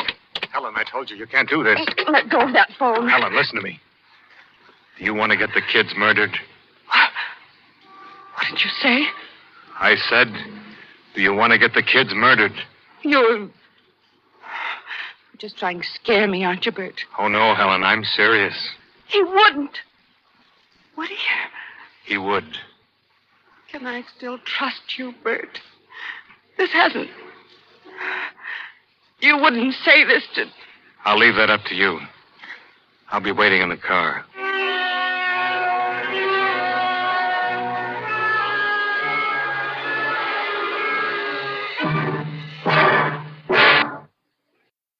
And now, starring John Lund, Act 3 of For Old Time's Sake. Well, do you feel better now that you've done your duty as a citizen and taxpayer? The lieutenant wasn't in. Oh, good. That gives us a little time. For what? To use our heads. Helen, I don't have to tell the police anything. I'm not guilty of anything. Nobody but you knows that I served time. That bank robber does. Oh, he's taken it on the lam by now. And he won't be back unless, and get this, Helen, unless I go to the police. I know him. If I talk, he'll get me or you or the kids. But don't you see, the only sensible thing is to forget about it. Yes, Bert, whatever you say. Well, don't you see? I don't know, Bert. This is the first time I've had anything to do with criminals.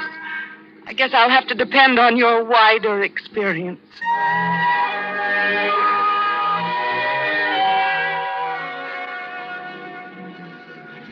What time will the kids be out of the show? I don't know. They'll phone.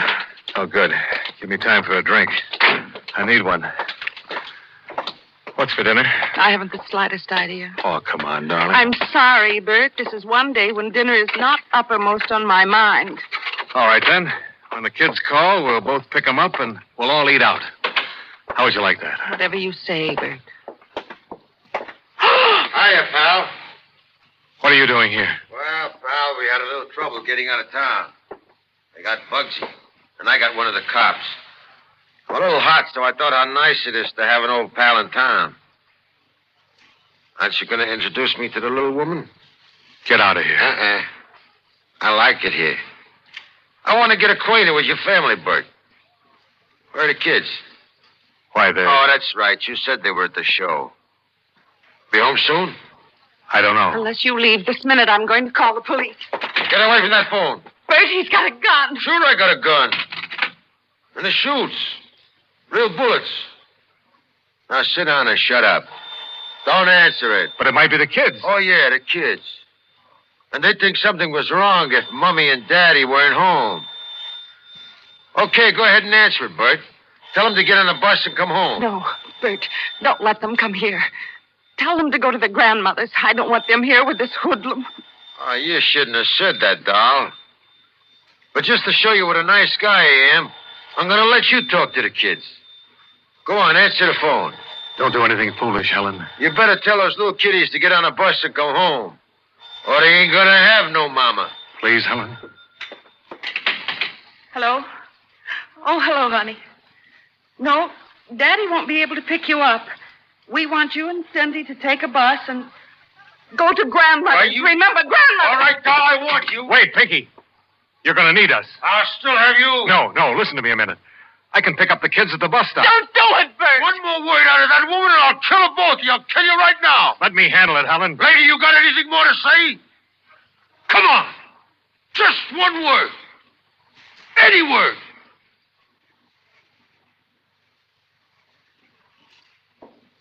Okay. Now, don't you open your mouth again. All right, Bert, go get the kids. No tricks. Believe me, it would be a pleasure to kill this woman of yours. If one lousy cop shows up, she's dead. Now beat it.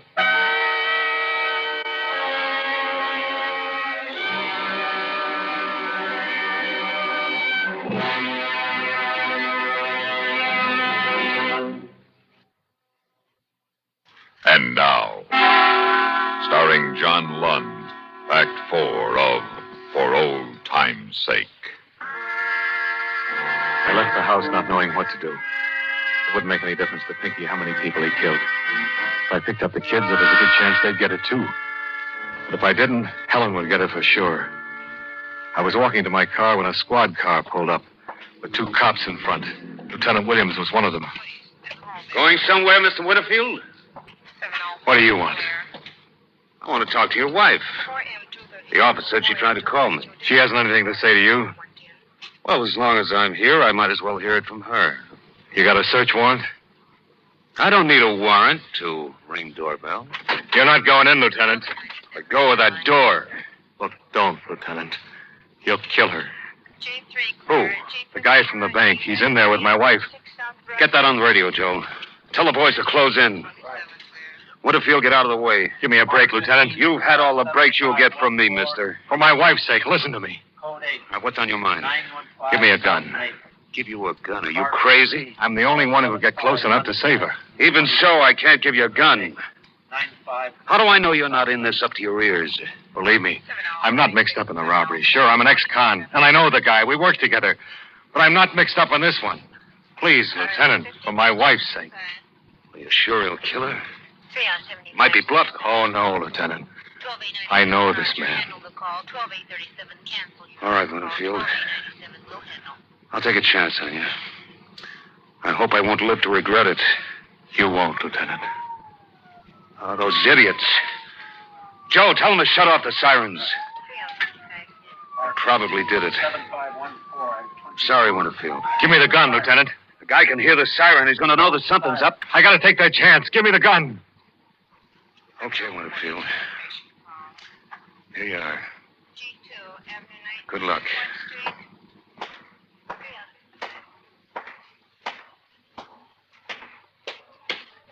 Get away, Bert! He's going to kill you! Can you hear me, Bert? I can hear you, Pinky. Don't come in, Bert! Shall I kill a bird or are you coming in? I'm coming in, Pinky. Okay, drop the gun.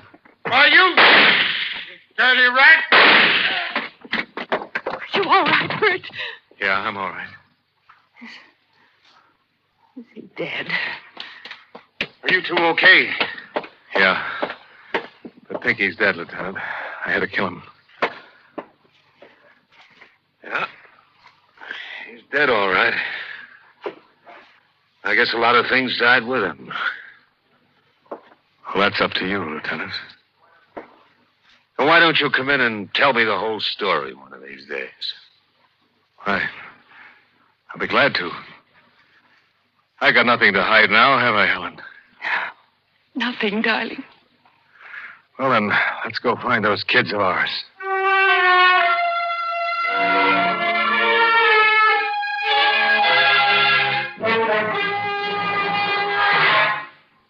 And now, Out for Christmas, starring Mr. Raymond Burr, a tale well calculated to keep you in suspense.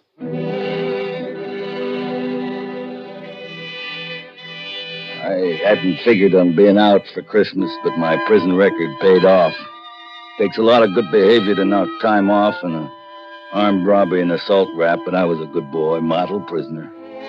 Took everything they threw at me with not exactly with a smile. I don't smile much. But I took it without griping, so I'm out for Christmas.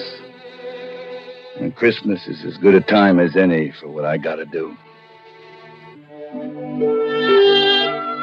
The town of cruddy. We got phony tin Christmas trees and the lampposts along the main drag and colored lights all over the joint, and Christmas carols screeching at you from loudspeakers everywhere. Even the saloons got red and green streamers all over the place, and the bar mirrors all frosted, like snow. A big bowl of slop called Tom and Jerry they're pushing. Merry Christmas. Yeah. What would it be? A little Christmas cheer? A hot Tom and Jerry, maybe? Ain't you got any whiskey? Oh, sure. We got whiskey. Give me a straight shot. Okay. Can't you get anything on that jukebox but them Christmas carols? What's the matter? Don't you like carols? Oh, they stink. You won't think so after you get a couple of belts under your belt. Do you think so? Sure, it's Christmas, man. Yeah, so I heard. That tastes good. Real good. Say, you look sort of familiar. Don't I know you from someplace? I was wondering how long it'd take. The voice is familiar, and your eyes sort of... Joe Watson. Joe, I heard you was going to get out soon. Charlie Jones told me. But I didn't know you'd be out for Christmas. Yeah, they got big-hearted. Say, you put on a little weight. Yeah, that's why I didn't recognize you. 30 pounds, prison chow. But you look real good, Joe, real good. Yeah. Hey, where is Charlie? He been in tonight? Not yet, but he'll be around probably. Gotta see him. You know where he's living at? Yeah, he's got a room over on 4th Street. Room? I figured he'd be living in a flop house. Oh, not Charlie. He's doing okay since he got out. Got a steady job. How about you, Joe? You got a job lined up? Yeah, I got a job lined up. A good job? It'll be good.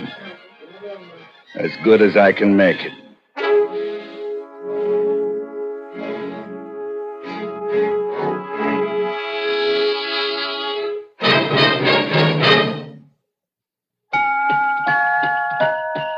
Has the last-minute shopping really got you down? Are you dashing and prancing all over the town? You bought a lot of presents and you still have lots to go? Well, Go, get a Scripto. you don't have to know a size. You don't worry about the fit. A new Scripto pen or pencil always makes a hit. For Mom or Dad or sister, Aunt Jane or Uncle Joe. Go, get a Scripto. Go, get a Scripto. Get a Scripto. Here's the easy, convenient way to finish all your Christmas shopping in a matter of minutes with Scripto pens and pencils, available at stores everywhere. All Scriptos, costing $1 or more, are handsomely gift-boxed. See the famous Scripto Satellite. The Satellite outrights any other pen you've ever used. Costs only $1.95. Enjoy one-stop gift shopping. Go, get a Scripto. Give a Scripto. Scripto. And now, starring Mr. Raymond Burr, Act 2 of Out for Christmas.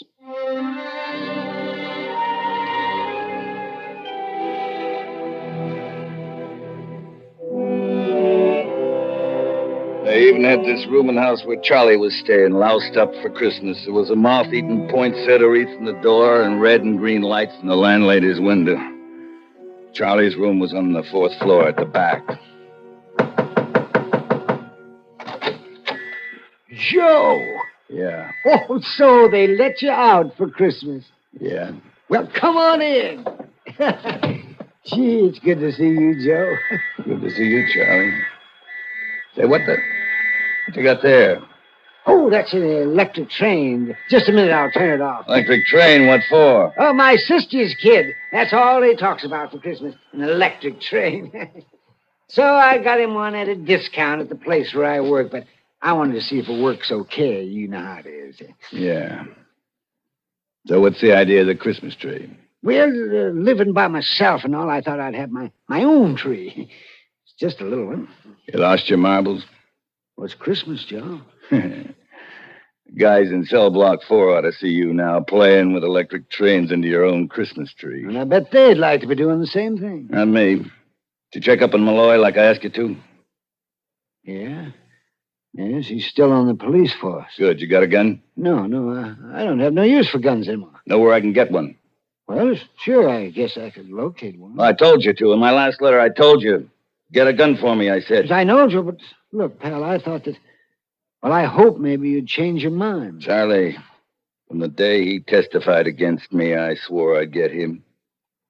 His testimony did it, you know. That's what convicted me. He sent me up. He had to testify the way he did. He didn't have to be so convincing. But, Joe, what good'll it do? You'll only get the chair. I'm not afraid of the chair. I've seen enough of life. It stinks. I ain't in love with it. I'd just as soon leave it so long as I take that rat with me. But it ain't only him, Joe. What do you mean? He's married now. You kidding? What kind of a dizzy broad would want him? You ain't gonna like this, Joe. Ain't gonna like what? The dizzy broad that married him is Lucille. Lucille. My Lucille. That's right. I'm sorry, Joe. Funny. It's real funny. She wrote me. She couldn't wait for me no longer. You remember when I got the letter. I remember. But she didn't say who it was. She never answered my letters after that. Oh, that lousy double cross. Well, you went up for 10 to 20, Joe. Yeah. Yeah, I guess she never counted on me making it an 8 and time off for good behavior. But 8 years is a long time for a young girl to wait, Joe. Mike Malloy's a fine guy to throw me over for. Well, makes it dandy. Double dandy. It'll be a pleasure to kill them both. Oh, how can you talk that way, Joe? It's Christmas. Christmas is for people who don't know no better. Kids and idiots. Oh, Joe, listen to me now. Forget all about Malloy and Lucille. You got a chance to make a new life for yourself, like I'm doing.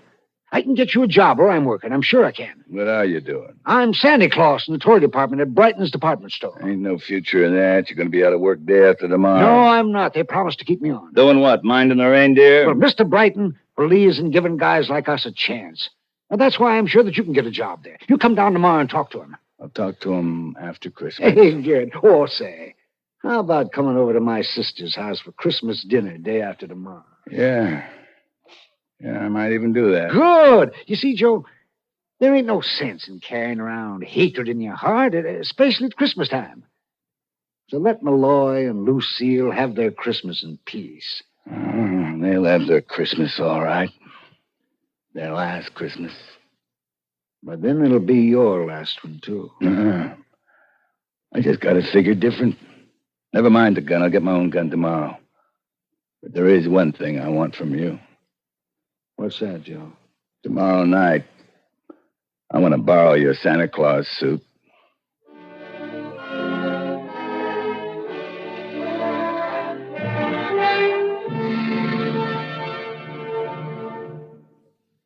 Holiday hustle make you queasy, stomach nervous and uneasy? Then Doodle, you know about the little white chablets in the little green pocket row, just a-waiting for the moment when you need 'em to bring your acid indigestion under control. Chums are the little white tablets in the little green pocket row. Tums for the tummy, Tums. Bring relief quicker than you'd ever guess. Best for any kind of acid distress. Keep 'em handy in the pocket row. Keep your tummy under Tums' control. Yes, during the busy, bustling season, get quick relief from annoying acid indigestion. Always carry Tums, 10 cents. 3-roll pack, a quarter. Or get the new 6-roll pack with free metal carrier, 49 cents. And now, starring Mr. Raymond Burr, Act 3 of Out for Christmas.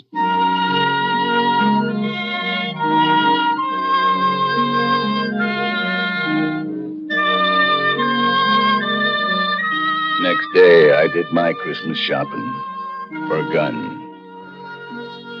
That night, I wrapped Charlie's Santa Claus suit into a bundle, took a bus out to the subdivision where Malloy and Lucille had a house.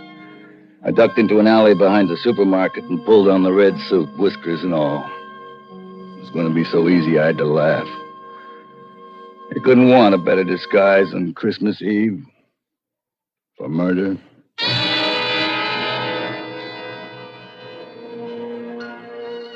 I didn't have any trouble finding the house, little boxed of a house like all the others in the street and decorated with colored lights like all the others.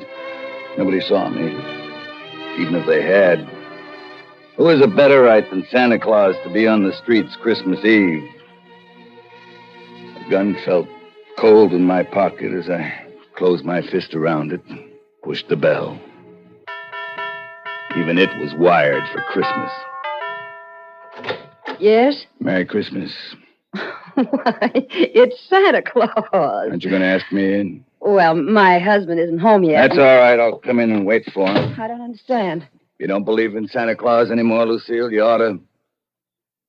Who are you? Don't you recognize my voice? You sound like... Joe? Oh, no. Good old Joe. He was going to wait for me, no matter how long it took. Joe, I thought you were... In the cooler for keeps? I told you I'd come back for you. Here I am. Well, you're too late, Joe. Yeah, so I hear. How come you didn't wait, Lucille? I fell in love. With the guy who sent me to prison? With a no-good cop? He didn't send you to prison, Joe. You were guilty. I'd have beat the rap if he hadn't testified the way he He did. had to testify that way. He was only telling the truth. Yeah, so you could get me out of the way and steal my girl. Joe, you've got things all twisted. It all happened afterwards. I only met him at your trial. We fell in love afterwards. When I couldn't protect myself. Oh, Joe, I'm sorry. It just happened. You're telling me. Where is the fuzz? The copper, your old man. He's still on duty. Working overtime to put the arm on some stiff on Christmas Eve. When will he be home? I expect him any time now. Good. I'm going to be glad to see him. Why, when you hate him so? Well, you see, I promised him something. Didn't he ever tell you? No. I promised to kill him when I got out. Joe. Tonight's the night, see? Well, you mean it? You've got a gun. Sure, I got a gun. And I'm going to use it. On both of you. Both of us? You both double-crossed me. I could kill you first, but I think I'll wait till your old man comes home. Ought to be interesting to see how he acts. I wouldn't be the least bit surprised if he tried to make a deal with me. A deal? Yeah, like shoot my wife, but let me go free. What a terrible thing to say. You'll see what kind of a creep you married. Joe, do it then. But do it because I ask you. Kill me and let him go. I come to get you both. And I'm going to get you both. Together. How about some music while we're waiting? Turn on the radio. Go on, turn it on. He made you happy, Lucy? Yeah, Joe. Very. You made him happy? I hope so. That's nice. Because tonight you're both going to make me happy. By becoming very dead. It's too loud. What's that? Oh, little Lucy, the radio woke her. You got kids? Yeah. Where you going? I had to look in on her and quiet her. Don't try nothing funny. I'll be right behind you. Oh, there now, honey. There. It's all right. Mommy just turned the radio on too loud. I'm scared, Mommy. Mommy! Look behind you. It's Santa Claus. Yes, dear, Santa Claus. Oh, Mikey! Mikey, wake up! Mikey, look, it's Santa Claus. Santa Claus? Santa Claus? I want to see Santa Claus.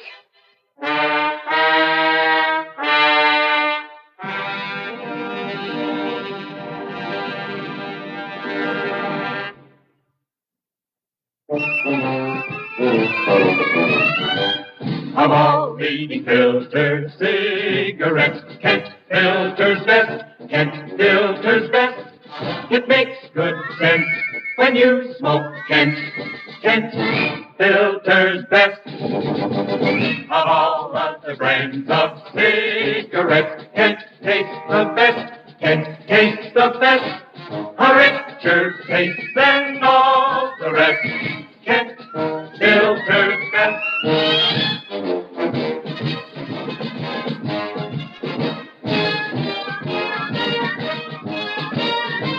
It makes good sense when you smoke Kent.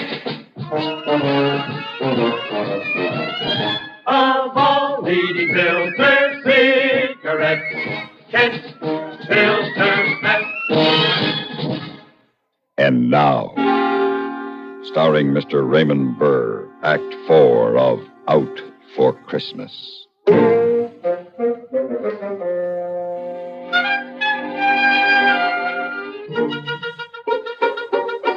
Just had time to jam the gun back into my pocket before those two kids were wide awake and all over me, grabbing at my red suit, pulling at my phony whiskers, pushing me into a Did chair. you bring me a present, Santa Claus, did you? Where are your reindeer, Santa? Sit down, Mikey. I don't want to sit on his lap. Lucille, get rid of these chicks. Where's my present, Santa? Well, What does it do with the reindeers? What does it do with the reindeers? Well, they're parked outside, Mikey, on the roof. Did you come down the chimney? Oh, yeah, sure. Why aren't you close to me? Did the fire burn you? Well, no, you see, it's an asbestos suit. Now, listen, you kids ought to go back to bed. Oh, no, Santa, please. We want our presents. I want to see the reindeer. Lucille, you gotta get them off me. They're so excited, Joe. They've never entertained Santa Claus before. I ain't no Santa Claus. To them you are. Yeah. Santa Claus, Well, what? I want to kiss you. Me too. Me too. All right, you kids. Now, listen to me. Yes, Santa Claus, I'm listening. Me too. You gotta go back to bed now. Well, I want my presents. Me too. You'll get your presents in the morning when you wake up. They'll be under the tree. You promise? I promise. Now, you run off to bed. On account, I gotta get going. Now, you wouldn't want the other boys and girls to miss their presents because I've been goofing off with you, would you? Oh, no, that wouldn't be fair. All right, then. Off to bed you go. All right. Come on, Mikey. Merry Christmas, Santa Claus. Me too. Yeah. Merry Christmas, kids. And good night. Good night. Come on, Mikey. Oh, Joe. They'll never forget that. Neither will I. Merry Christmas, honey. I'm sorry I'm late. Hey, what's this? It's Joe Watson, Mike. Joe Watson? What the devil are you doing here? He came to kill us. What? Take it easy, Mike. Here's my gun. You changed your mind? Your kids changed my mind. They thought he was really Santa Claus, darling. They were so excited. Well, Mike, you can send me up again. Better to go back for parole violation, I guess, than for murder. Well, wait a minute. We gotta have a complaining witness. You want to make a complaint, Lucille? No, Mike. I want to thank Joe for giving the kids the best Christmas of their lives. Well, I haven't any complaint then. Merry Christmas, Joe. I still say Christmas is for people who don't know no better. Like kids and idiots. Yeah. Merry Christmas.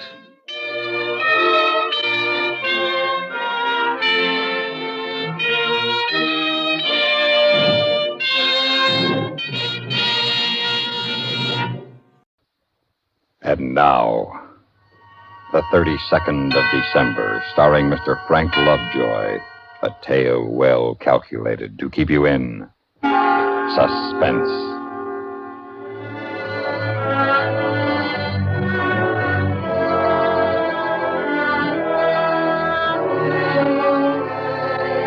New Year's Eve. As far as I was concerned, when I got up the morning of December 31st, it could stay 1958 forever. The only trouble is time doesn't work that way. Time is a downhill ride in a car with no brakes. You can't stop it even if your life depends on it. And mine did. Joe, your breakfast is getting cold. I'm coming. All I have time for is a cup of coffee anyway. What is this, milk? Don't we ever have anything but milk to put in the coffee? You know we can't afford cream these days. We can hardly afford to eat. Molly, you'll be wearing mink yet. Just give me a little more time. Yeah, you've been saying that ever since you got married. Well, sooner or later, Molly, I'm going to make it. By the way, honey, let me have your ring. Why? Well, you said the diamond's loose. I'll drop it at the jeweler's on my way to the office. Oh, we can't afford to get it fixed now. Molly, that's an expensive ring. We can't afford not to take care of it. Joe, have you been gambling again? Oh, now, Molly, I told you, I'm all through with that. You told me the same thing just before you pawned your watch. And the cufflinks I gave you on our first anniversary. I'm not going to pawn your engagement ring. Now, let me have it. I'll pick it up on my way home tonight. Well, all right, but, Joe... What? Remember, it's very precious, at least to me. Sure, I've been gambling again. I was in the hole bad. The boys wanted to pay off by midnight, and this time they weren't going to take no for an answer. If I couldn't raise the dough on Molly's ring, I didn't know what I'd do.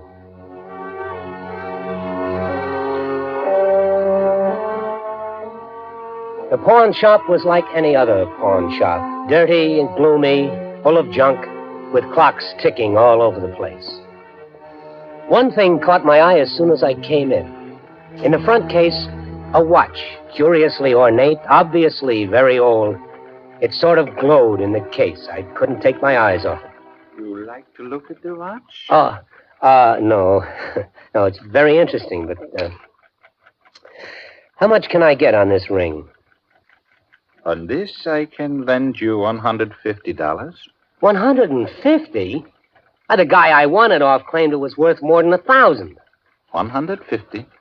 I can probably get $500 for it, easy. Then you would be foolish to accept my offer. That's the best you can do? $150. I'll take it. I will get the money. While I waited, I felt my eyes drawn to the antique watch again. I picked it up. It felt warm in my hand, almost as if it were alive. Its face was covered with all sorts of dials and figures. The date of the month, phase of the moon, even the signs of the zodiac. Some of the dials I couldn't read at all. They were inscribed with strange characters, like hieroglyphics or ancient Sanskrit. Suddenly, I felt I had to have that watch. 100, 20, 40, 45, 150. Can you tell me what all these dials mean? I can tell you only that this watch controls many kinds of time. The fellow who pawned it claimed it could make time pass as slowly or as rapidly as he desired. That's a pretty good trick. Mm-hmm. But only a trick. Time is different for each of us, is it not? What do you mean? To a man sitting on a hot stove, 1 second lasts forever. But to a man making love, forever is only a second. Yeah, I see what you mean. How much are you asking for the watch?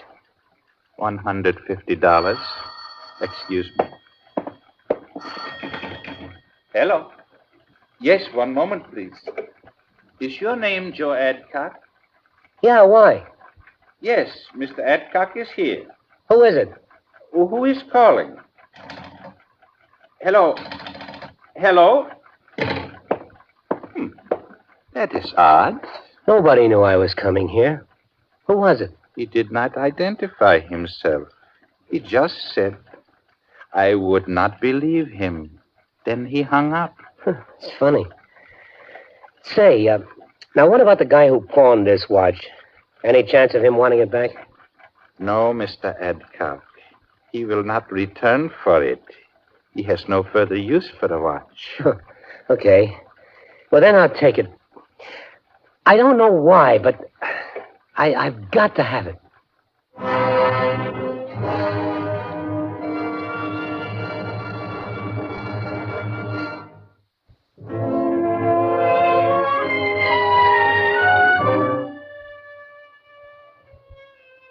I had no business buying the watch. It was a crazy thing to do. I hadn't walked more than a few steps from the pawn shop when I learned just how crazy. Hold it, Adcock. Well, who are you? Just one of the boys. What do you want? A little talk. Private. In the alley here. But I don't have In the alley. Ow, my arm. You got the grand, Adcock? I got until midnight to get it. Yeah, that's right. The boss just wants me to make sure you don't forget. Like last time. Oh, I won't forget, I promise. I'll be waiting for you at midnight, right here by the pawn shop. Oh, and one more thing. So what is it? This. Oh, That's just to make sure you don't forget. If you don't show up with the dough, there ain't going to be no New Year for you. You understand? Yes, I understand. Good. See you at midnight. I had to get back the 150. Maybe I could make a fast killing at the track with it, or something. I had to get it back. Oh, back so soon, Mr. Adcock? Yes, I made a mistake. We all make mistakes. That is life. Look, I've got to have that money back. Here's your watch. My watch, Mr. Adcock?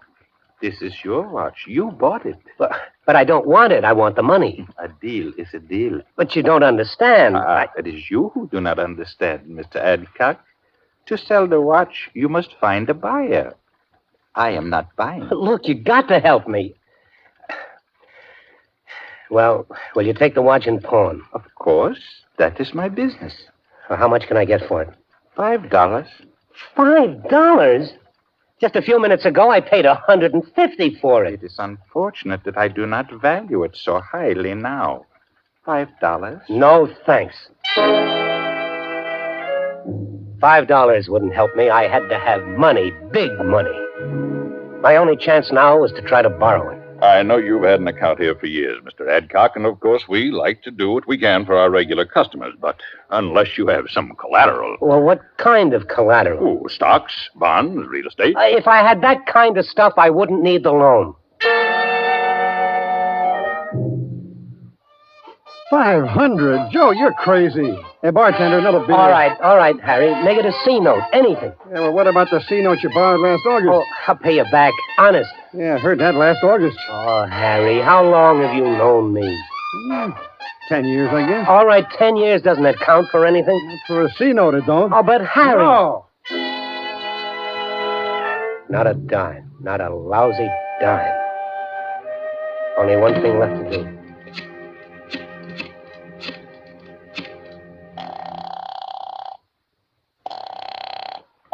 Central Flower Shop. Molly, I want you to come home right now. Joe, aren't you at work? No, I'm home. What's the matter? Are you sick? I'm all right.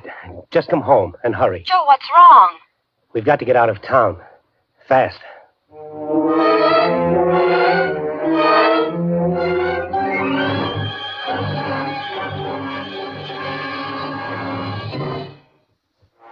It took only a few minutes to throw everything Molly and I owned into suitcases. I kept looking at the watch, wondering when Molly was going to show up. At the tone signal, the correct time will be 2:30. 2:30? What's keeping her? Well, at least the watch is on time. I wonder when I ought to wind it. Might as well do it right now. If I can figure out which one of these knobs to use. Try this one. What the devil? Where did the sun go? It was shining a minute ago. Now it's snowing. Oh, blasted, I did get the wrong knob. I moved it back to the 28th, so now I've got... Hey, wait a minute. The 28th was Sunday, the day we had the big snowstorm. Could the watch have... Ah, it's impossible. I set it back to the 31st, and I... What the... Now the sun is shining. Did the watch change the day, or am I losing my mind? Maybe I could set it again, test it. Let me see. I was in that pawn shop just before 1 o'clock. I set the hour hand back to 12:45. There. Now we'll see.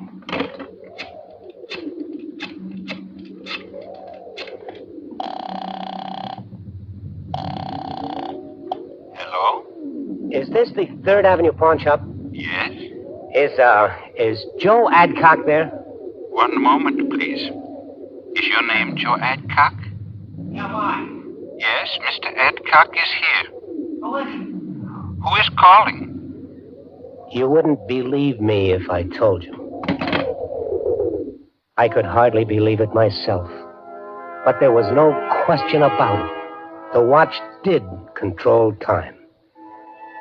Once I'd grasped that fact, I began to realize its implications. For the first time in my life, I could have all the time I needed, all the time I wanted. Joe! Joe. Oh, Joe, what's wrong? Not a thing, Molly, not a thing. But you said we had to leave town. Oh, did I? Well, that's all over now. Joe, what are you talking about? I'll probably lose my job. No, don't get excited. Well, I might as well tell you the whole story. I lied to you about the gambling, Molly. I'm $1,000 in debt. I've got to pay off by midnight, but... You pawned my ring, didn't you? But now, don't worry. I'll get it back. You lied to me. I said I'll get it You back. have no right to pawn it. It's mine. I want my ring, All Joe. right, I'll get it. Now, right now. I haven't got time now. I've got to get back to the bank before it closes. Get my ring, you promised. Will you quit nagging me about your blasted ring? Let me get back to the bank. We'll have enough money to buy you a dozen rings. Joe, what are you going to do? I'm going to rob the bank. What else? I had the watch figured out right. Robbing the bank would be as easy as taking pennies from a blind man. It was 2 minutes to 3 when I walked into the bank and headed for the vault. Oh, hello, Mr. Adcock. Back again, I see. Yeah, I've got to get into my safety deposit box. Certainly. Go right ahead. Good. Nobody else in here. Now, I just turned the watch back to Sunday, the 28th. It worked. I'm locked in the vault, and it's Sunday. Now, let's see where they keep the ready cash. There it is. Stacks of it, and all mine. Well, that's plenty for now. Enough to pay the mob and more. There's always more where this comes from. Now, reset the watch to December 31st. Perfect. The perfect crime. All I have to do is get out of here without letting them see the money. Mr. Adcock. Yes? A happy and prosperous New Year to you, sir. Oh, thanks. Thanks a lot.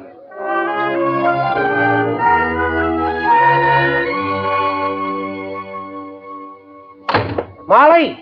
Hey, Molly. Molly, it worked. We're rich. Have you been drinking? No, not a drop. Here, look at this. Go on. Pick them up. They're real. Joe, these are $1,000 bills. Where did you get them? I robbed the bank. Oh, come on, Joe. I always told you I'd make it big someday. Well, today is the day. Now, you go out and buy yourself a dress. We're going to celebrate New Year's Eve in style.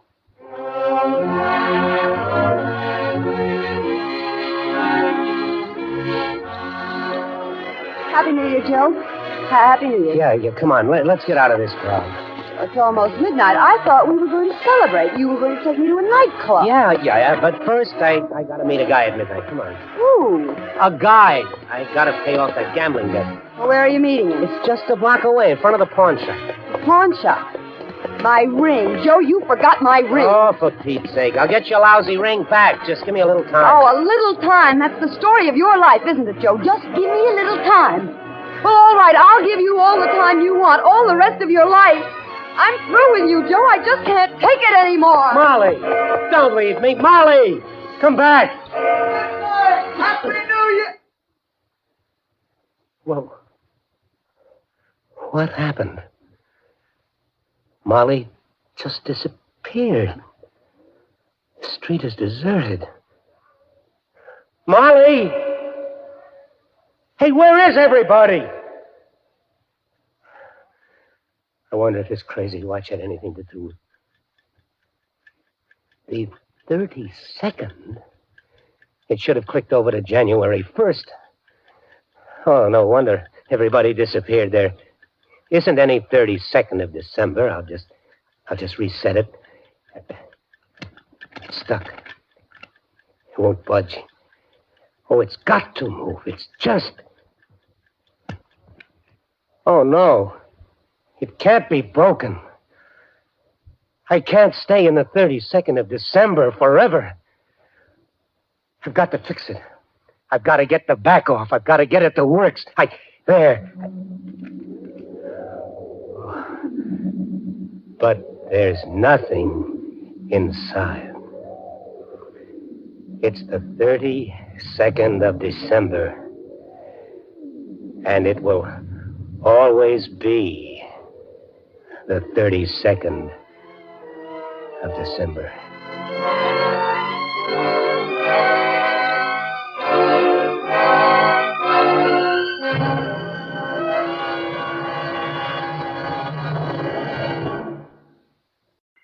And now, Don't Call Me Mother, starring Miss Agnes Moorehead.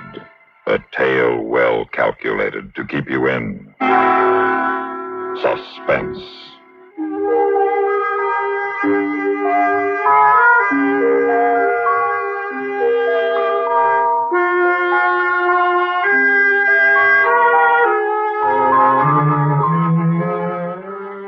We were so happy together. Larry's father passed on when he was a little boy, and from that day on, I devoted my life to him, and as he grew, he devoted his to me. Laurie and Larry, what a lovely couple they make. My friends would joke, but it was true. We were a lovely couple. I and my handsome, tall son. He was everything a mother could ask for. Considerate, polite, intelligent, and a good provider. Mother? Yes, dear? Mother, I wonder if I could bring a friend home for dinner Saturday. Why, of course, dear. We're going to be out riding all day, and we'll be pretty hungry. Would you make your famous beef stew the way I like it? The dumplings and the meat cut into teeny-weeny bite sizes the way you liked it when you were a teeny-weeny little boy. Well, you don't have to go that far. I can cut my own meat now. Well, of course you can. I was just teasing. Well, don't tease me on Saturday, will you please, Mother? Is this a special friend? Yes. What's his name? It isn't a him. It's a her. A girl? Yes, Mother. Why, Larry, what's come over you? You've never been interested in girls. Don't you think it's about time I am? I can't imagine why. Mother, the time comes when a man... Well, you're still a boy, Larry. I'm 25, Mother, and please remember that on Saturday. All right, if you'll remember something, too. What? Something you've forgotten just now. Well, what, Mother? When you bring this woman to dinner, please remember to call me Laurie, not Mother.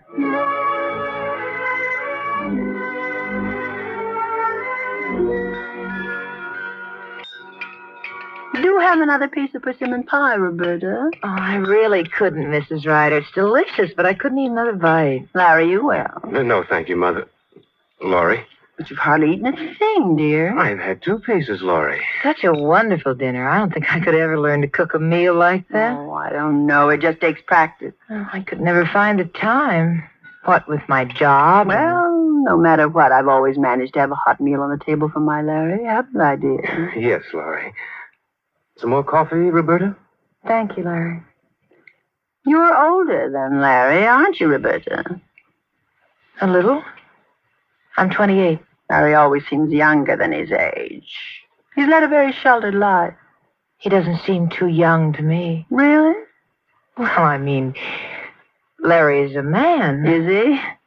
Well, I suppose to a mother, a son never really grows up. But then you wouldn't know about that. I hope to, someday. Well, I'm sure you will.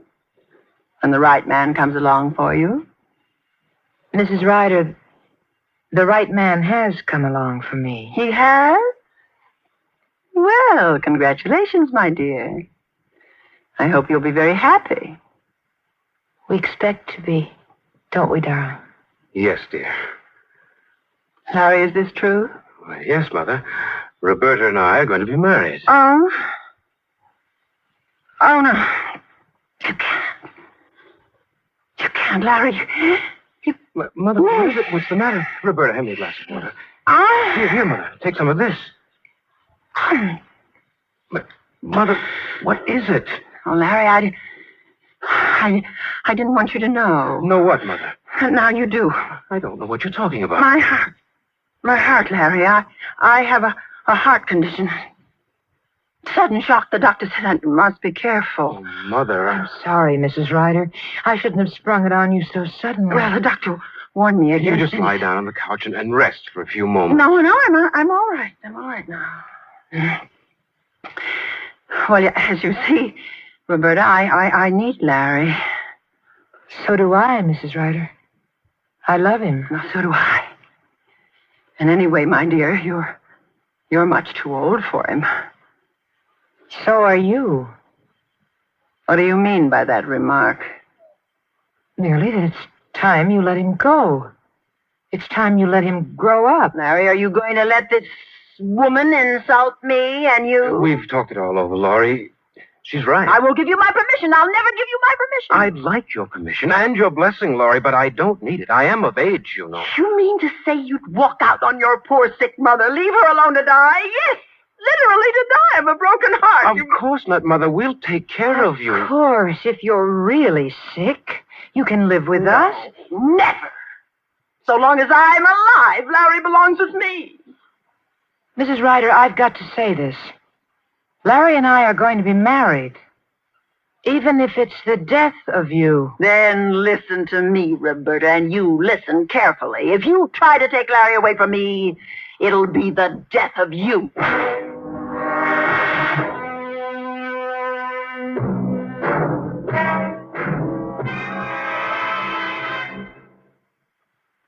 Do you know about the little white tablets in the little green pocket roll? Just a-waiting for the moment when you need 'em to bring your acid indigestion under control. Tums are the little white tablets in the little green pocket roll. Tums for the tummies, Tums. Bring relief quicker than you'd ever guess. Best for any kind of acid distress. Keep 'em handy in the pocket roll. Keep your tummy under Tums control. Tums are fast, effective, and safe. Tums relieve the discomfort of acid indigestion quickly with no danger of acid rebound, sometimes caused by harsh alkalizers. Always carry Tums, 10 cents. 3-roll pack, a quarter. New Tums 6-roll pack with free metal carrier, 49 cents. And now, starring Miss Agnes Moorehead, Act 2 of Don't Call Me Mother.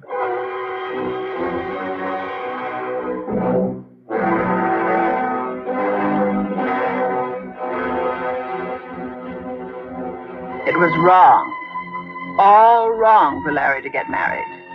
This woman was too old for him. She was not good enough for him. She was, who knows what. Just someone who works in the same office. Don't you see, Larry? I've known her for more than a year. You've kept her a very big secret. I had to. I knew you wouldn't like the idea. But you went right on seeing her behind my back. Yes, until I was sure. And you're sure? I'm sure, Mother. Don't call me Mother. What are you sure of, Larry? That I'm in love with her. Love? What's love? It's something we've each got to find out about in his own way. Well, isn't my love enough for you? No. Larry. I'm sorry, Laurie, but the way I feel about Roberta is different from the way I feel about you. I'm sure that there's enough love in my heart for both of you. Oh, Larry, my dear, sweet little boy, trying so hard to be grown up. Please. Don't you suppose Laurie knows what's best for you? Hasn't Laurie always been right? Yes, of course you have, but this is a decision a man must make for himself. Without any consideration for others? I have considered you. I will always look after you. I wasn't thinking of myself. I was thinking of Roberta. Roberta? Yes. Will you always look after Roberta? Of course. Will you always be able? Well, of course, barring unforeseen accidents. Your accident has already occurred. What do you mean? You were born.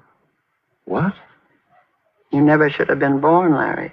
Why? Why do you say that? Because your father was insane.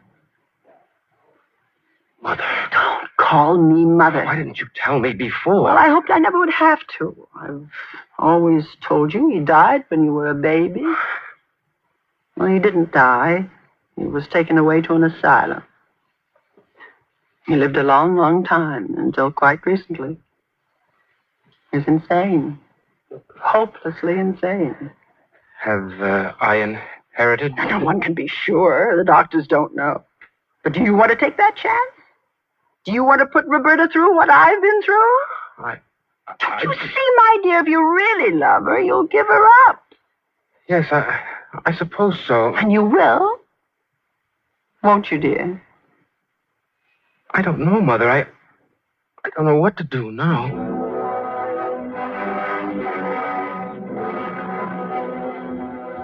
I've never heard a more cockeyed story in my life. You don't believe it, do you, Larry? Of course I do. Do you think if this were true, she could ever have kept quiet about it so long? Why not? Because she thrives on emotional blackmail. She'd have used this long ago to get her way. Just the way she used that phony heart attack the other night. Phony? Sure. She's as strong as an ox. Her heart's probably in better shape than mine. At least since you started making it beat faster. Oh, I'm sorry. Don't be. I like it that way. Don't you see, darling? Your sainted mother is using every trick in the book to break us up. But this thing about my father... Well, what difference does it make? You don't care if he was insane? Of course not. He couldn't have been nuttier than I am. What? I must be crazy to be in love with you. I guess so. But I am. Sometimes I wonder why you're so bright and strong, so capable, and I'm just me. And I like you being just you. I wish it didn't upset Mother so. Listen to me, Larry, my boy. It's about time your mother learned the facts of life. And fact number 1 is that boys will be boys, and being boys, they are bound to like girls. And the girls they like are never, never, never the girls their mothers like, because their mothers don't like any girls messing around with their little boys. Yes, I suppose you're right. You know darn well I'm right. Now that that's taken care of, when are you going to make me an honest woman? I don't know. Soon, I hope. Soon? When? Well, I want to talk to Mother once more. Talk to her. You can't talk to her. Tell her. Tell her we're going to get married.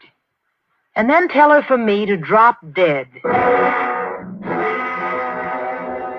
But he didn't tell me anything until it was too late. And, so, Mother... Don't call me Mother.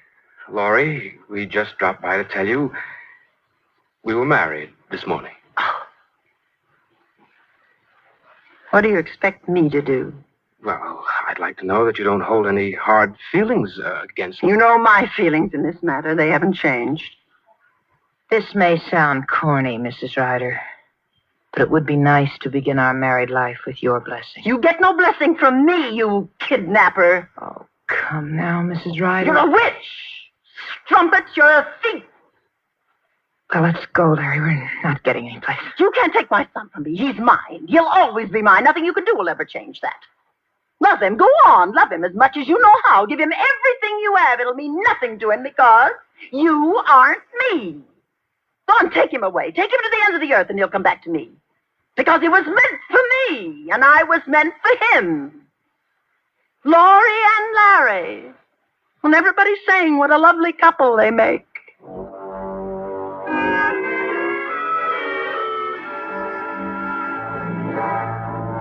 I warned her. You can't say I didn't warn her. She went into this thing with her eyes wide open, and she must face the consequences. So I went to work. My butcher was the first person I confided to because I knew he liked to share secrets with all his customers. Well, Mrs. Ryder, I hear you lost a son and gained a daughter. That's right, Mr. Stearns. Kind of sudden, wasn't it? Oh, no, I wouldn't say so. Who is the lucky little lady? Someone from the neighborhood? No, she worked in Larry's office. A brilliant girl. Maybe a little too brilliant. Oh, how do you mean? Well, you know, Mr. Stearns, these bright ones, sometimes they aren't too stable. Oh, flighty, eh? No, not flighty. Moody. She has dark moods. I don't know. Well, now, that could be hard on Larry. Oh, don't you worry about Larry. He can always count on me to cheer him up. That's right, Mrs. Ryder. He's a lucky boy to have you for a mother. And there were others. Old Mrs. Martin, who lived by her telephone. And my cleaning woman and the corner druggist. I let them all know that Larry's marriage was not as happy as it could be. And I tried, successfully I believe, to plant this thought with Larry when he came to visit me. I insisted he come alone. I would not receive that woman in my home. You look a little peaked, dear. Are you getting enough to eat? Of course, Laurie. Your wife has learned to cook, then. She does all right. But not as well as I do. She's learning. Well, I hope so, before you waste away. Are you happy, darling? Truly happy? Yes, I'm happy. You don't seem to be. What is it, dear? What's worrying you? Nothing. Come on now, tell Laurie. I promised not to. We've always been honest with each other, dear, and that must never change. Now, what's troubling you? All right, then. Roberta is going to have a baby. Oh. Yours? Why, yes. But you aren't sure. Oh, no, but... You can't be sure, can you? Well, how could you be sure? Now you can be sure of only one thing. This is why she wanted to marry you so desperately. This is why she took you away from me. Don't you see? Can't you see that now? Well, I won't permit it. I won't let it happen. I won't have you the father of another man's child. But you're only jumping to conclusions. Oh, no. I'm certain I know her kind of woman. I told you, Larry. Over and over I told you this marriage was wrong. Perhaps now you realize once more that Laurie knows what is best for you. But what can I do? Do? There's only one thing to do now. Kill her. Of course, it took a lot of persuasion, but I know just how to persuade Larry. And in the end, he agreed with me. And it will be so simple and so safe. Everyone knows she's a creature of dark moods. Everyone knows that for days on end she doesn't speak to you. That she goes for long automobile rides by herself at night. How does everybody know this? I've told them. But it isn't true. Well, they think it is. You've been planning this for a long time, haven't you? Since the day you got married. You're a wicked woman. You belong to me, and I belong to you. You know that, don't you, Larry? Yes, God help me, I know it. Now, you know what you're to do. Now, turn out on the coast route, 1.5 miles below Gull Point. There's no guardrail. You let the car roll and jump just before it goes over. It's more than 100 feet to the surface. Why do I have to do it? I don't hate her, you do. Why don't you take that gun you keep in your desk and just shoot her? And have the gun traced in the fingerprints? Use your head, Larry. This way it'll look like an accident, a break face. An accident that occurred when poor Roberta was on one of her moody midnight rides. Thought of everything, haven't you? Yes, my dear, because I'm thinking of us. Now, I'll follow you. I'll be waiting up the road to drive you home. When will you do it? Tonight? Might as well. The sooner the better. That's right. That's right, my dear. The sooner the better.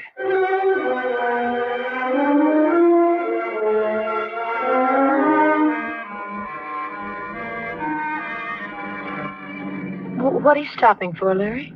This turnout. Let's look at the view a minute. Oh. It is lovely, isn't it? Sliver of the moon across the water. Let's walk out to the edge. Come on, we can get a bit. Wait, we're not supposed to. Supposed to what? Nothing.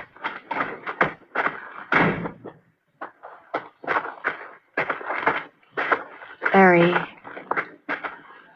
are you happy with me? Why, sure.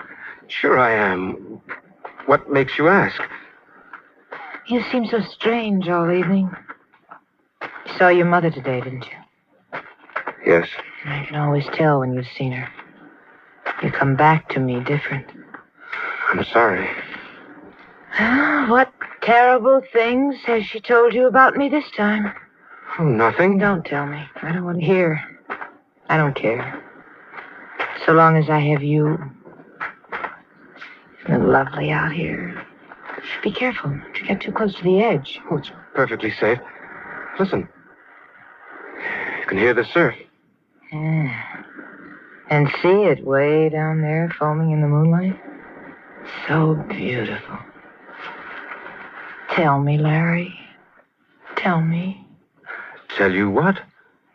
Tell me you love me. Why me? Why do you want me to love you? There must have been other men, older, stronger men who loved you. I'm just... You've said it 100 times. Just a mama's boy. Oh, maybe that's why I love you. Maybe that's what I need. A man I can care for and look after, protect. There are women like that, you know. Like my mother. No, not like her. Women like me. I'm no shrinking violet. I'm capable and I'm smart. I'm the equal of any man, so I scare men. But I don't scare you. Do I, Tom? No, Roberta. You've never scared me.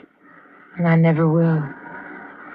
I'll take care of you and our baby. Our baby? Is it ours, Roberta? Harry. What a dreadful thing to say. Is it? Who gave you the idea that it wasn't? Well... What a filthy, vile woman your mother is. She will stop at nothing. That's right, Roberta. Mother, you're supposed to be waiting in the car. You're supposed to be doing what I told you. Get your hands off me. I warned you. Let go of me. Help me, Larry. I'm sleeping. Push her. Larry, not you. Go on. Roberta. Go on, take your baby with you and leave me mine. Oh, God, Mother. What have we done? Don't call me Mother. It only took a moment to release the handbrake on the car, send it rolling over the cliff, and Roberta's accidental death was complete. It was all over and done with, and Larry and I were back together again.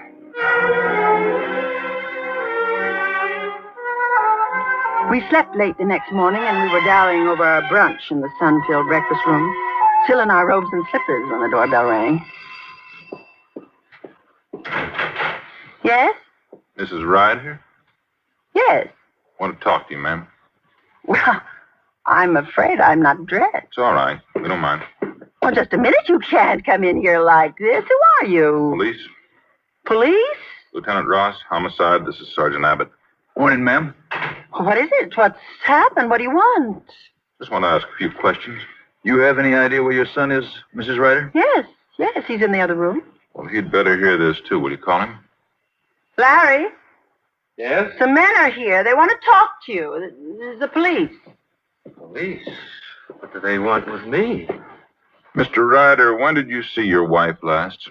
Last night at dinner. Why? She's dead, Mr. Ryder. Dead? Oh, Larry, how horrible. Her body was found on the rocks near Gold Point this morning. Car went over, too. Larry, I told you shouldn't let her go out alone on those long rides at night. She was in the habit of driving alone at night? Oh, yes, whenever she got into one of her moods. You weren't home last night, Mr. Ryder? No, I slept over here. Have an argument with your wife last night? No. she in one of her moods last night? You might say so.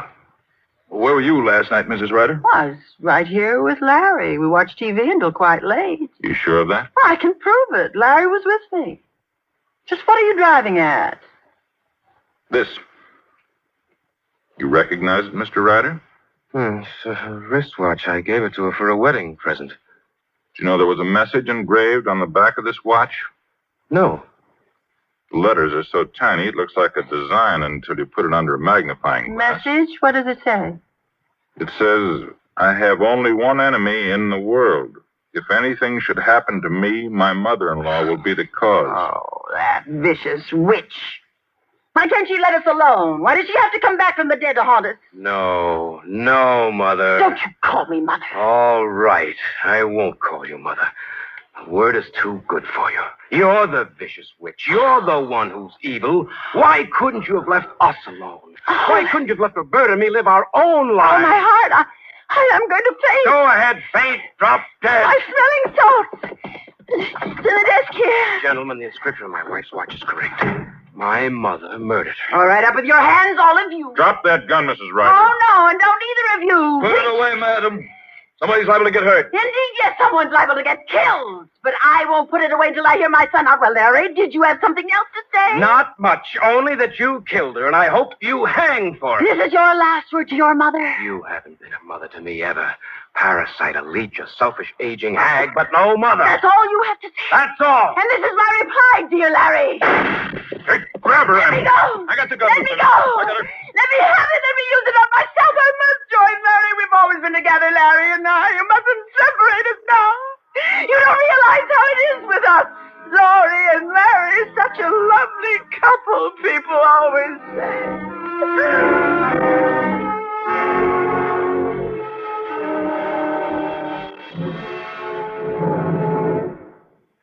And now, Night on Red Mountain, starring Dick Crenna.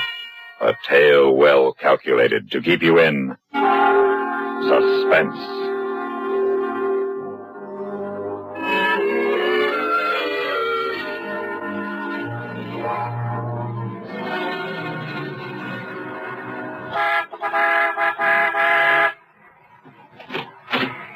Coming right up. Oh, I'm sorry, sir. I didn't hear you drive in. Can't hear much of anything when the wind starts blowing. Fill her up. Yes, sir. You better check the oil and water, too. You got any hot coffee inside? They're hot and black. No, that's for me. Must be close to zero. No, not that bad. Down around 20. It'll drop tonight, though. Radio says we might get a blizzard. Yeah, and they call this sunny California. Well, we're more than 5,000 feet here. 6,500 at the top of the pass up the road a piece. Yeah, I know. I just come over it. You heading north? Yeah, Vegas. How far is it from here? 260 from Victorville. Victorville's 32 from here. What's the matter? You lost? What makes you think so? US 66 is a direct route. Not many cars come across Red Mountain in the winter. Say. Yeah? Ain't I seen you someplace before? No? Not unless you've been through here before. Ain't never. Not back east someplace? You come from back east? Never been. I come from up north. Wairika? Funny. You take that mustache off and you'd be a ringer for a kid I once knew back in Jersey City. Joey Perino. Funny. Yeah. Yeah, look-alikes. You run into them sometime. Sure you was never back east? Sure. Funny. Without that mustache, I'd swear you would be mistaken. Yeah. Well, where do I find the coffee? Right inside. Sally will take care of it. You better check the battery and the tires, too. Yeah, sure thing.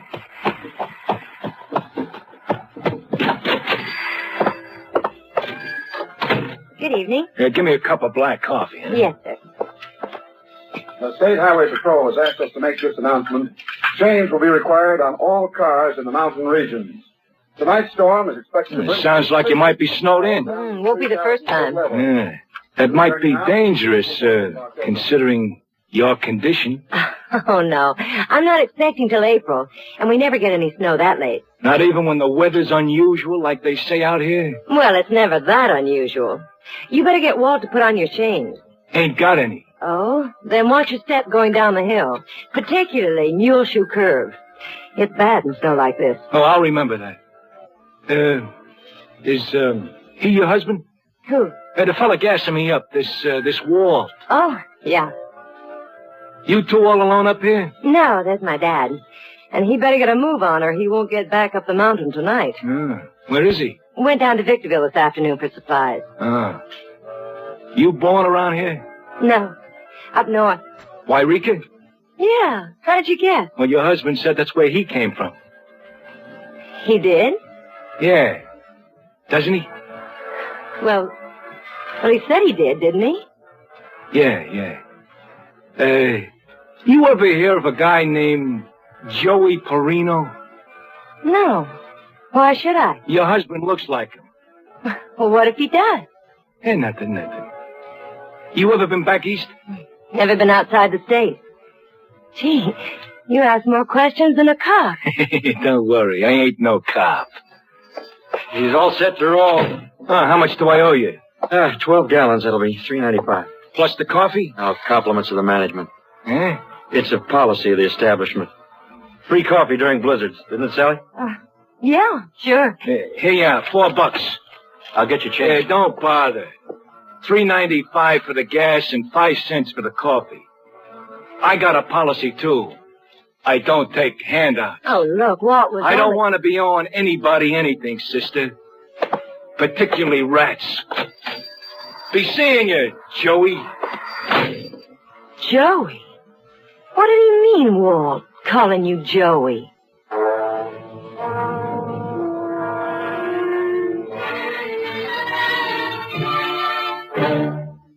In a moment, we continue with the second act of Suspense. A message now to those men and women who are living in the United States but are not citizens of this country. In this month of January, all aliens are required to report their addresses to the government each year. Cards in which to report the required information may be obtained at any post office or from an office of the Immigration and Naturalization Service. When the cards are all filled out, return them to the clerk from whom they were received. Failure to register at this time can result in serious legal penalties. If you are an alien and have not already registered for this year, make sure you go soon to your local post office or Immigration Service office for the card. If you are ill or disabled, you may arrange to have a friend or relative pick up and return your card for you. But you must register. Why not stop by at your nearest post office for your card? Then fill it out and return it without delay. And now, starring Dick Crenna, Act 2 of Night on Red Mountain.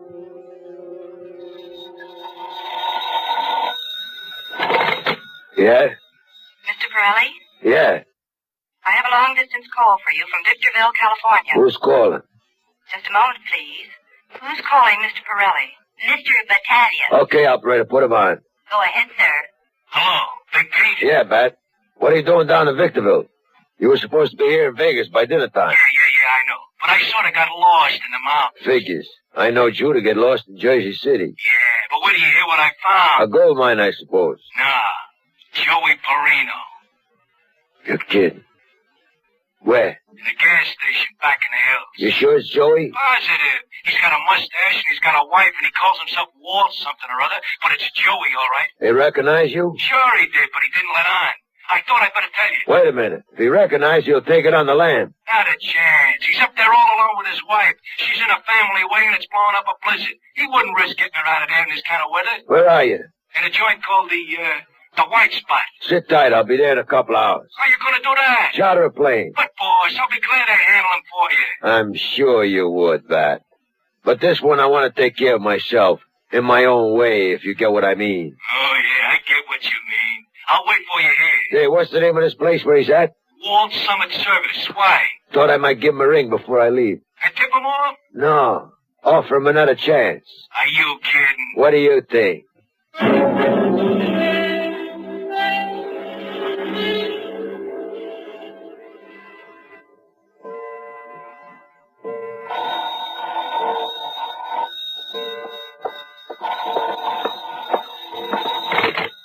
Walt Summit Service, good evening. Hello, Joey. You must have the wrong number. This is Walt Summit Service. No, Joey, I got the right number. This is Big Pete. Remember me? There's some mistake. There's no mistake. Ed just told me it was by your joint a while ago. I don't know what you're talking about. This is Walt Summit Service. Okay, Joey, if you want it that way, it's Walt Summer Service and your Walt. But back in Jersey City, it's still Joey Perino to all the boys. And Joey, the boys miss you. All of them. But me in particular. I miss you so much, Joey, I feel I just gotta talk to you. I'm sorry, you have a wrong number. Listen, Joey. Listen good. I'm gonna talk to you. You got the wrong number. Okay, Joey. Now listen, Joey, you know a joint in Victorville called the White Spot? Yeah, I know it. Good. I'm at the airport in Vegas. I'm taking off from here in 5 minutes. You take off in 5 minutes too, Joey. Look here. Don't hang up on Big Pete, Joey. Now listen to me. Take you about the same time to get down off that mountain as it'll take me to fly to Victorville. Leave you in the White Spot. That's an order. I don't take orders from you anymore. You'll take this one. I'll come up there and shove it down your throat. Well, come on. Come on, a highway patrol car just pulled up outside. Oh, you're kidding, Joe. You think you can scare me off with them two big cops? I'm not trying to kid you, Pete. That's my boy, Joey. You finally recognize your old boss, huh, Joey? Now, you ain't gonna squeal to them orange speakers, are you, Joey? I'm not a squealer, Pete. Ain't you? No. How do I know? I'm telling you. So how come you took a powder on me 2 years ago, huh? How come you just moved? I want it out. You in there? Yeah, I'll be right there. Who you talking to? The highway patrol, I told you. You gonna tell them why you walked out at all, Pete? Look, I don't tell nothing to nobody. I just want to be left alone. I want it out and I got out. You ain't out, kid. Nobody ever quits on me. Walt, there's someone at the door. I know it. Who you talking to now? My wife. Get rid of the cops, Joey. And tell your wife to go to bed. You got the wrong number. And meet me in 2 hours at the White Spot in Victorville. You got it? Yeah, I got the number you're calling, but this isn't it. You better be there, Joey. Or I'm coming up the hill for you.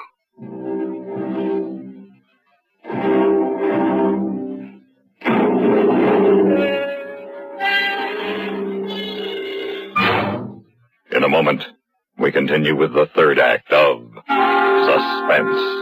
If you have a cold, bronchitis, or the chickenpox, you naturally get to work at once to do something about curing the disease.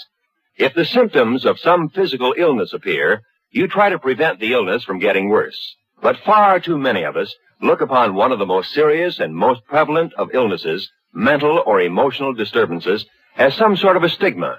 We're afraid to admit when mental illness occurs in our family, and often wait until too late to do something about it. But the rigors of modern living can bring on tensions in any of us, and these tensions can develop into very serious mental disorders if something isn't done to alleviate them. A great deal of wonderful work is being accomplished in the prevention, treatment, and cure of mental illness. If we treat it as just another form of disease, call in the right people to deal with it, support our local mental health organizations, and accept those who have been cured of mental disorders, as we would anyone cured of a physical illness, we'll all be helping to combat and reduce a serious threat to the security and well-being of our nation. And now, starring Dick Crenna, Act 3 of Night on Red Mountain. Good evening, Mrs. Parsons. Sorry to disturb you, ma'am. Oh, that's all right, Sergeant Toohey. Come in. Walt was on the phone. Yeah, Sergeant. Some crackpot. Got a wrong number. He can't get it out of his drunken head. Well, I just stopped by to see if you folks were all right. Oh, sure. Snug as a bug in a rug. Have a cup of coffee? Yes, thanks, Mrs. Parsons. Guess maybe I dropped by for that, too. Well, there's always some on the stove. How's the weather outside? It ain't fit night for man or motor car. Path is closed.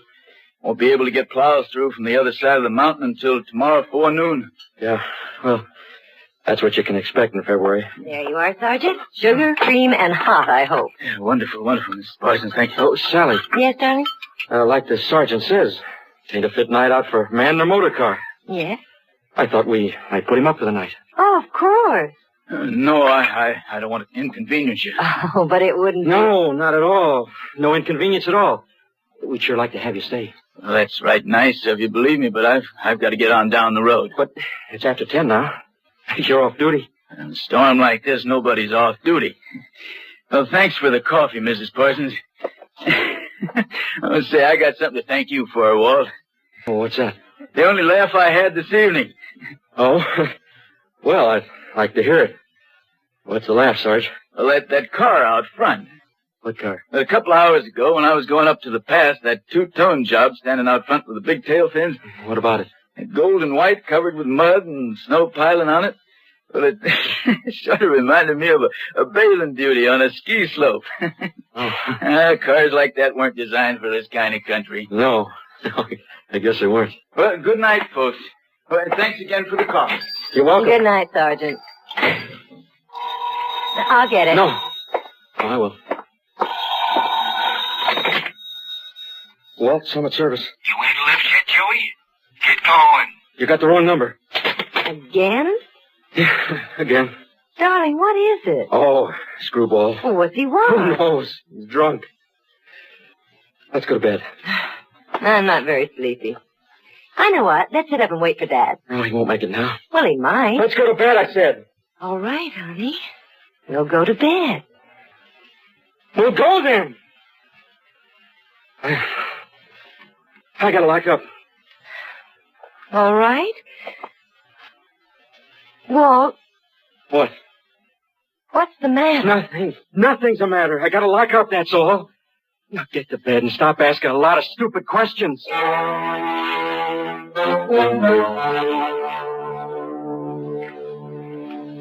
will be 20 cents for 3 minutes. Yeah, sister. Go ahead, sir.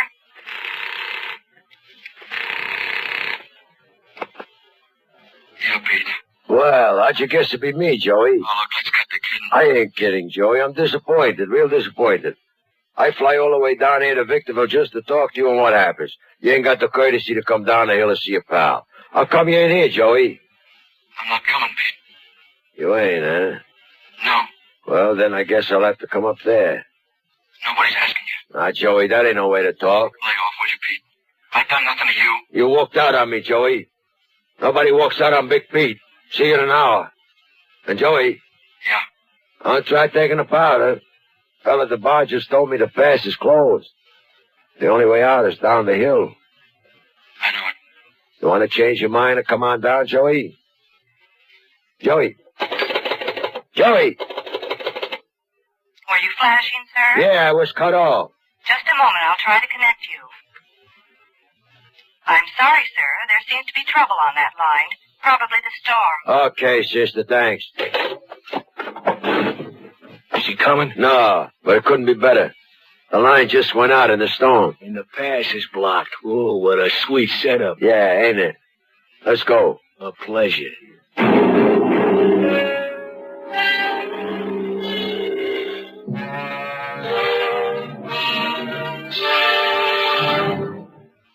In a moment, we continue with the fourth act of Suspense. A word of advice to those of you who suffer from acid indigestion, heartburn, or gas. Do you know about the little white tablets in the little green pocket roll? Just a-waiting for the moment when you need 'em to bring your acid indigestion under control. Tums are the little white tablets in the little green pocket roll. Tums for the tummy, Tums. Bring relief quicker than you'd ever guess. Best for any kind of acid distress. Keep 'em handy in the pocket roll. Keep your tummy under Tums control. The modern Tums formula has never been surpassed for effectiveness. Always carry Tums, 10 cents, 3-roll pack a quarter. Or get the new 6-roll Tums pack with free metal carrier, only 49 cents. And now, starring Dick Crenna, Act 4 of Night on Dread Mountain.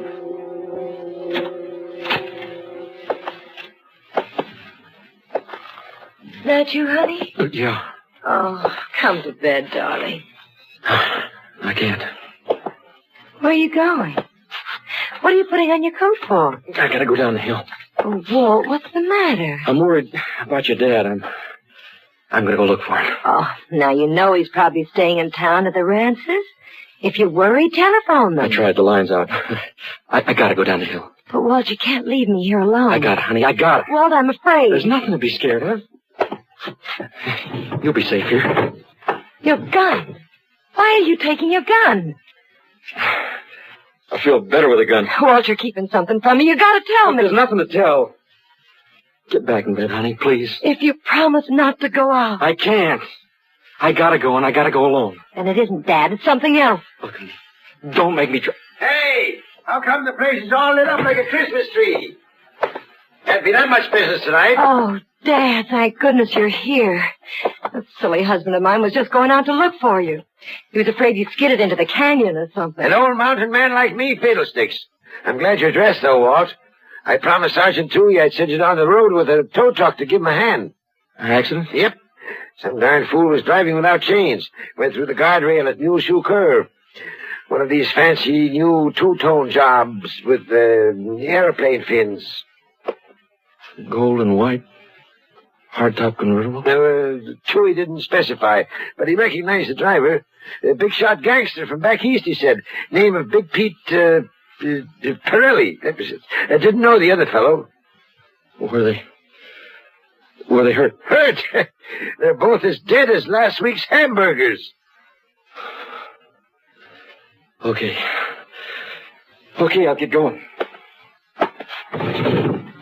I guess I won't need this gun after all. I'll be back in a little while, Sally. All right, honey. See that she gets to bed, will you, Dad? Sure, son. She hasn't had much sleep tonight. Don't worry, darling. I'll sleep now. Good. You know something? What? I love you very, very much.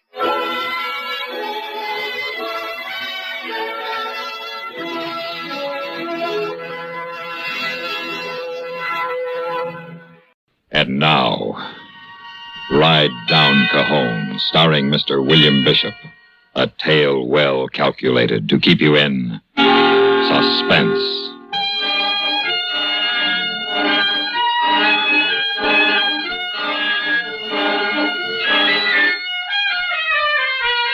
There are two main gateways to California.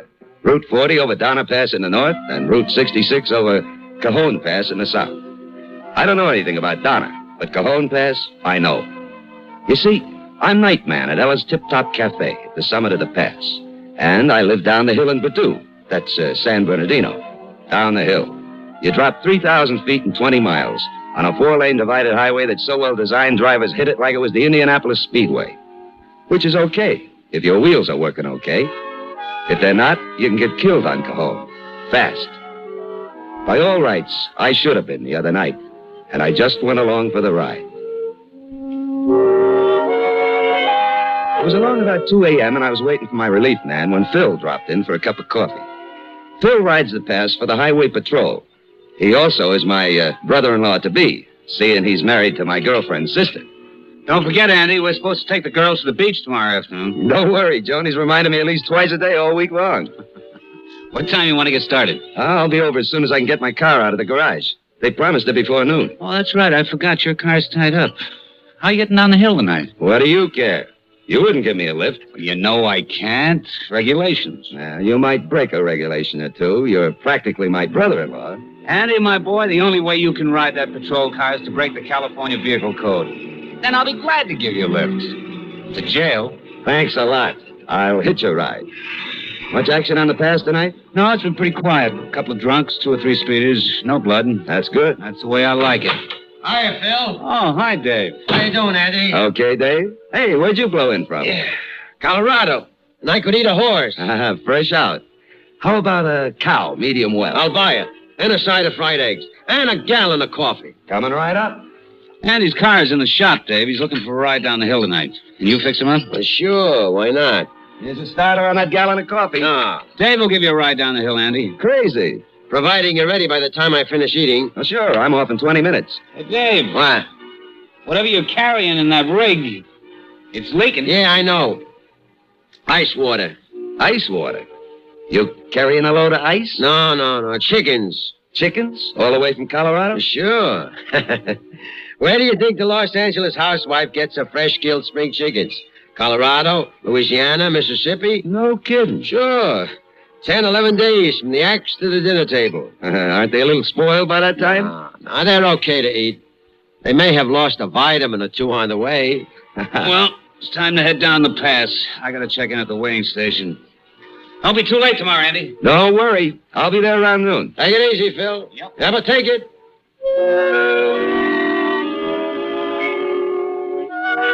By the time Dave had eaten his steak and eggs, my relief man had checked in, and I was through for the night. We walked out into the chill desert air. Route 66 stretched endlessly toward the east, marked only by the yellow pinprick of an approaching car. The melting ice water dripped steadily from Dave's loaded trailer. He walked slowly around the rig, as he always did before he started her up, checking the connections with the tractor, the running lights, taking in every detail, seeing things only an expert can see. He was so serious about it, I nearly laughed. Think she'll make it? If everything holds together. Doesn't it always? It always has. So far. Dave swung into the cab and fired up the big diesel. I clambered him after him, and he nosed his big 10 tons of refrigerated chickens out onto the westbound lane to Highway 66. He ran her through the gears, and when we got up to speed, it finally was quiet enough to talk without yelling at each other. When are you and Joni going to do it? Sooner the better. She wants to be a June bride. So it'll be June. Yeah, I guess so. Where you going on your honeymoon? Joni's talking about Frisco, so I guess that's where it'll be. Boy, she's got you roped and hog-tied already. Joni and me, we talk everything over first and come to an agreement so there won't be any arguments. So long as it's the way Joni wants it? Maybe it looks that way to you, but it isn't that way. I know. Margie and me had the same kind of talks. But that's as far as it ever got. Talk. It's different with Joni and me. Well, sure it is. If every guy didn't think it was different, there wouldn't be no more marriages. Tell me something, Andy. Honest. What? If you could pull out, if you could keep right on going tonight, on into L.A. and down to San Pedro and get on a slow boat to China and never come back, wouldn't you? Of course not. Joni and I are in love. That's not what I'm talking about. But on the level, Andy, aren't you a little scared? Huh? Yeah, I guess so, a little. I didn't like Dave talking that way. I knew he was only kidding me, but it was like he was reading my mind. How did he know that was exactly how I felt? Scared of getting married and guilty because I felt that way. Our lights picked up a sign on the right. Summit Cajon Pass, elevation 4,301 feet. This is the spot where the truck jockeys downshift so they can ride down the pass on compression and take the load off their brakes. Dave threw out his clutch, shifted to neutral, tramped on the brake pedal. Oh, no. And it went right down to the floorboard. He tried it again and again. Nothing. No brakes. What are you going to do? Try to get her into gear. No go. I can't get the gears to mesh. Grab that horn, pull over your head, and keep her going. Okay. It don't work, Dave. Oh, I forgot it's an air horn. We got air brakes. We got no air pressure for the brakes. We got none for the horn. What do we do now? Hang on and ride. We're loaded good and heavy. That'll make us roll faster. Maybe it'll keep us from tipping over. What's this handle? A spotlight? Yeah, on the roof. Turn it on. You want me to work it? Won't hurt any. Play it back and forth. Maybe you'll get the road clear for it. We were picking up speed all the time since we nosed over the top of the pass. We went into that first big wide curve below the summit like a Maserati at Sebring. Tight on the left, then drifting across both lanes to the outside fence and back to the right. Coming out at better than 70 miles an hour. Fangio couldn't have done better than Dave did on that one. But what about the next one? And the ones after that? Tighter turns, not so well banked, and the traffic. There was bound to be traffic. After we got out of that curve, I could see the car way down the road. I kept it in the beam of my spotlight, flicking it back and forth. And in no time, we were up on it. Dave pulled one hand off the wheels of the electric horn button. But he didn't hold it long because he needed both hands to keep the truck on the road. The guy in the car must have got that message because he pulled way over on the shoulder. We made it past him just before we went into the next curve.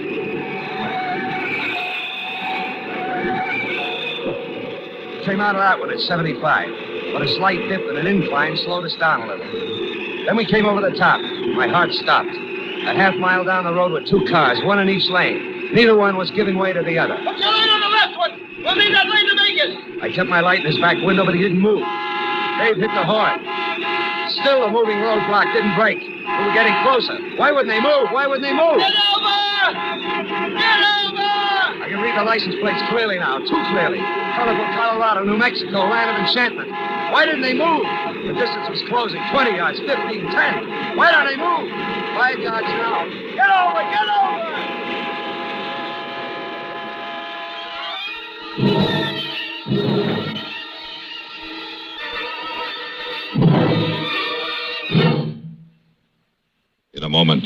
continue with the second act of Suspense. And now, starring Mr. William Bishop, Act 2 of Ride Down Cajon.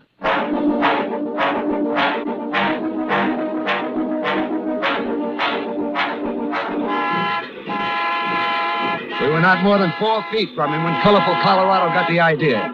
With a gust of black smoke from his tailpipe, he pulled ahead of New Mexico, land of enchantment, and we barreled by with nothing to spare. It's like a bad dream, like one of those dreams of falling, or flying an aeroplane between skyscrapers, or riding down Cajon Pass in a runaway truck.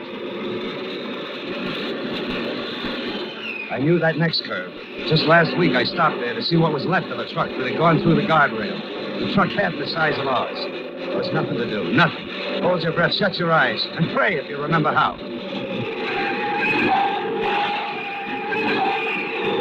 You can breathe again. You can open your eyes. You're not in a flaming heap in the bottom of the canyon. You're still alive. You're still hurtling down the pass at a mile a minute with no brakes. Andy! Yeah? Didn't Bill say he was going to check in at the weighing station? Yeah, I think he did. Think he'll still be there? I don't know. Maybe. I'm going over to the right lane. Weighing station's just over the next rise. If he's still there, maybe he can help us. How? How do I know? There he is. He's just getting in his car. Get on that spotlight, flash it in his eyes. You only got one chance. Yell at him, wave at him when we pass. Hey, Phil! Phil! Hey, Phil! Did he see you? Yeah, he must have thought we were clowning. He just waved back. Don't sound like it. No! His red lights are on. He's coming after us. At the speed we were going, it seemed to take forever to Phil to catch up to us. Dave slowly, carefully edged the swaying rig over in the left lane so Phil could pass on my side of the cab. We were barreling down a straight stretch of the pass now, where the eastbound lane was only separated by a divider. The big trucks climbing the grade kept flashing their lights, signaling to us to dim ours. But Dave couldn't fool with a dimmer switch and handle the wheel, too. So he had to take the angry glares full in his eyes. Finally, Phil drew up alongside us. What's the matter with you guys? Lost our air, no brakes. Can't he get her into gear? Tried to. She's rolling too fast. Okay. I'll clear the way for you. Phil floored the gas pedal and pulled out in front. Sirens screaming, red lights flashing. And I breathed once more. Riding parallel like that at 60 plus, with that trailer slewing behind us, anything could have happened. Well, that's something. What? With Phil out there, we don't have any traffic problems. And we don't have any brakes either. What else is new? With Phil out front, I didn't have to work the spotlight anymore. I set it straight ahead so Dave wouldn't be in any danger of overdriving his headlights. I could see into Phil's patrol car. He was talking into his radio mic. He's calling in, Dave. Don't know what good that'll do. Well, maybe somebody will figure out how to stop this thing. Too late for that. What do you mean? Ought to have escape ramps on this road like they have on the ridge route. Where'd they put them? You got the eastbound lane on one side, the canyon on the other. Yeah. I looked out and down into the canyon. Dark, black. Then far down, I saw the twin lights of a double-headed diesel crawling up the pass with a load of freight. The road ahead seemed straight and level, but that train reminded me what a grade it really was. 2 engines pulling, and at the tail, another pushing. Crawling up the pass at 10 miles an hour while we shot down at a mile a minute. After the right would turn off, we had another long curve, almost a 90-degree turn, long and gradual. But at this speed, it would be tough. My tires always screeched when I came through it, and I had brakes. There was nothing for me to do now that the spotlight was set dead center. So I just sat there while Dave did all the work. Sweat dripping off his forehead as we went into the curve. His arms straining at the wheel, turning it a little, then easing off, turning it again, coaxing that crazy rig through with every part of it.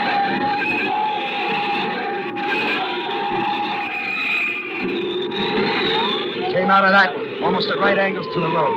The trailer in the right lane, the tractor in the left. But we came out of it. But best of all, there was a little grade ahead of us that slowed us down. And then beyond, the road was straight for a long, long time. Past the firehouse, and the Lizo Creek cutoff. And then it's still downhill, but much more gradual. And then you're out of the canyon, and the desert stretches flat on both sides of the road. Hey, Dave, how about pulling up on the shoulder now? Too soft. We'd flip for sure. I thought of the road ahead, all downhill. We'd lose speed, all right, but would we lose it quick enough to do us any good? There comes a time when you just can't keep going straight. The road ends.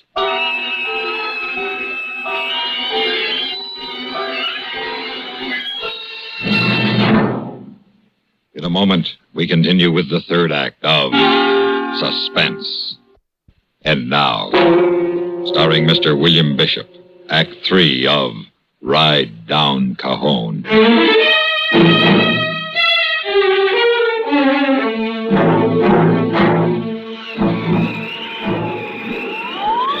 Our speed was down to 53 as we topped the last rise. Far ahead, way past the fire station, I saw a red light flash on and begin to move.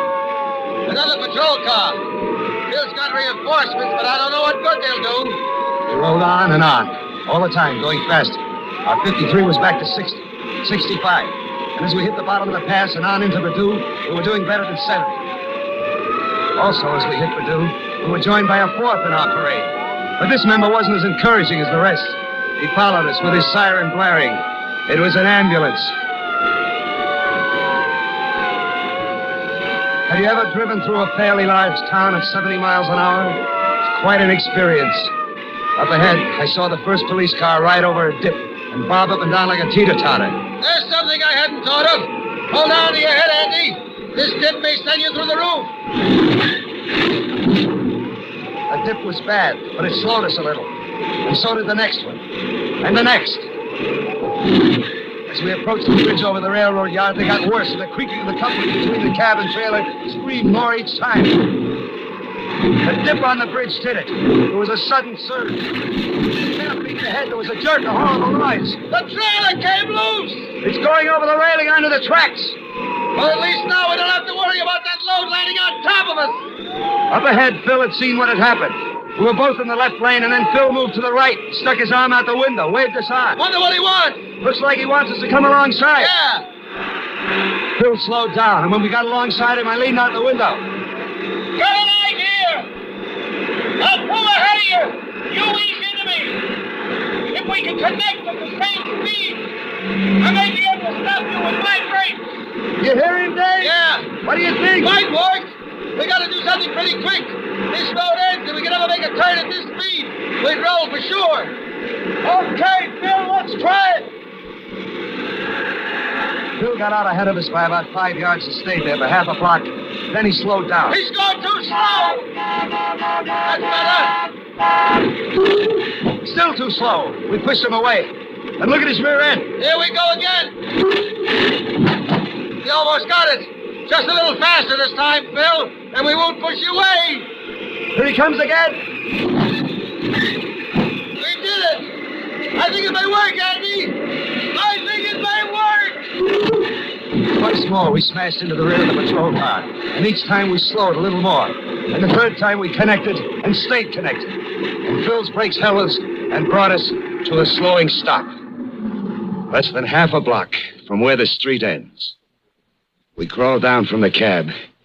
Phil got out of the patrol car, and we just stood there, shaking, looking at the smashed-up rear of the patrol car and the smoking brake drums.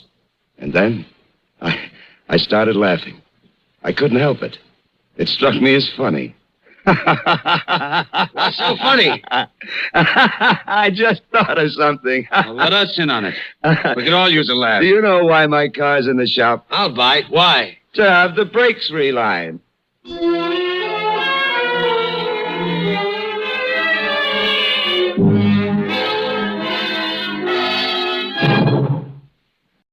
And now, Four of a Kind, starring Elliott Reed.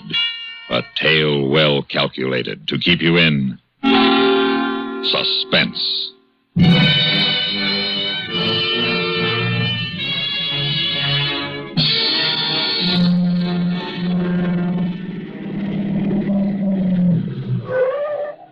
Want to ride, young fellas? You bet. Well, hop in. Oh, thanks. That's how I met J. Stuart Belden and his 1959 Fishtail Special. That's how I took the ride I nearly didn't get back from. He looked to be about 45. He wasn't bad looking for a guy that old. He was well built, about my size, no gray in his hair. And that coat he was wearing, boy, I'll bet plenty of camels went under the clippers for that one. What's your name, son? Rich Fowler. Married? Not me. Don't tell me you're a woman hater. Oh, no, it's not that. It's just, Well, I have enough trouble feeding myself. I said the same thing years ago. You change your mind with it. 9B1863. What? A dud. Huh? Oh, did you ever play license plate poker? License plate poker? I never heard of it. Just like regular poker, except instead of drawing cards, you draw license plates. Now, I drew that hand. There was nothing in it. Next car we see will be your half. Here comes one now. What's the license plate? 483134. 2 pair, 3s and 4s. You beat me. Hey, that's a good game. What are the stakes? Oh, make it easy on yourself. Shall we say $100,000 a hand? Oh, sure, yeah.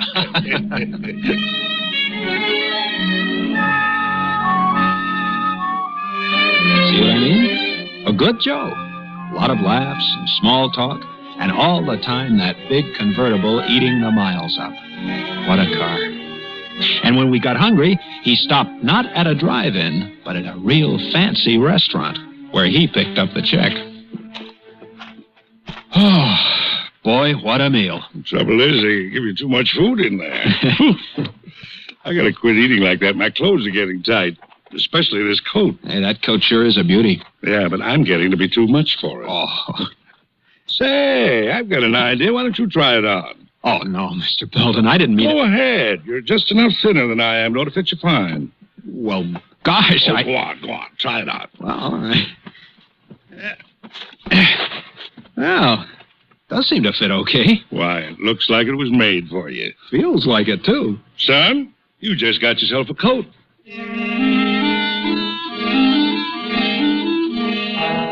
There weren't many cars on the road now, and Belden didn't seem interested in license plate poker anymore.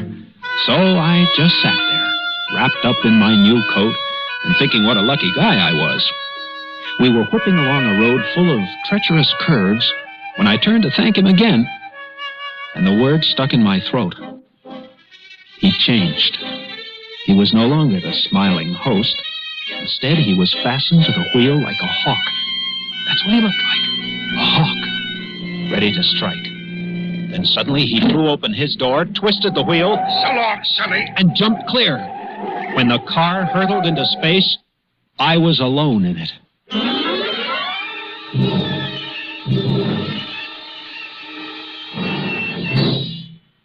In a moment, we continue with the second act of Suspense. And now, starring Elliot Reed, Act 2 of 4 of a Kind.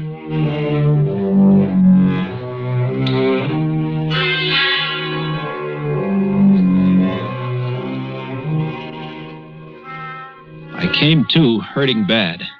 The wind knocked out of me. But at least I hadn't gone to the bottom of the gully with the car. After a minute, I started to climb back toward the road. I was only a few feet from the top of the bank when I looked up, and there was Belden, a gun in his hand. I ducked behind a rock, and the bullets whirred off into the gully. He wanted me dead, that was for sure. But why? Why? I waited a minute longer, and then I heard the horn. I came out from behind the rocks and crawled up to the road in time to see Belden make his getaway in that car. I couldn't tell what kind of a car it was, but I did get the license. 4L5555. He'd beat my straight. Back hurt, my head throbbed, I ached all over. And there wasn't any traffic on this back road, so I walked all the way to the next town. It was dark by the time I got there. Found the police station and something else. But there he is. Belden. That's him, officer. That's the boy who stole my car, forced me out, and took my coat. Just look in the side pocket of that coat. You'll find my wallet. What? Well, young man, what do you got to say for yourself? You don't understand. You see, he gave me the coat. I didn't know about the wallet. Mm-hmm. That's the best you can do. But I tell you, he picked me up when I was hitchhiking. He tried to kill me.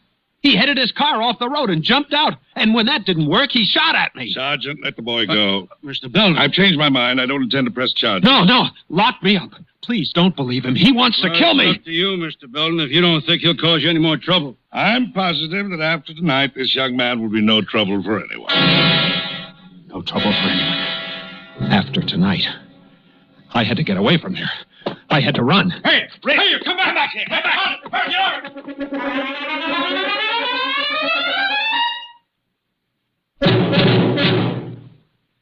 In a moment, we continue with the third act of Suspense. And now, starring Elliot Reed, Act 3 of Four of a Kind.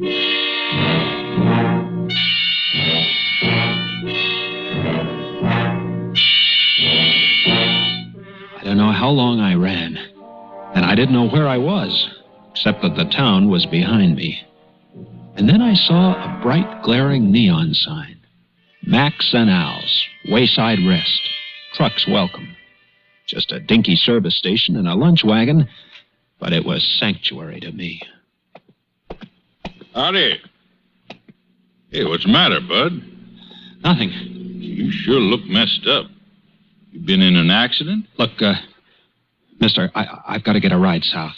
Do you mind if I hang around and wait until a truck comes through? No, I don't mind. Won't do any good, though. Ain't allowed to pick up riders. Company rules. Might be lucky and catch a wildcatter, but I doubt it. Thanks. Say, you sure you're all right? Maybe you better go in and get yourself a cup of coffee. Sure look like you could use one. Yeah, that's a good idea. If a ride turns up, I'll call you. Thanks, Mac. Oh, I'm not Mac. I'm Al. Mac works days.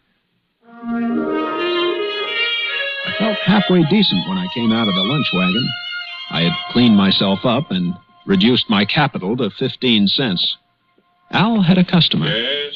Well, that'll be $4.80. Oh, hey, bud, come here. Huh?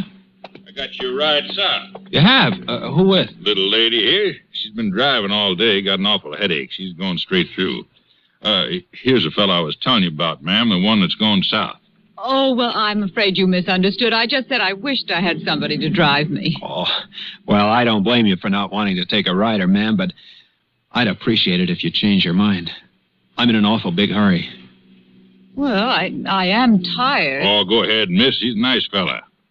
If you'll vouch for him. Oh, now, wait a minute, lady. I don't vouch for nobody. Oh, I guess it'll be all right.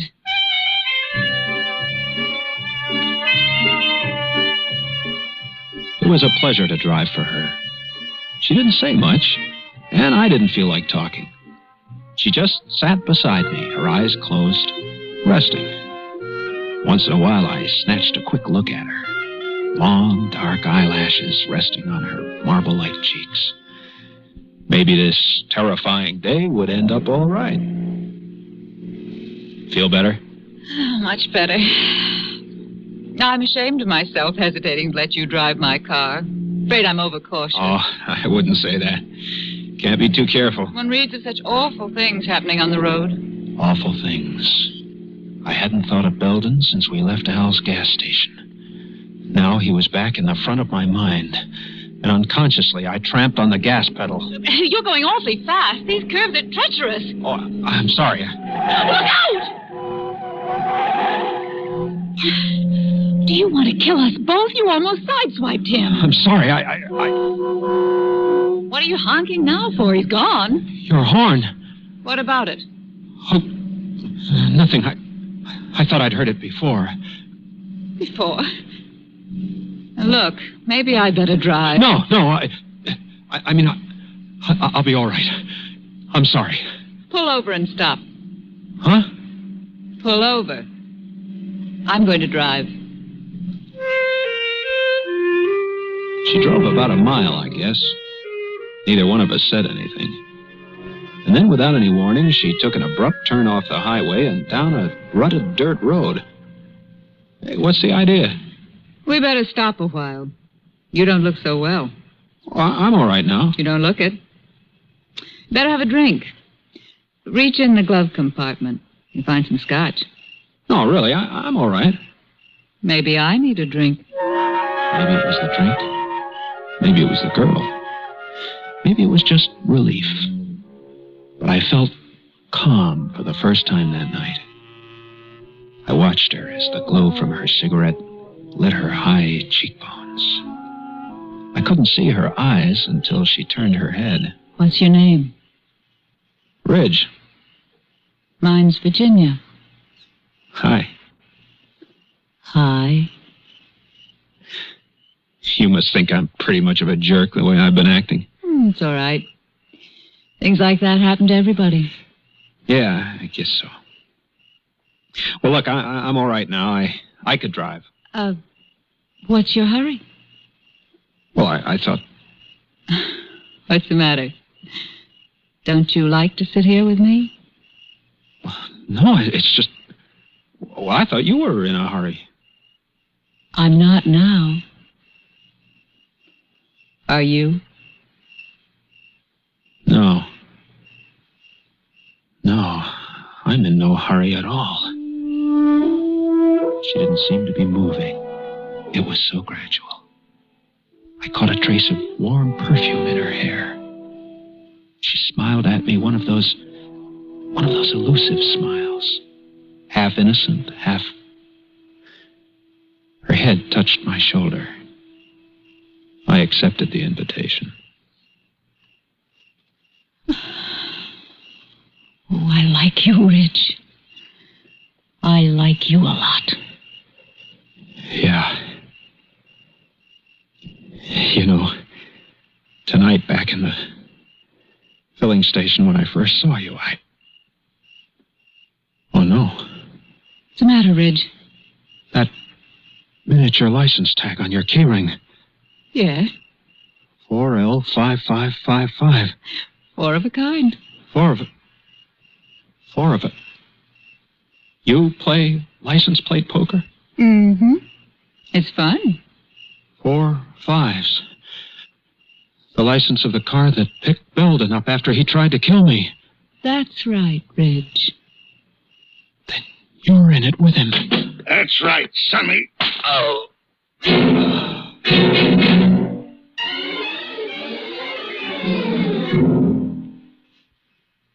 In a moment, we continue with the fourth act of Suspense. And now, starring Elliot Reed, Act 4 of Four of a Kind.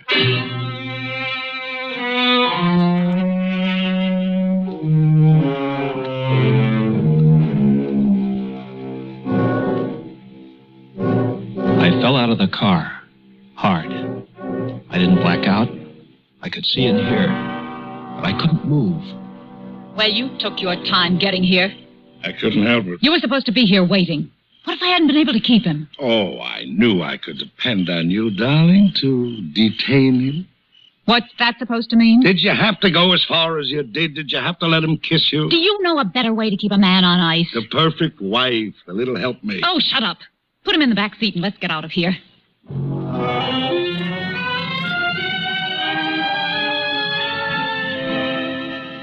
We're almost there. Sure no one's discovered the car yet? Of course not. The way it's lying, nobody will see it until daylight. And then J. Stewart Belden will be found dead, burned to an unrecognizable crisp. And we can shake this place. Go to South America. You can go. I have to stick around, remember? Collect the insurance. Pretend I'm heartbroken, you're dead. Is that going to be so hard? Don't be silly. Come on, hurry. Got to work fast. Give me a hand with it. No, wait, here comes a car. Do you have your wallet? I'll put it in his pocket as soon as I can get him out of the car. All clear? Yes. I tried to move my arms, just a little. Then my legs. They hurt, like they'd been asleep for a long time. I'd only have one chance. One chance. If my muscles coordinated, I'd wait until he dragged me out of the car, and then I'd do the best I could. Virginia, get the gasoline can out. I felt him grab me under the arms. I opened my eyes just in time to see a murderous wrench in the girl's hand. As she brought it down, I closed my eyes. Something hit me hard. But it wasn't the wrench. It was Belden. The wrench had folded him up, and he collapsed on top of me. She didn't know I was watching her. She was too busy dragging Belden over to the rim of the cliff. Well, Stuart, This is how you planned it. Accidental death. And then she pushed him, and he disappeared over the edge. I didn't wait to see any more. I crawled out of that car, and I started to run right down the middle of the road. Then she saw me. Wait! Stop! Wait! Red! But I kept on going. I heard the car starting. She was coming right at me. First, I thought she was just trying to catch up to me. Then I realized she was trying to run me down. She was trying to kill me. It was just a question of seconds. And suddenly, around the bend, a big truck. I was sandwiched between them. I stood, stunned with horror, her scream ringing through my head, and the picture of her in the car, swerving off into space, into the canyon below. Hey, bud, you all right? Yeah. Oh, what happened? She went off the road. Crazy woman driver? Hey, what you staring at? Your license plate. CM1111. Oh, now, look, it wasn't my fault. You saw how it happened. 4 aces. 4 aces. I'd won. I had taken the last hand. But I've sworn off poker. License plate poker, that is. The stakes can be too high.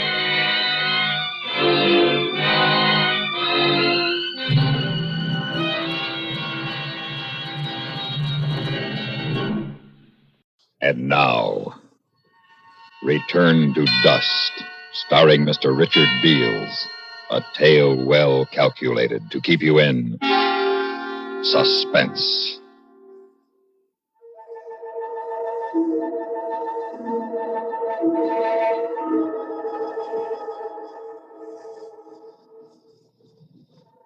Testing.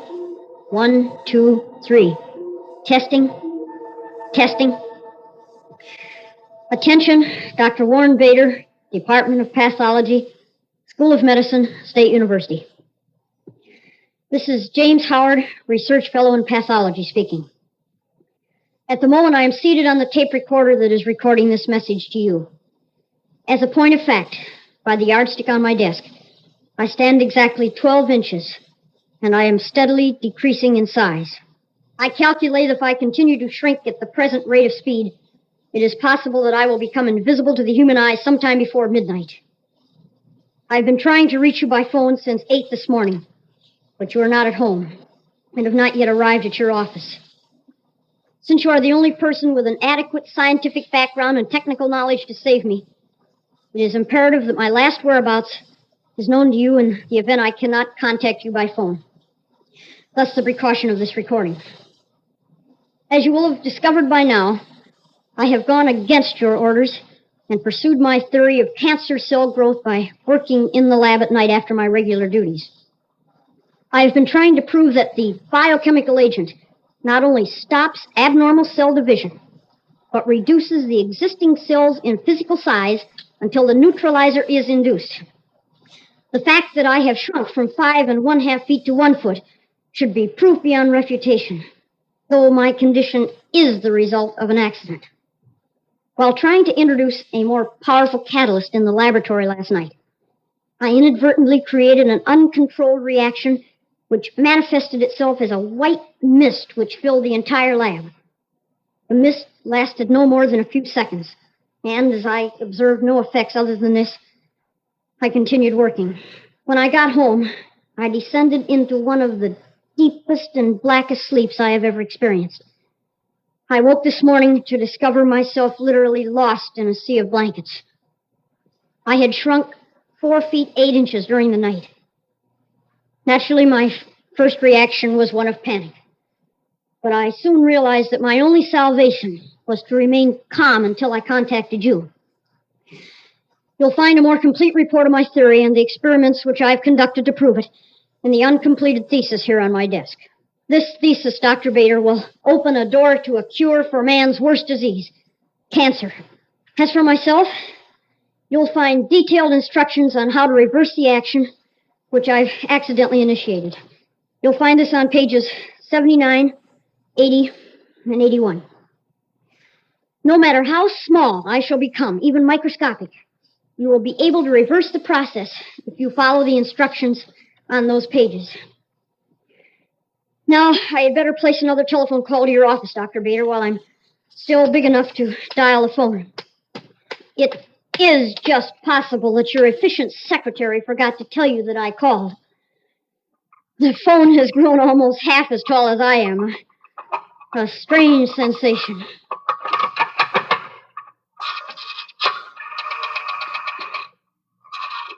Who would think the tensor springs on these dials would be so strong?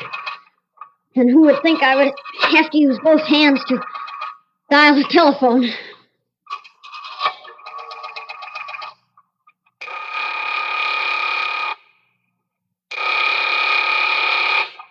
Pathology, Dr. Bader's office. Miss Pritchard speaking. Miss Pritchard, has Dr. Bader come in yet? Whom shall I say is calling? This is James Howard, Miss Pritchard. It's urgent. It doesn't sound like you, Mr. Howard. It's me, all right. I'm sorry, Dr. Bader isn't in. Are you sure? Yes, I am sure. Dr. Bader is not at this moment in his office. Now, look, Miss Pritchard, don't pull that Dr. Bader isn't in stuff to me.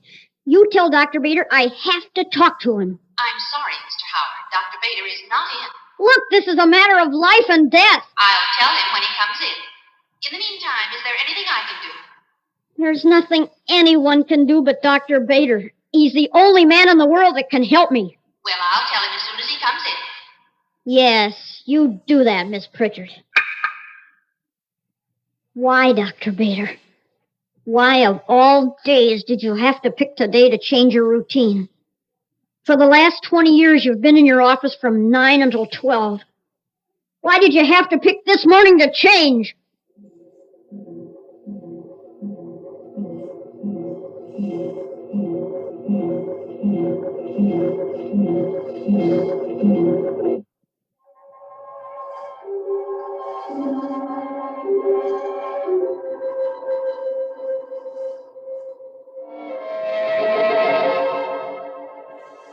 Yes, self-preservation is the most powerful instinct.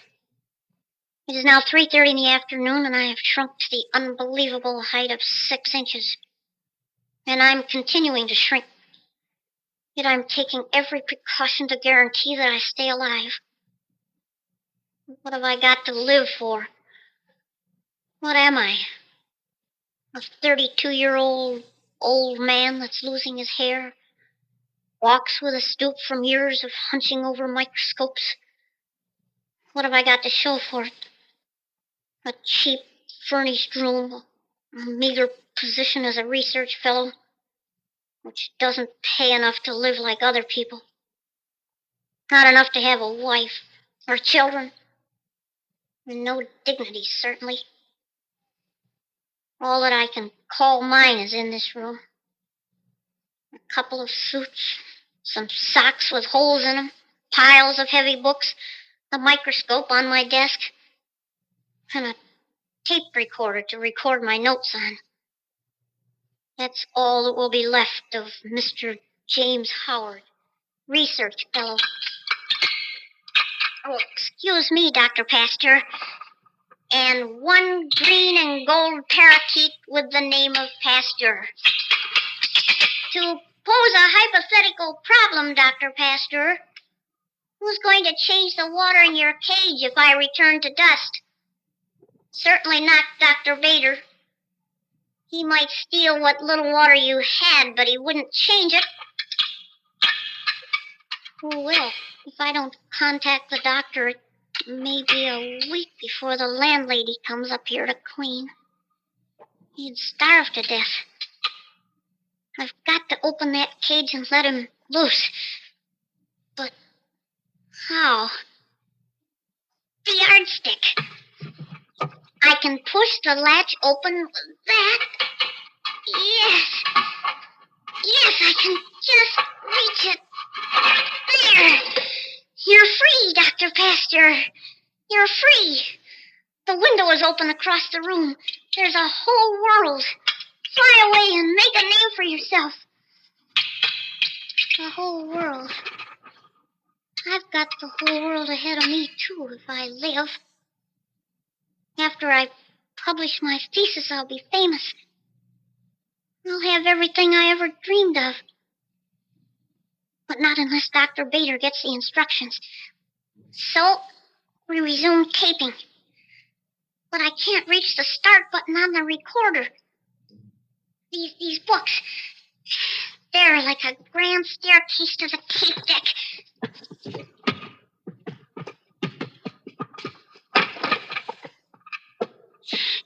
And now to start the machine. I'm no longer big enough to push it. Kick it. Oh, that hurt. I've got it. Jump on it. There we go. Dr. Bader? Dr. Bader. This is James Howard recording again. I have still not received your phone call, but I have not given up hope. In the meanwhile, I have made the necessary precautions for isolating myself in the event that you do not call before tomorrow morning. I have made a ramp with a ruler to the stage of the microscope. Glued to the microscope is a transparent glass petri dish.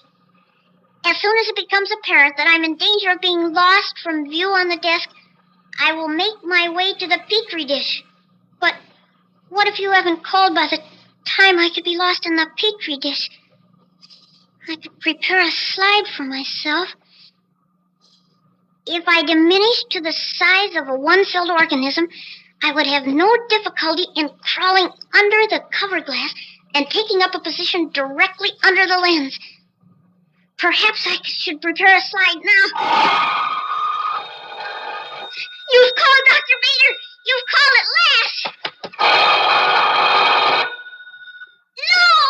I can't lift it! I'm too small! I can't lift it off the cradle! Don't stop ringing, please! I'll lift it somehow. But how? A lever! Give me a lever and I could move the world! A pencil! I can do it with a pencil! Don't hang up, Dr. Bader!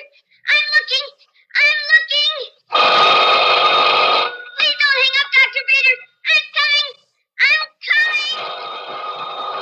Just don't stop ringing!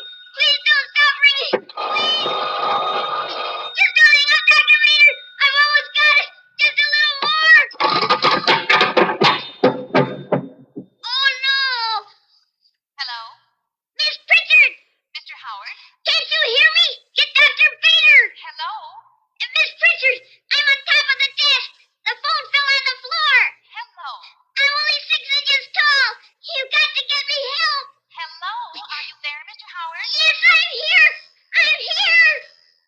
Howard. No, Doctor. This is Miss Pritchard. I called Mr. Howard's room, but he doesn't answer or something. I'm here, Dr. Bader. I'm here. What do you mean he doesn't answer? Well, I rang, and then the phone just went dead. You can hear for yourself. The phone didn't go dead. It fell on the floor. Well, call him back in about an hour, see if he answers. Don't hang up, Miss Pritchard. I can't put my phone back on the hook. Well, what if he doesn't answer then? All you'll get is a busy signal. What do you mean, what if he doesn't answer? He will. When he called this morning, he sounded very strange. Don't let him hang up, Miss Pritchard. Howard's been very strange since the day he joined the department. Can't get him today. I'll talk to him when I see him tomorrow. No. No. Yes, Dr. Bader. No, please don't hang up. I'm still here. Please don't hang up. Dr. Bader, please.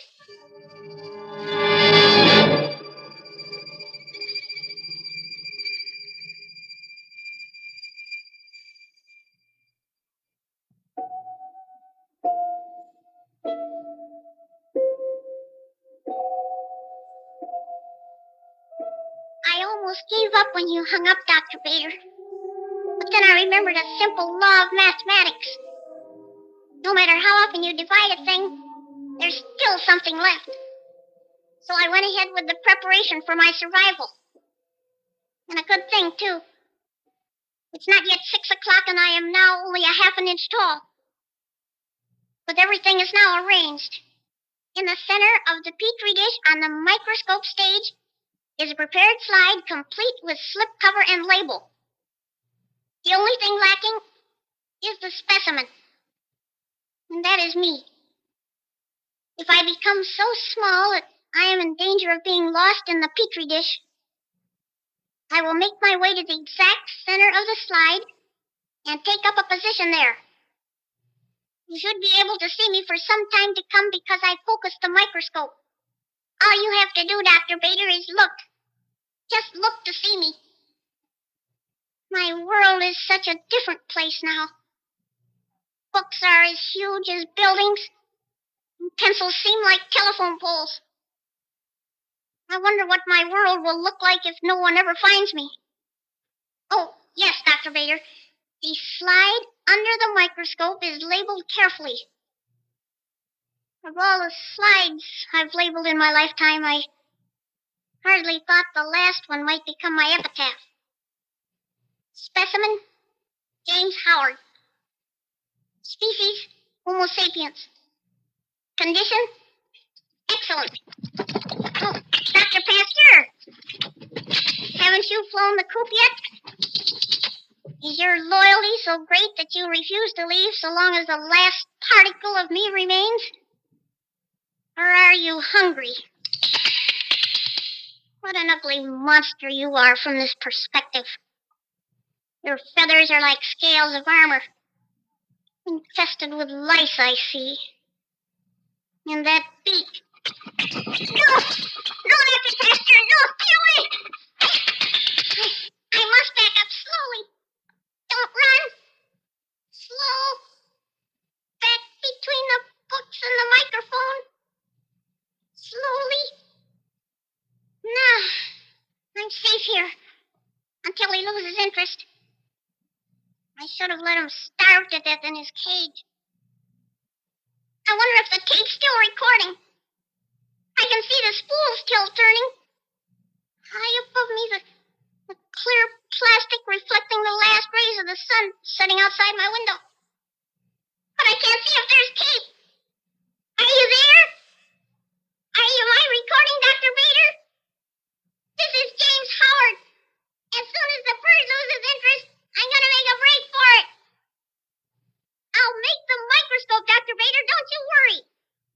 Treat that slide marked James Howard just like it was me. You understand? Even if you don't think I'm in it, if you can't bring me back, publish my thesis for me.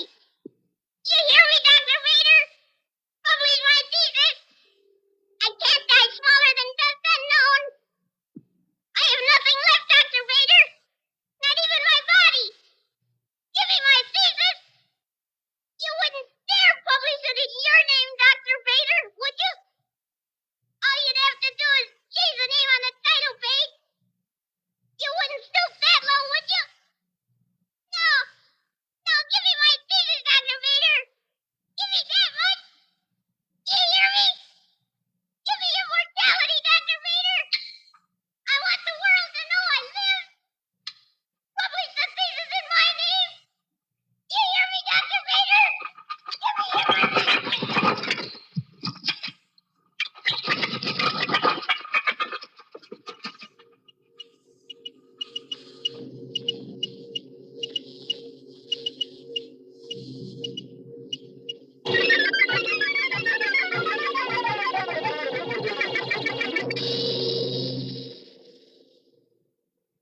And now, Death Notice, starring Mr. Victor Jory, a tale well calculated to keep you in suspense.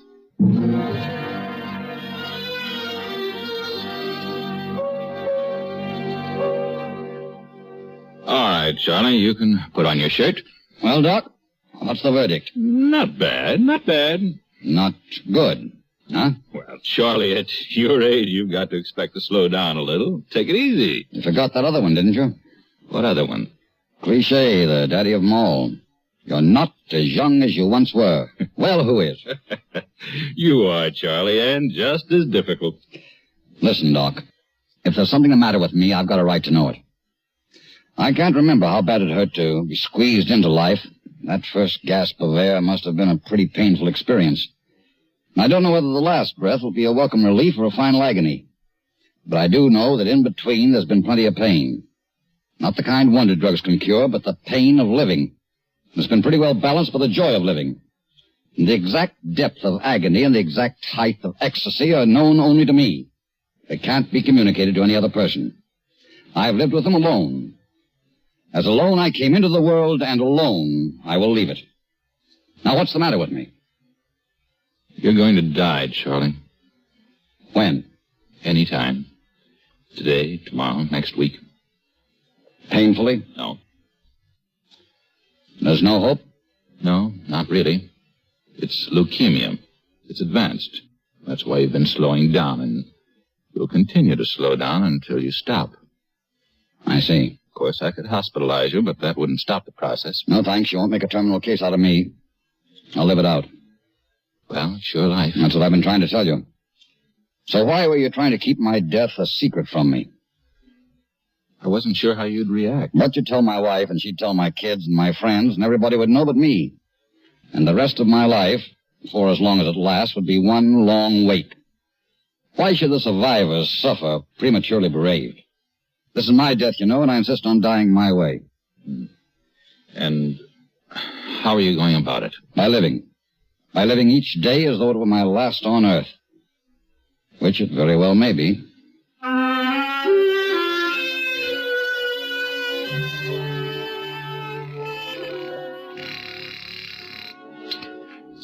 Hello. Doing anything tonight? Oh, Charlie. I've missed you. I've been pretty busy, honey, but I'm free tonight. Oh, I'm glad. What time? Usual. Want anything special? You. Silly. I mean for dinner. I'm in your hands. Oh, that's nice, baby. I'll be ready for you. I'll be there. On my birthday, when I was a little kid, they called me the birthday boy. And I could do anything I wanted to all day long. But now I'm the death day boy. And surely I can call what's left of my life my own. Oh. Hello, Millie. Oh, John, it's you. Apparently. Oh, I knew it'd be you. When the phone rang, I said to myself, that must be Charlie. Funny, isn't it? Well, you always were psychic, dear. Look, Millie, I have to stay downtown tonight. Oh, dear.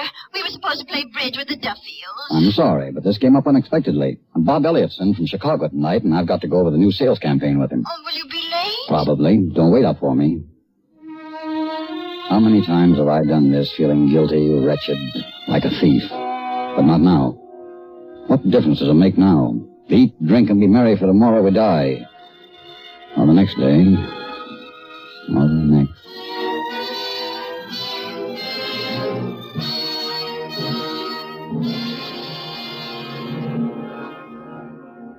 In a moment, we continue with the second act of Suspense. The most complicated issues of our time become easier to understand as you follow world events on CBS Radio. That's because CBS News features like our World News Roundup and The World Tonight broadcast the news in depth. Every morning, as the World News Roundup comes your way on most of these same stations, it puts you in direct contact with CBS News correspondents stationed where the big stories are breaking. London, Tokyo, Rome. They're all at your fingertips on our World News Roundup. Every evening, the full feeling and flavor of the news are yours to experience on The World Tonight. Hear highly detailed eyewitness reports from overseas. Hear carefully documented actuality reports made by the very people involved in today's big stories. Hear lively interviews with people in the news as CBS News presents The World Tonight. And now, starring Mr. Victor Jory, Act 2 of Death Notice.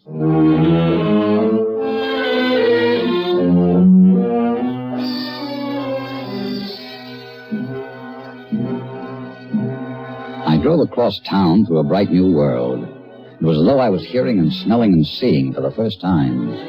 The ballet of blinking neon signs along the boulevard, the deep ruby of the stoplight and its stately progression through topaz to emerald release.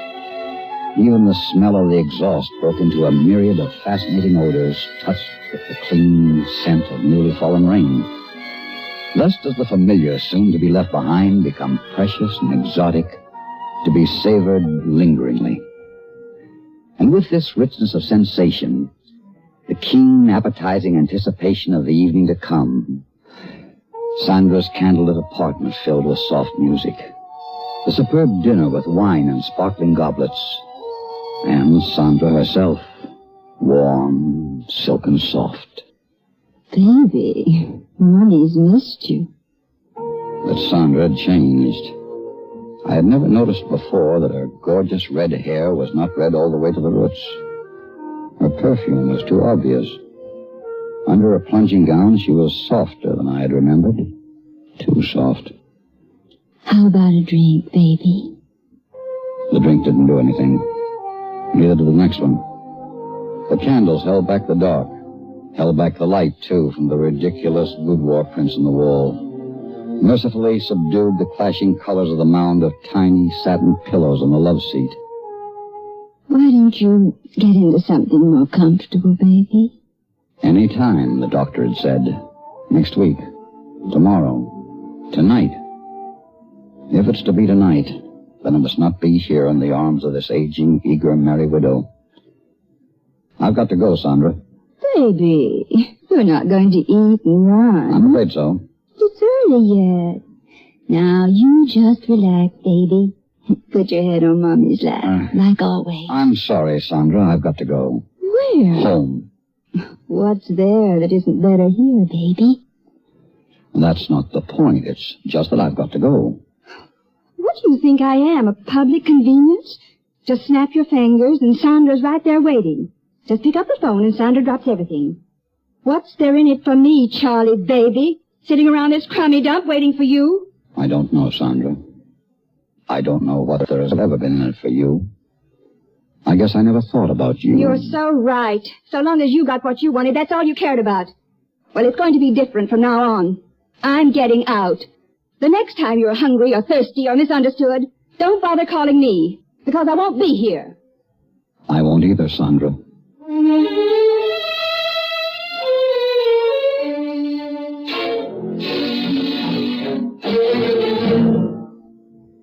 In a moment, we continue with the third act of Suspense. A word of advice for those of you who suffer from acid indigestion, heartburn, or gas. What do you know about the little white tablets in the little green pocket roll? Just a-waiting for the moment when you need 'em to bring your acid indigestion under control. Tums are the little white tablets in the little green pocket roll. Tums for the tummies, T-U-M-S. Bring relief quicker than you'd ever guess. Best for any kind of acid distress. Keep 'em handy in the pocket roll. Keep your tummy under Tums control. The modern Tums formula has never been surpassed for effectiveness. Always carry Tums, 10 cents. 3-roll pack, a quarter. Or get the new 6-roll Tums pack with free metal carrier, only 49 cents. And now, starring Mr. Victor Jory, Act 3 of Death Notice.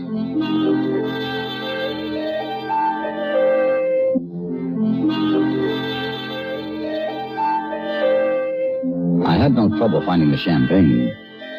But have you ever tried to buy roses in a fairly large city at 9:30 at night? It can be done, but it isn't easy. I had never noticed before how perfectly my house key slipped into the lock, how reassuring the latch sounded, how solid the door felt. Home. Beautiful word.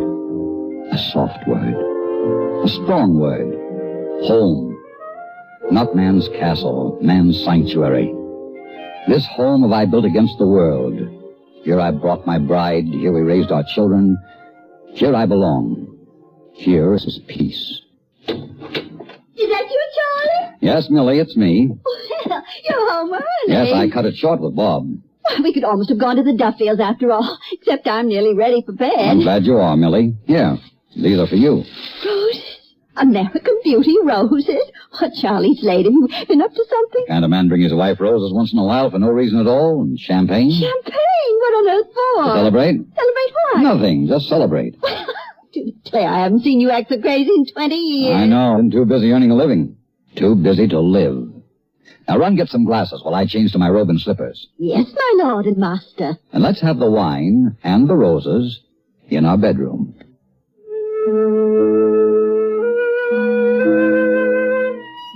She sat on a slippered chair by her dressing table, sipping champagne, a little self-consciously. Like the roses, she had hastily plunged into too small a vase. She overflowed her once trim body. Like the roses, she was full-blown.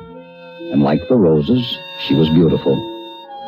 The gray that streaked her hair was honest color. The lines at her eyes, at the corners of her mouth, were etched there by laughter and high good humor and courage that more than once had replaced mine. Bubble tickle. They're supposed to. And now I want to propose a toast to the most beautiful girl in the world. Charlie, I'm not. I never was. To me, you are. Just as beautiful as you were the first day I saw you in sophomore chemistry class. Charlie, what's the matter? Nothing. My breath just came a little short. Well, you'd better stop drinking that stuff and get yourself ready for bed. No, just sit down for a moment. I'll be all right. Your face is as white as a sheet. Now, you get to bed. Get to bed, get some sleep, get up, get down to the office, get home and get dinner over so you can sit staring at the TV set until it's time to get to bed and start the whole cycle all over again. Is that what life's about, Millie? Is that all we have to look forward to? Where's the best is yet to be, the poet promised? The last of life for which the first is made. What happened to it? Where does it end?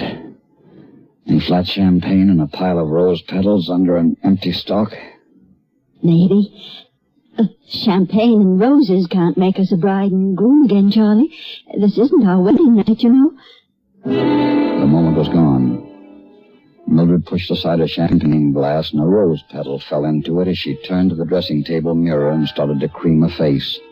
The nightly ritual that erased every line of her identity. And then outside there was the sound of a car driving in, and the garage door slamming shut. Oh, that must be Chuck. Coming in a little late, isn't he? Yes, I wish you'd speak to him, Charlie. I just can't do anything with him anymore. I told him not to take my car tonight, but he just took it anyway. I tell you, that boy is going to be the death of me. The death of you? What do you mean? Nothing. I'll talk to him. Oh, you look so tired. It can wait until morning. Nothing can wait until morning. Charlie? That you, son?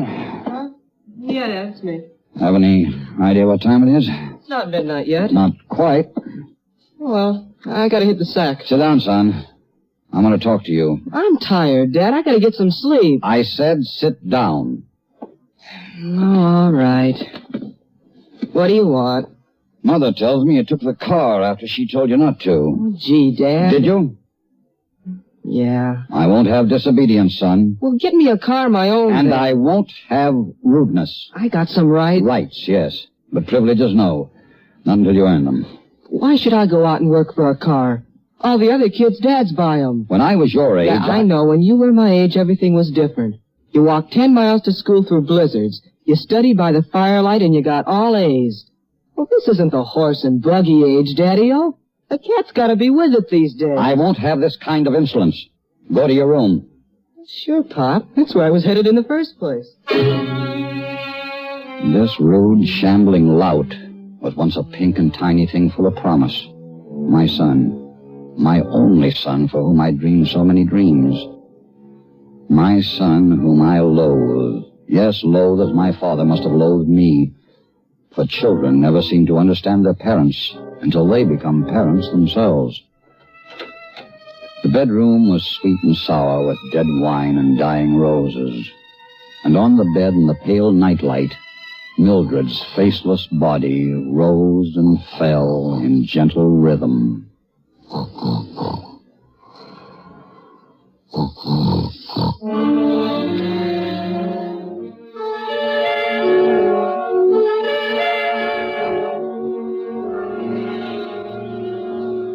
The fire flickered, crackled softly. A flame shot up from the graying embers and fell back. How long does it take a fire to die, or a man? The hearth of my home was growing cold. My home, my sanctuary, was becoming a tomb, too soon. The walls closing in, cold and black. Not yet. Not yet.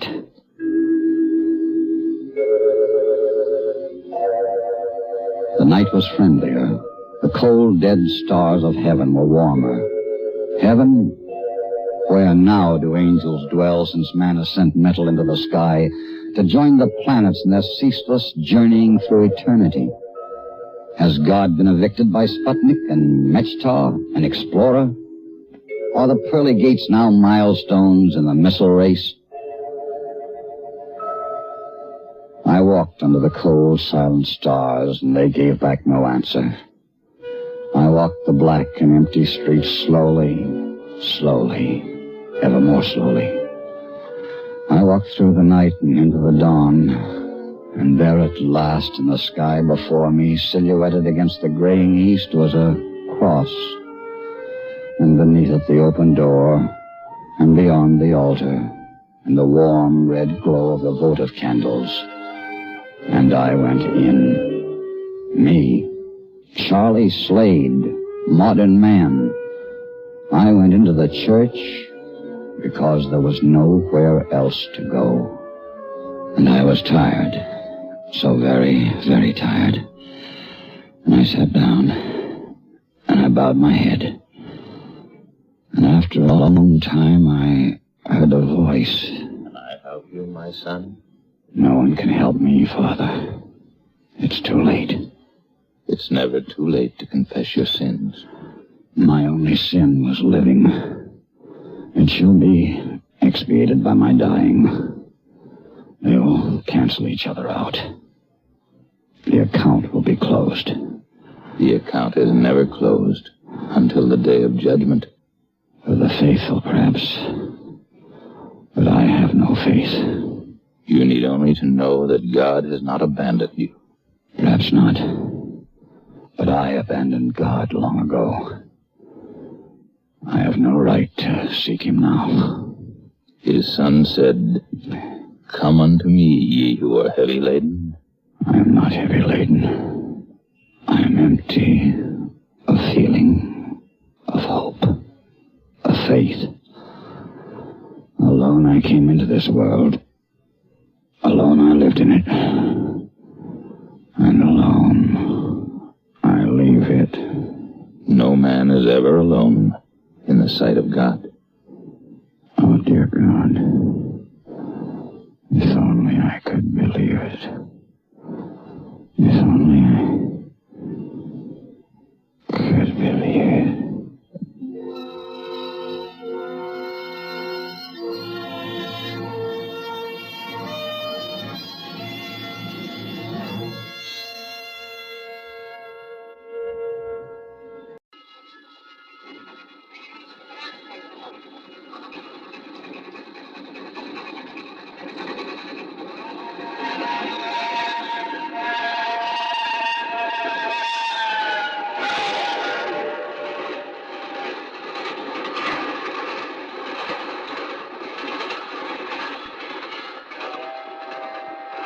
It had smashed by like a wounded monster screaming in pain and disappeared into the dark tunnel.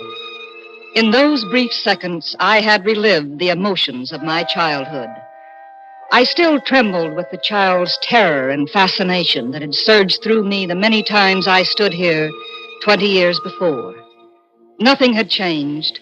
The steep, dripping wet walls of jagged stone that led down to the tracks, the gloomy mouth of the tunnel, the small signalman's shack huddled against the side of the cutting. Even the job was held by the same man, they told me in the village.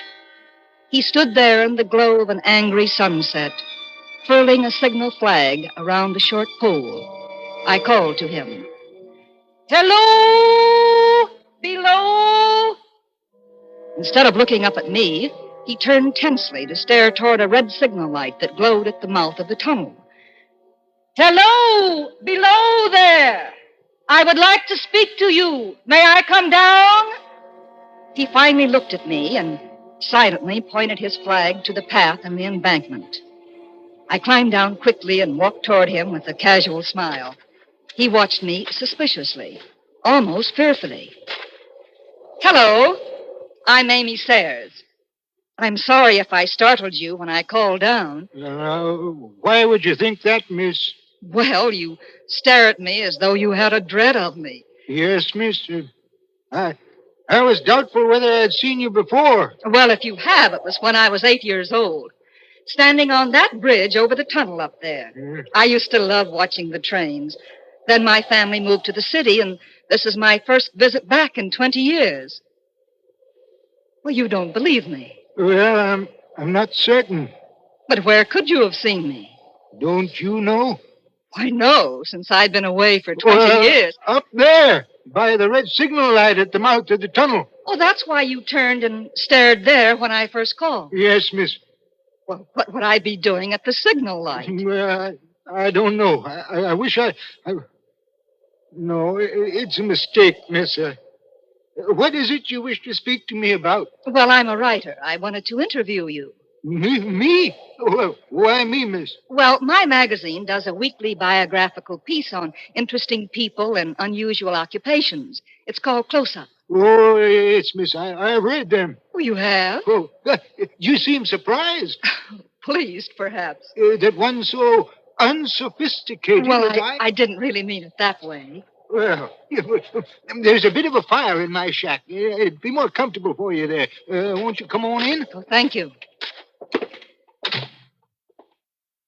Oh, how snug and comfortable. Yeah, most of my waking life is spent here, and I've tried to make it pleasant.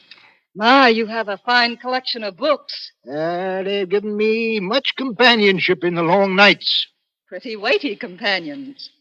Gibbon's Decline and Fall, Burton's Anatomy of Melancholy, Darwin's... Do they surprise you, miss?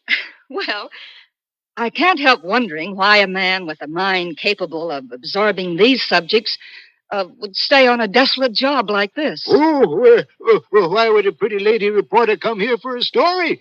There are many other places and people. Well, as I told you, I used to come here as a child, and the trains frightened and fascinated me. I always remembered it vividly through the years. I promised myself that one day I would come back and do a story on it. Good subjects aren't easy to find, you know. Why'd you choose just now to come? Oh, these ideas germinate in the writer's mind for a while, and then an impulse... And you were drawn here? Well, you say that as though mystic forces were involved. It was much simpler, I assure you. I've been working hard, and I decided that a few days in the country would do me good. I planned to use them profitably by doing a story on you. Oh, you might have come to that decision last month or last year. Well, that's true. But I can't see why you attach such special...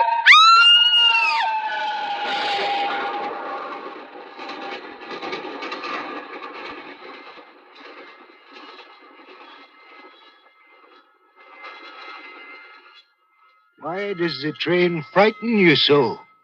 Now, wouldn't you think I might outgrow that silly, childish fear? If I was drawn here, as you say, I guess it was to see whether I had. The modern psychiatrist would say it was a desire to relive a childhood experience. Oh, yes, miss, there are many answers. And philosophers have even speculated on the possibility that the future can intrude on the memory as well as the past. Surely you don't believe that. I believe only in the evidence of my five senses. May I ask, why did you go to the door? To check the tunnel light. Does it need to be checked so often? You did before we came in. Why are you staring at me like that? Oh, was I staring at you? Oh, please. Something is preying on your mind. Can't you tell me? The fire needs stirring. You're avoiding my question. Oh, you let me ask you a question. When the train passed just now, why did you suddenly throw your hands up to your eyes? Like this, as though to shut out some dreadful sight. Why? It was that uncontrollable, childish reaction, like I said. I felt as though the train would draw me out of here and onto the track.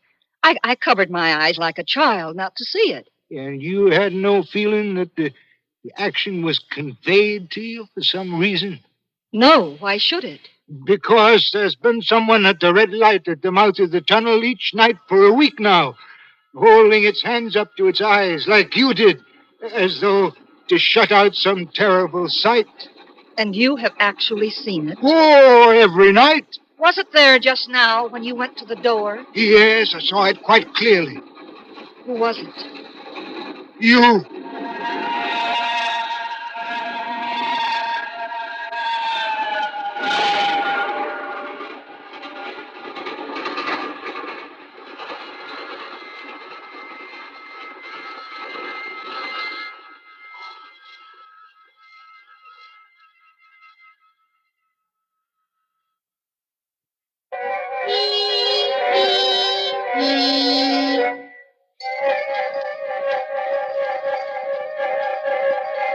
We sat there for a long, breathless moment as the train roared off into the night, leaving only their singing rails to mark its passing. It was a moment of terror, until reason snapped me back to reality. But it's impossible. How can I be sitting here in your signal shack and be outside under the signal light at the same time? I don't know, miss, but that's the way it seems to be. You were standing out there with your left arm across your face and waving your right arm violently as though to say, for God's sake, clear the way, clear the way. You heard those words? Well, I'm not certain, not about those specific words, but I've heard it called before. When? Oh, one moonlight night about a year ago, I was sitting here when I heard a voice cry, hello, below there. Well, that's why you were startled when I used the same words from the top of the bank. Yes, miss. Well, I ran to the door and I looked out and I saw this someone else standing up there by the red light near the tunnel, waving its arms as I just showed you. And the voice was hoarse with shouting and it cried, hello, below there. Look out! Look out! I caught up my lamp and I ran towards the figure calling, what's wrong? What's happened? Where? And when I got to the light, it was gone. Did you see where? The tunnel was the only place it could go without passing me. Well, I ran into the tunnel for 100 yards or so and I searched around with my light and then I ran back here and I telegraphed both ways. Here's Mr. Telegraph. An alarm has been given. Is anything wrong? The answer came back both ways.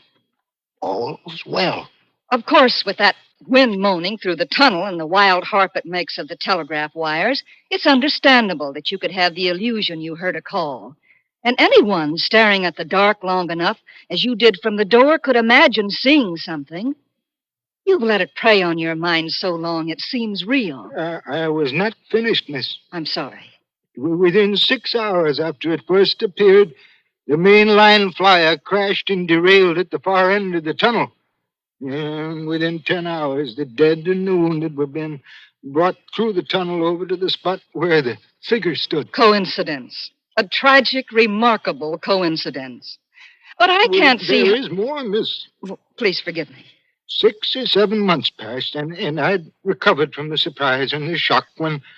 One morning, just as daylight was breaking, I looked toward the red light, and I saw it again. Did it cry out? No, it was silent. And it didn't wave its arm? No, miss, no. It leaned against the post with both hands covering the eyes. Like this, as though to blot out some terrible sight. So that's why you asked me why I put my hands to my eyes when the first train passed. Oh, yes, miss. You called out the words it used the first time, and you covered your eyes as it did the second time. Go on, please. Well, that very day, as the train came out of the tunnel, I noticed a confusion of hands and heads at one of the coach platforms and something waving. And I saw it in time to flag down the engineer. He applied his brakes, but the train drifted past here about 100 yards. And as I ran up to it, I heard terrible screams and cries. And a beautiful young woman had fallen between the cars, and she was brought in here. And she died on this very spot between us. Oh, how horrible. But I still don't see how... One final word, miss, and you'll judge how my mind is troubled. It came back a week ago, and ever since, it's been there. At the light? Yes. It covers its eyes, waves its arm, and it shouts, for God's sake, clear the way, clear the way. I I've no rest or peace for it. It calls to me many minutes together in an agonized manner. Below there! Look out! Look out! It stands waving at me, and it sounds a telegraph ticker. Has it sounded the ticker since I've been here? Twice. I assure you it's your imagination. There has been no sound of the telegraph. Oh, I don't wonder that you failed to hear it, but I heard it. Do you hear it now? Yes. What is it saying? Well, it isn't clear. It only warns. It doesn't say against what. If I only knew, I could warn them. But it doesn't say. What is the danger? Where? There is danger somewhere on the line. Some terrible calamity will happen tonight, and I can do nothing about it. Nothing.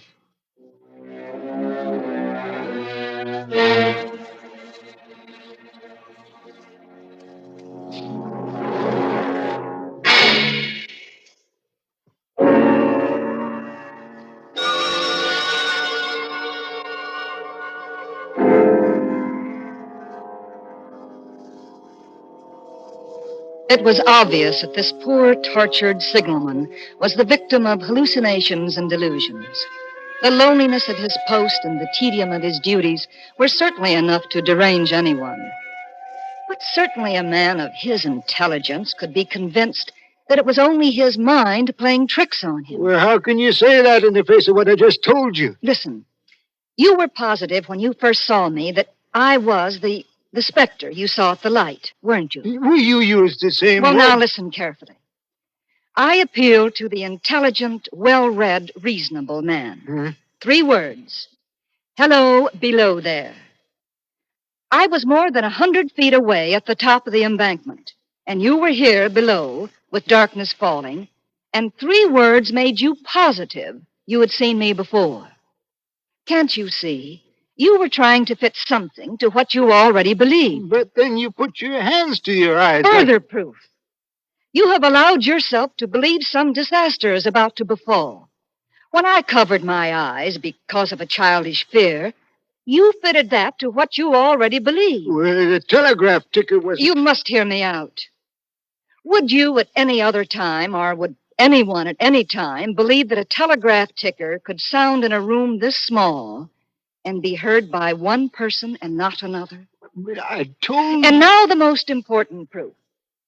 You said that when you went to the door a while ago, it was there by the red danger light. Yes, it was. Will you come to the door with me now and tell me if it is still there? Well, do you see it? No, miss. It ain't there. Of course it isn't. And now I'm going to prove that it never was there. The post is at least 7 feet high. The light is shielded with a hood. Even if a person stood directly under it or in front of it, they would be in complete shadow in darkness. You couldn't see that person from this door, and you couldn't see that person if you walked to within a few yards of her or him or it. I'm going to walk up the incline to the light and prove it to you. I walked up the inclining tracks toward the red light at the mouth of the tunnel. The chill, dank wind had an edge like a cold knife. When I got to the light post, I stood directly under it. No portion of the red glow reached me. I was lost completely in the dark. I saw the signalman silhouetted in the yellow light of the doorway. Hello? Can you see me? Hello, below there. Can you see me? Oh. Good. Now start walking toward me and tell me when you can see me. He stepped between the rails of the northbound track on the line with the red signal light and walked toward me. Then suddenly the icy hand of my childhood dread gripped me. There was a vague vibration of the earth and air. Far behind him, down the grade, I could see the glow of the locomotive's light. Look out! Look out! For God's sake, clear the way! Clear the way! He walked as though in a spell. He didn't hear me or wouldn't hear me. I was rooted to the gravel. I threw my left arm up to my eyes and waved my right arm frantically. Below there! Look out!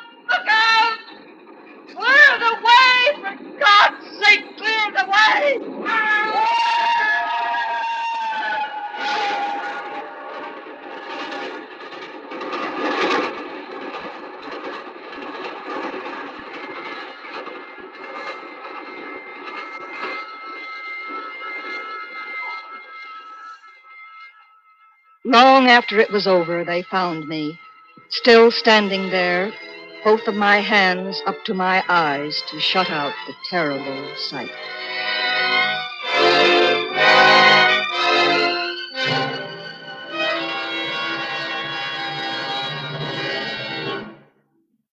And now, The Waxwork, starring Mr. Herbert Marshall. A tale well calculated to keep you in suspense.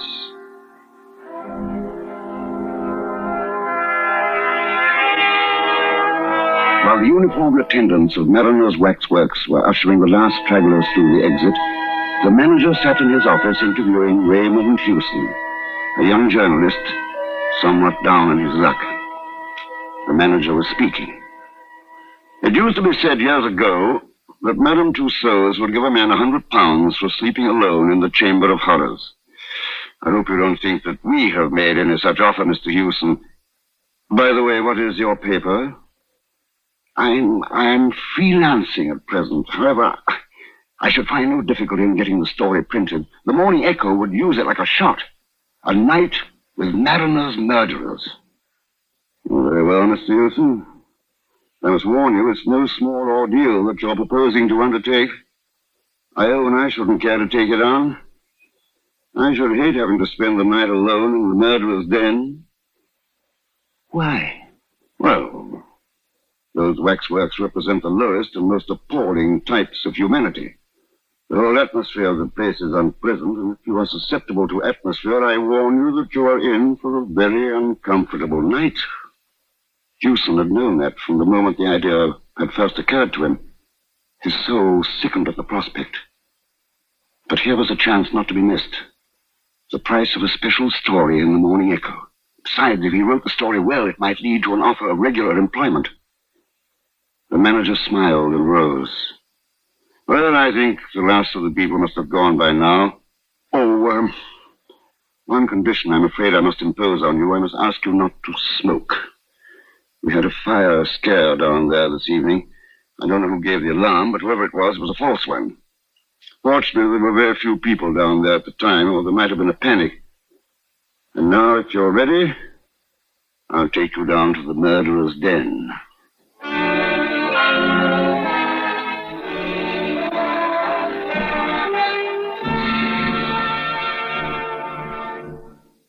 In a moment, we continue with the second act of Suspense. Here comes Elmer Blurt, world's lowest pressure salesman. Nobody home, I hope. It says here, J.P. Pullum, dentist. You wouldn't want to buy a new 1959 Rambler, would you, Doc? You are a lucky man. I just happen to have a vacancy. Sit down. Yeah, but Doc... Open wide. That's right. You know, you don't have to sell me on the 59 Rambler. It's first in economy, first in sales gains, and no wonder. Rambler has the best of both. Big car room, small car economy. Yeah, but Doc... Oh, relax. Can't you salesmen ever stop selling? You know, Rambler's got quite an idea with that personalized comfort. Independently adjustable front seats, adjustable headrests, easiest parking and handling in America. Why, that 59 Rambler is so terrific it makes you want to put your foot right down on the accelerator. No, that didn't hurt, did it? Oh, gosh, Willikers, no. That's my lower plate you've been drilling. Rambler continues to pass car after car in sales. In state after state, Rambler now outsells all but two other makes. Come see why. Drive the success car at your Rambler dealers. And now, starring Mr. Herbert Marshall, Act 2 of The Waxwork.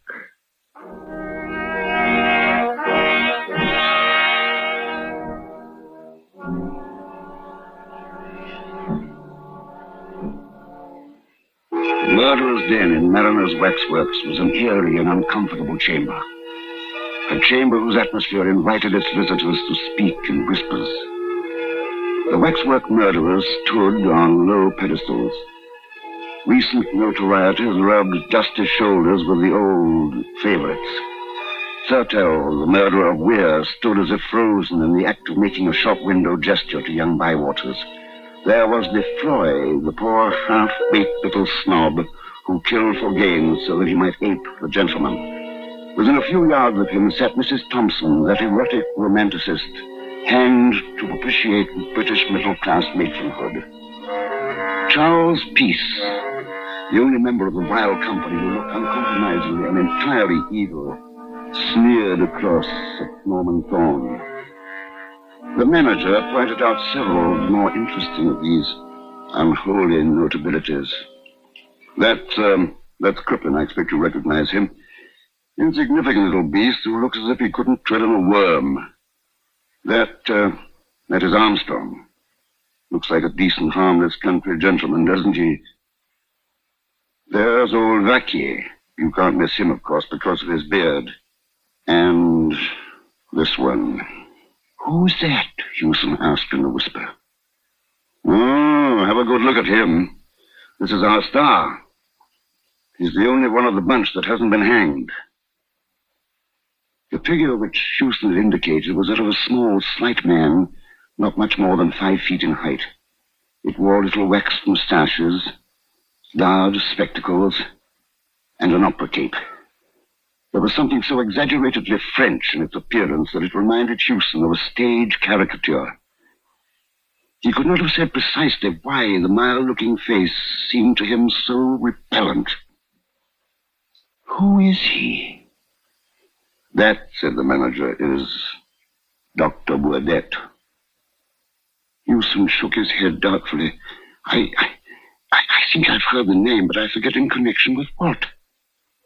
Oh, you would remember better if you were a Frenchman. A little while back, that man was the terror of Paris.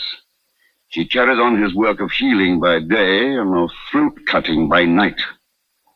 He killed for the sheer devilish pleasure it gave him to kill. And always in the same way, with a razor. But at last he left a clue behind him which set the police upon his track. But he was too clever for them. When he realized that the coils were closing about him, he mysteriously disappeared, and ever since, the police of every civilized country have been looking for him. However, there is no doubt that he managed to do away with himself, and by some means which has prevented his body coming to light. I don't like him at all. What eyes he's got. Yes, this figure's a little masterpiece. You find the eyes bite into you? Well, that's excellent realism, then, for Burdett practiced mesmerism and was supposed to hypnotize his victims before dispatching them. Indeed, had he not done so, it is impossible to see how so small a man could have accomplished his ghastly work. There were never any signs of a struggle. I thought I saw him move. Well, you will have more than one optical illusion before the night's out, I expect, sir. I'm sorry I can't give you any more light, but all the lights are already on. For obvious reasons, we keep this place as gloomy as possible. Well, good night, Mr. Hewson.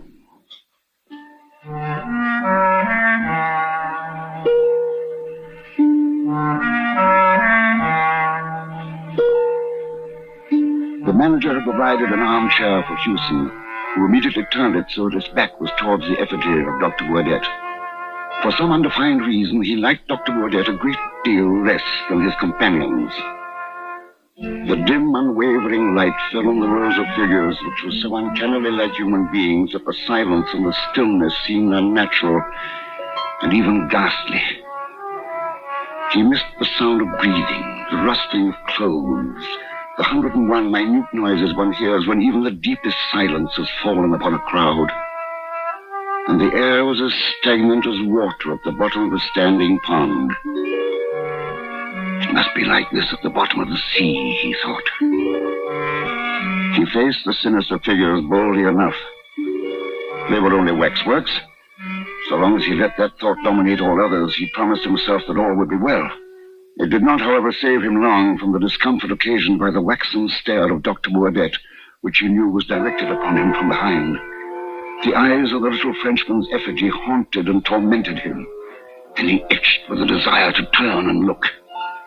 At last, the compulsion was too great, and he slewed his chair round and looked behind him. The image of the dreadful little doctor seemed to stand out with a queer prominence. Hewson flinched before the parody of mildness which some fiendishly skilled craftsman had managed to convey in wax, met the eyes for an agonized second, and turned again to face the other direction. She is only a waxwork like the rest of you. You are all only waxworks. They were only waxworks, yes, but waxworks don't move. Not that he had seen the least movement anywhere, but it struck him that in the moment or two while he had looked behind him, there had been the least subtle change in the grouping of the figures in front. Crippen, for instance, seemed to have turned a degree to the left. Or, thought Hewson, perhaps the illusion was due to the fact that he had not returned his chair to its exact original position. He had neither seen nor heard a movement, but it was as if some sixth sense had made him aware of one. He looked straight into the vapid countenance of Lefroy, which smiled vacantly back as if to say, "It wasn't I." Of course it wasn't he, or any of them. It was his own nerves. Or was it? He swung round quickly to encounter the mild but baleful stare of Dr. Gourdet. Then, without warning, he jerked his head back to stare straight at Crippen. Ah! He nearly caught Crippen that time. You'd better be careful, Crippen, and all the rest of you. If I do see one of you move, I'll smash you to pieces. Do you hear?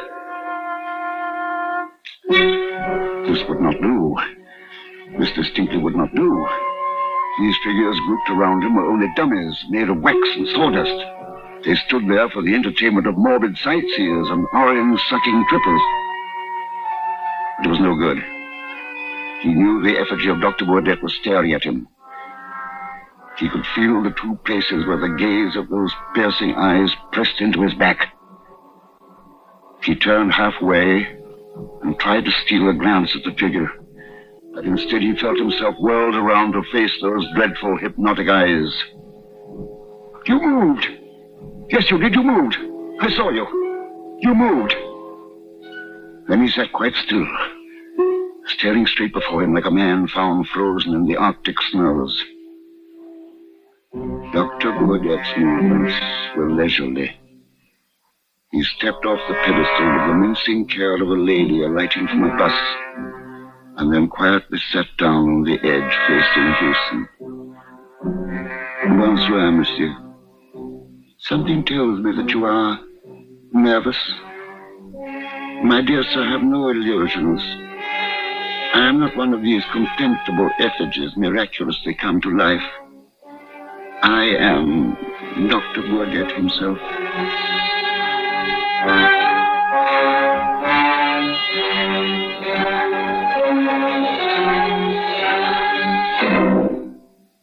In a moment, we continue with the third act of Suspense.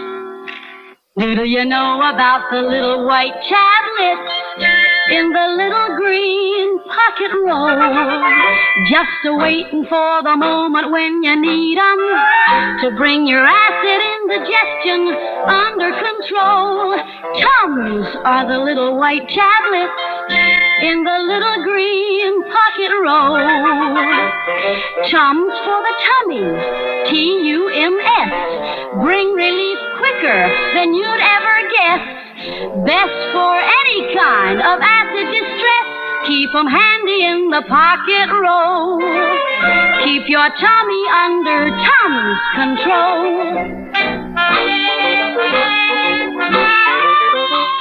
Tums are fast, effective, and safe. Tums relieve the discomfort of acid indigestion quickly, with no danger of acid rebound, sometimes caused by harsh alkalizers. Always carry Tums, 10 cents. 3-roll pack, a quarter. New Tums 6-roll pack with free metal carrier, 49 cents. And now, starring Mr. Herbert Marshall, Act 3 of The Waxwork.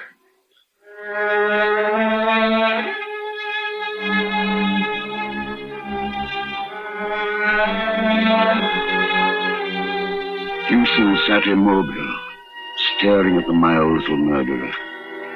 He could see, He could hear, but he could not move a muscle, and he could not tear his eyes away from Dr. Bourdette's hypnotic eyes. The doctor continued in his easy manner. The circumstances have made it desirable that I should live in England. I was close to this building this evening when I saw a policeman regarding me a little too curiously.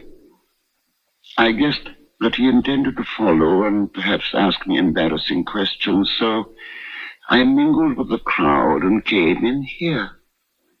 A coin bought my admission to the chamber in which we now meet, and an inspiration showed me a certain means of escape.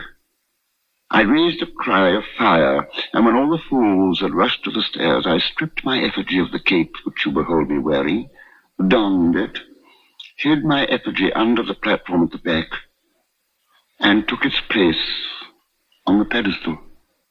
The manager's description of me, which I had the embarrassment of being compelled to overhear, was biased, but not altogether inaccurate. Clearly, I am not dead, although it is as well that the world think I am. His account of my hobby, which I have indulged for years, although through necessity less frequently of late, was, in the main, true. For you see, the world is divided between collectors and non-collectors. With the non-collectors, we are not concerned. The collectors collect anything according to their individual tastes, from money to cigarette cards, from moths to matchboxes. I collect fruits. He paused again and regarded Hewson's throat with interest mingled with disfavor. I am obliged to the chance which brought us together tonight, and perhaps it would seem ungrateful to complain. From motives of personal safety, my activities have been somewhat curtailed of late, and I'm glad of this opportunity of gratifying my somewhat unusual whim. But you have a skinny neck, sir, if you will overlook a personal remark. I should never have selected you from choice. I like men with thick necks, thick red necks. He fumbled in an inside pocket and took out something which he tested against a wet forefinger, and then proceeded to pass gently to and fro across the palm of his left hand. This is a little French razor. The blade, you will observe, is very narrow. They do not cut very deep, but deep enough. In just one little moment, you shall see for yourself. I shall ask you the little civil question of all polite barbers. Does the razor suit you, sir? He rose up, a diminutive but menacing figure of evil, and approached Hewson with the silent, furtive step of a hunting panther.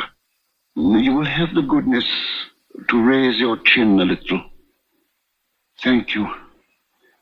And a little more. Just a little more. Ah, thank you. Merci. Merci, monsieur. Merci, merci.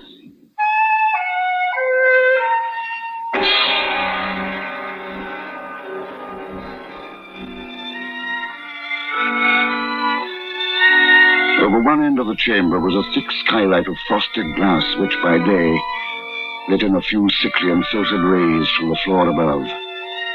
After sunrise, these began to mingle with the subdued light from the electric bulbs, and this mingled illumination added a certain ghastliness to a scene which needed no additional touch of horror.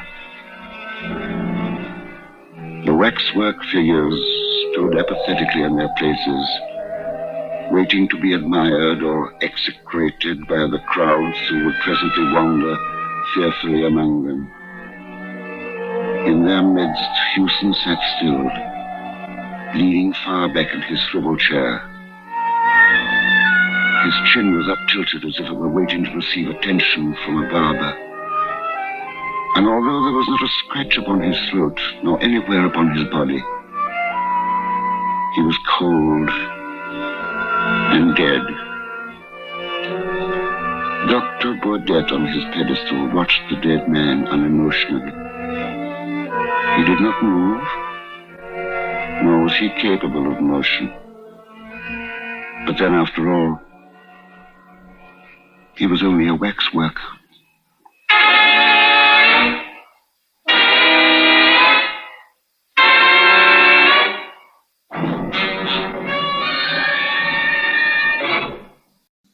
And now, Madman of Manhattan, starring Mr. Myron McCormick. A tale well calculated to keep you in suspense.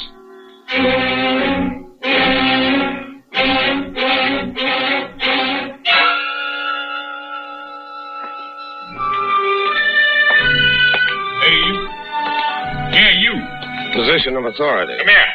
You can always tell by their voices. Sign out. Commanding. The smaller the authority, the more commanding the voice. You hear me?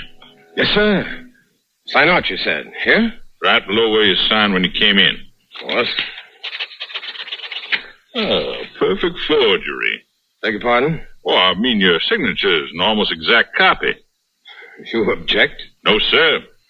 Do you think you're talking to one of your, lunatics upstairs? No, sir. Sir. Always call me sir. I enjoy being called sir. Good night. Good night, Mr. Westland. Sir. Walk slowly. No need to hurry. No need at all. That's right. Light a cigarette. Must be some in the pockets. Yes. What brand did Mr. Westland smoke? Excellent. Light it.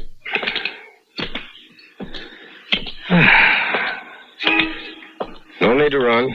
There won't be an alarm for at least 20 minutes. Why think of that? No need to think of that. One look back over the shoulder, casually. Casually. Well, it's pleasant to be on the outside looking in after 2 years in an insane asylum.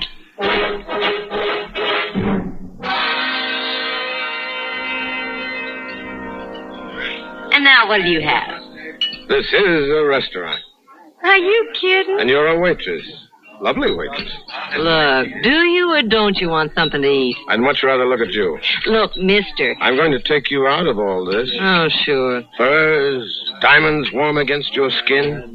Hey, let go my hand. Your name is Fay. I see it embroidered on your uniform. Fay. Mm-hmm. Now, Fay, listen to me.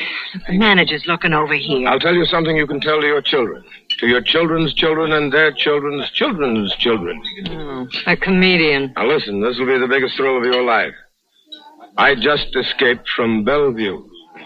What? I'm Lacey Abbott. Been in the psychopathic ward in Bellevue for 2 years. You don't say. Nicholas Westland, my lawyer, came to see me. When we were alone, I strangled him to death. Huh? Yes. I changed clothes with him, signed his name on my way out. It'll be in the papers. Yeah, I'll remember to read about it. I had a wife once. Kate. They say I killed her. So I must have killed her. Sure, you killed her. No, I didn't. Martin Avery killed her. Sure. Martin Avery killed her.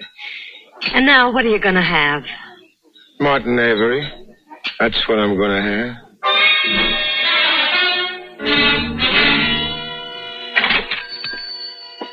Anyone minding the store? I'm coming. Oh, hello, Pop. Well, what do you want? Got something you want to hawk? Don't bother me with it. Everybody's selling. Nobody's buying. You got me wrong, Pop. I'm a buyer. I want to buy a .45 automatic. Got a permit? No. You from the police? Nope. Got any identification? Yeah. Lawyer, huh? That's right.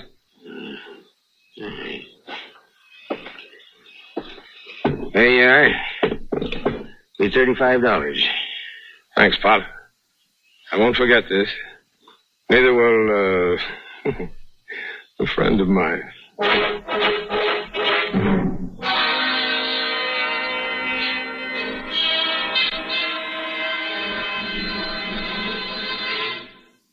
In a moment, we continue with the second act of Suspense. With your permission, we'd like to talk shop for just a moment. CBS Radio Shop.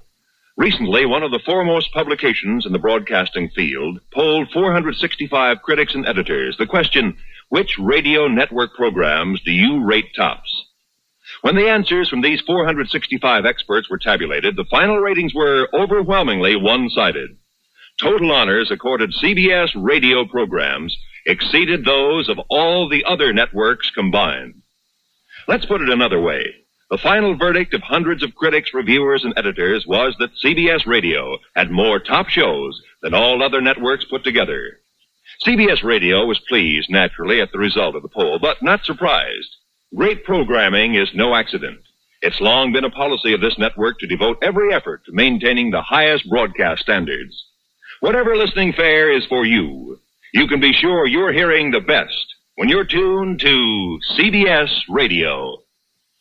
And now, starring Mr. Myron McCormick, Act 2 of Madman of Manhattan.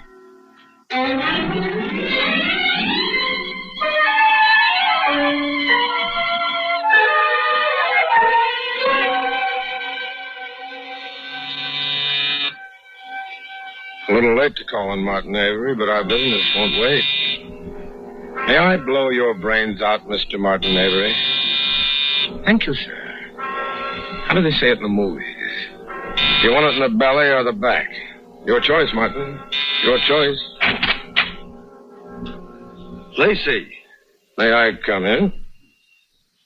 Lacey, you're in Bellevue. But you see, I'm not. They'll find you. They'll find you first. I don't expect anything from you, Lacey. You're a sick man. I feel sorry for you. I have my wife and child, my son, here in the apartment, so put that away. This gun? It's just to keep your voice down. It's a toy. It can't hurt. It kills. Put it down. Oh, wouldn't you like that? After all, Lacey, we were friends once. You wouldn't kill me. I just killed Nick Westland. That's how I escaped.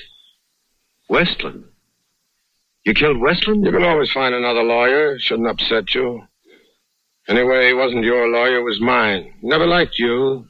He liked me. He was trying to help you. He did. What do you want with me? Company. Company? That's what I missed most of all, Martin. Can you believe that? Company. 2 years, no one to talk to. Oh, a doctor, sure, but not really anyone. 2 years, Martin. No one ever came to see me, to talk to me. I'm sorry. Why didn't you come, Martin? Well, I wanted to, but I didn't think it'd accomplish anything. Just to say hello, for old times' Look, sake. I told you, I didn't think that... Relax, Martin. It's going to be a long night.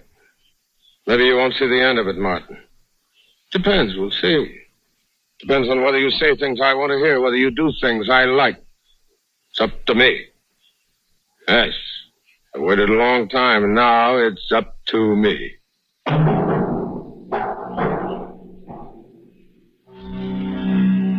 Look at him. Look at Martin Avery.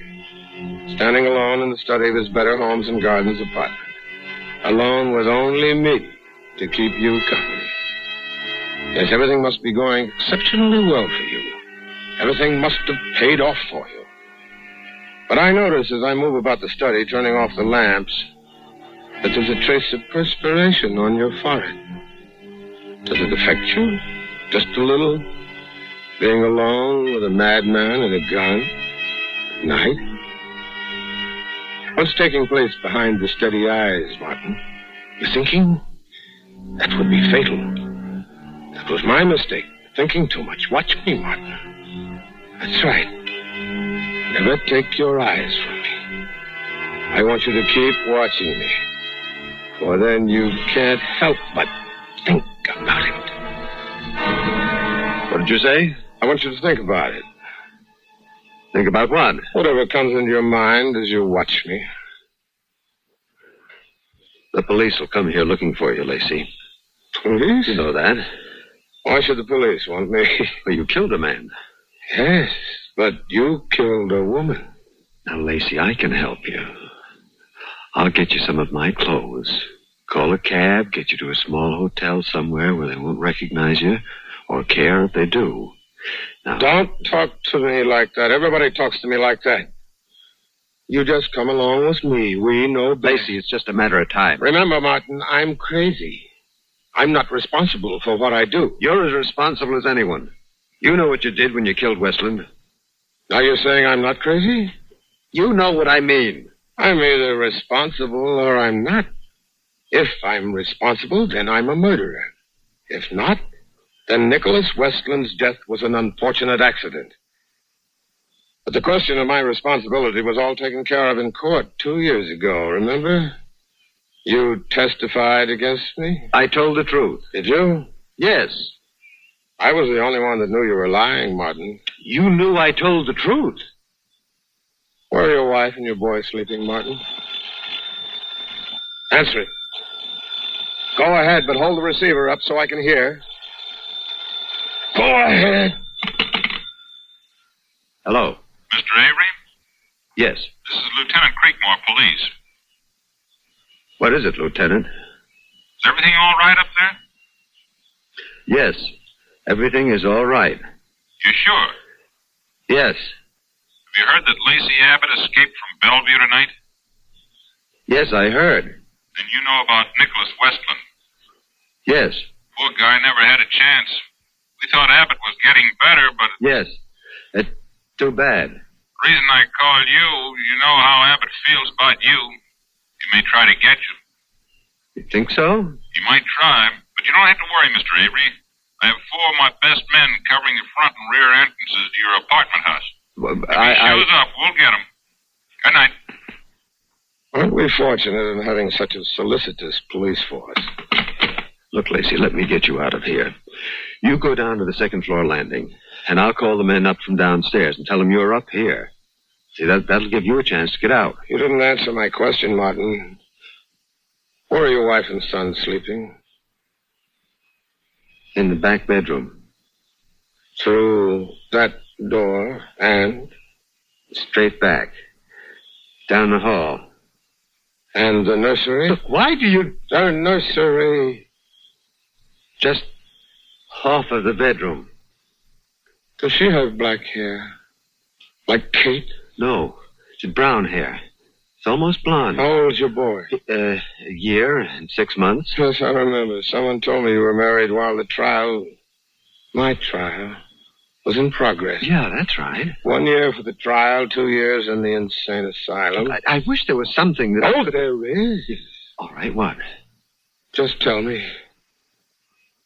Why did you kill my wife? Tell me. Don't be quiet. You'll waken them. Let me tell you a little story, Martin, a fantasy, a bedtime story. Listen to me. Once upon a time, there were 2 men who went into business together. Things went pretty well.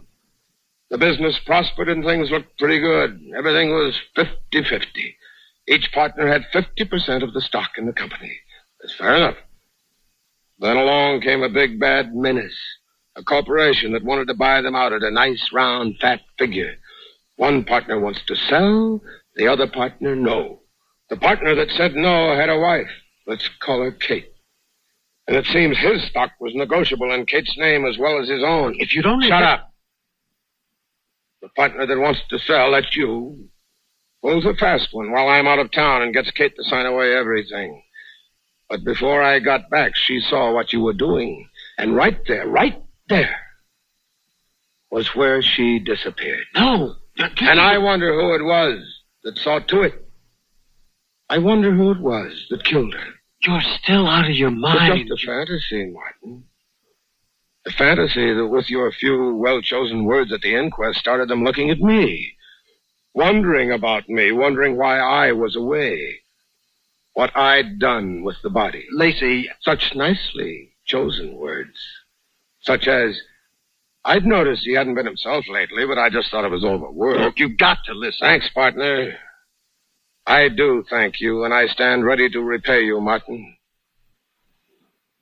Where's her body? I don't know. Martin. Look, it was never proven she was dead. Let's say it was taken for granted. Give me the gun. Advanced psychology. You must have been studying. Give me the gun. Response to the command, isn't that the way it goes? Response to the command sometimes works the impossible. The subject will sometimes obey your command against his better judgment. Give it to me. No, Martin. Give it to me. Oh, you can do better than that. No, come on, more noise, more, come on. Someone might come in and see. That's better. I knew you were going to jump me. You know I could have killed you. Why didn't you? You haven't told me what I've got to know. What would you do if I walked over to that door and just walked out? First, I'd shoot you in the shoulder. Or the leg. And maybe the other shoulder. I don't want you dead. Not yet. Look, Lacey, I never harmed you. I swear that. I swear it. Tell me, where is Kate's body? I don't know. Tell me. I can't. Through the door and down the hall. No. Just off the bedroom? No, not the boy. Lacey. Tell me. No, I can't. Lacey. Don't lock me in. Come back. Come back. Lacey, you can't. Ann! Get Johnny. Lock your door. Ann! No! No! Ann! Johnny! No! I'll tell! I'll tell! I'll tell! I'll tell! I'll tell!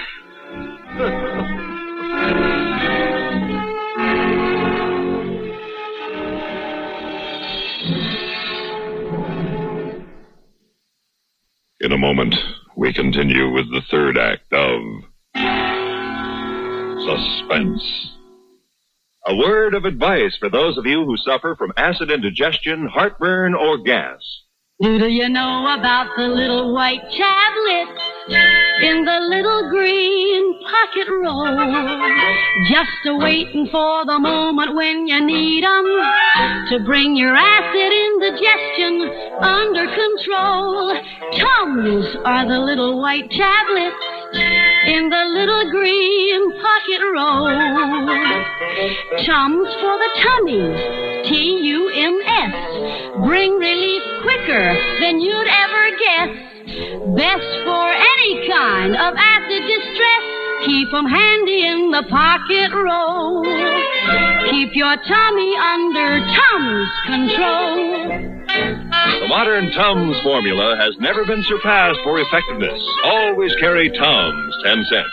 3-roll pack, a quarter. Or get the new 6-roll Tums pack with free metal carrier, only 49 cents.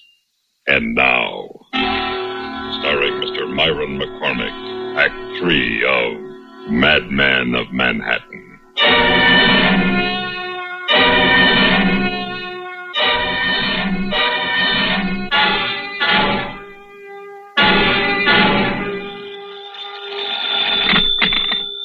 Nicholas Westland speaking.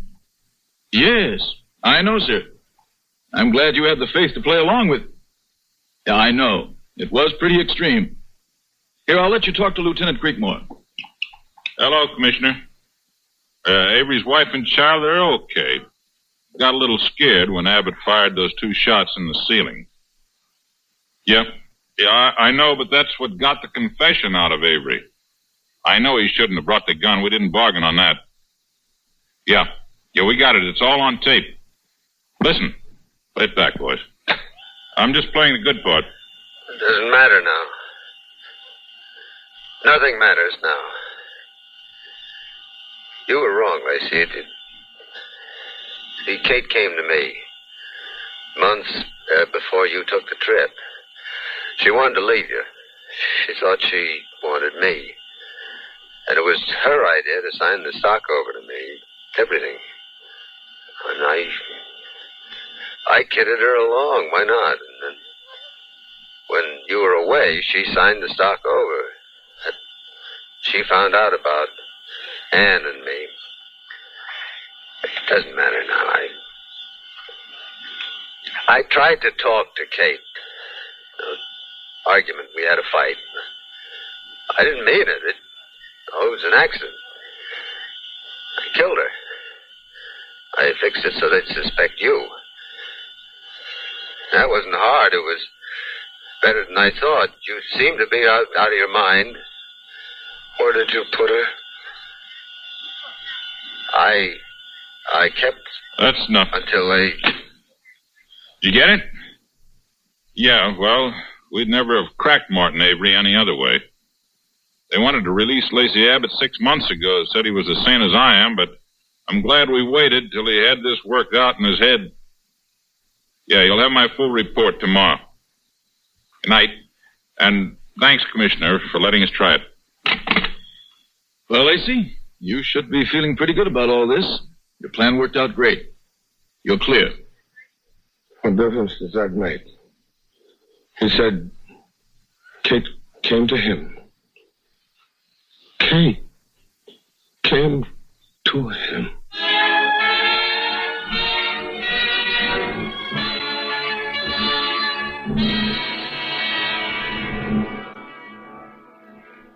And now, Death in Box 234, starring Mr. Frank Lovejoy. A tale well calculated to keep you in suspense.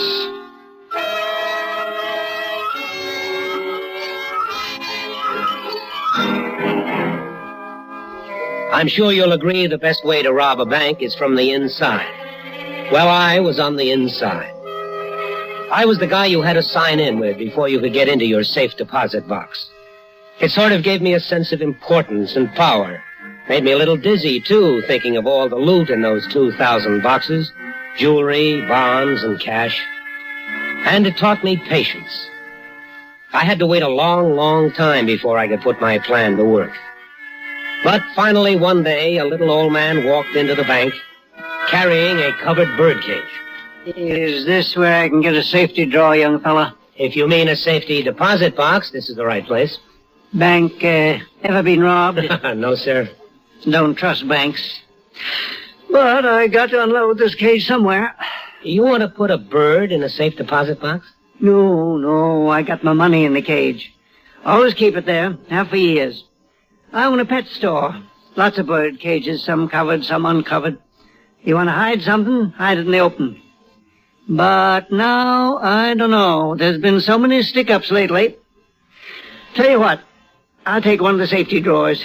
Very well, if you'll just sign here, I'll get you a key. I turned to the key chart, my heart pounding. This was the kind of a customer I'd been waiting for. I searched the chart until I found 2 empty boxes, one above the other.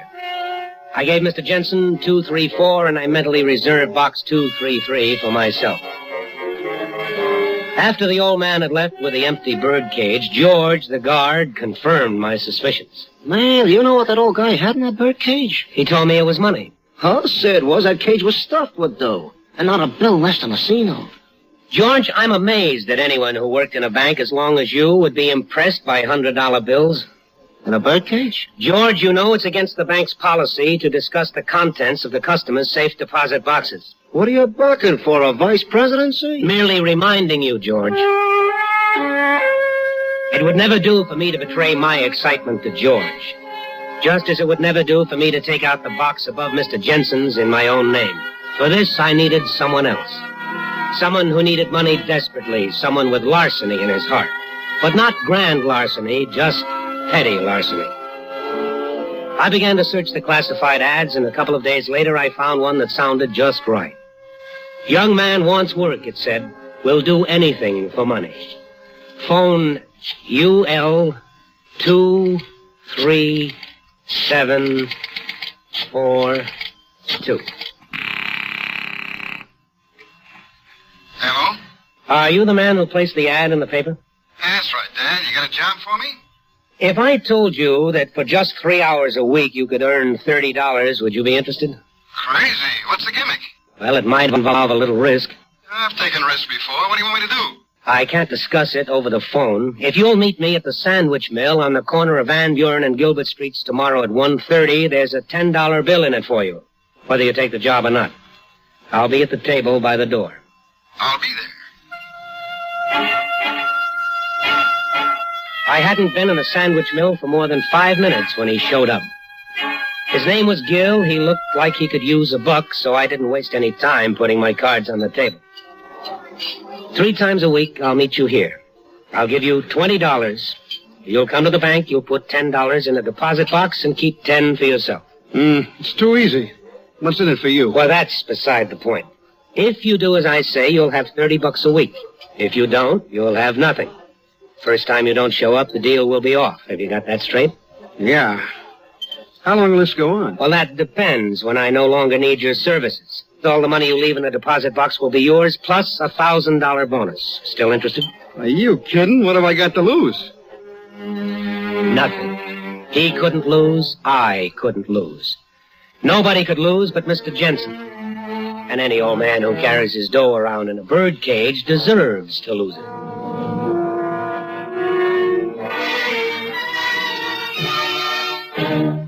Now that most medium-priced cars have raised their prices, must you settle for something less? Not if you buy an Ambassador V8 by Rambler, the medium-priced car that did not raise prices for $59. The luxurious but compact Ambassador, American Motors' finest, is next year's car at last year's price. Come test our best.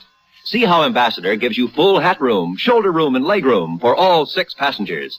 Discover luxuries that even the most expensive cars do not offer. Personalized luxury, including front seats that adjust back and forward separately for your individual comfort and legroom. Thrill to the new experience of a perfect power-to-weight ratio that enables Ambassador's 270 horsepower V8 to outperform other cars in its class. Turn on a dime, park easily anywhere, because Ambassador has no useless overhang. Don't let yourself be priced out of the medium-priced field. Get next year's car at last year's price. The luxurious Ambassador at Rambler dealers. And now, starring Mr. Frank Lovejoy, Act 2 of Death, in Box 234.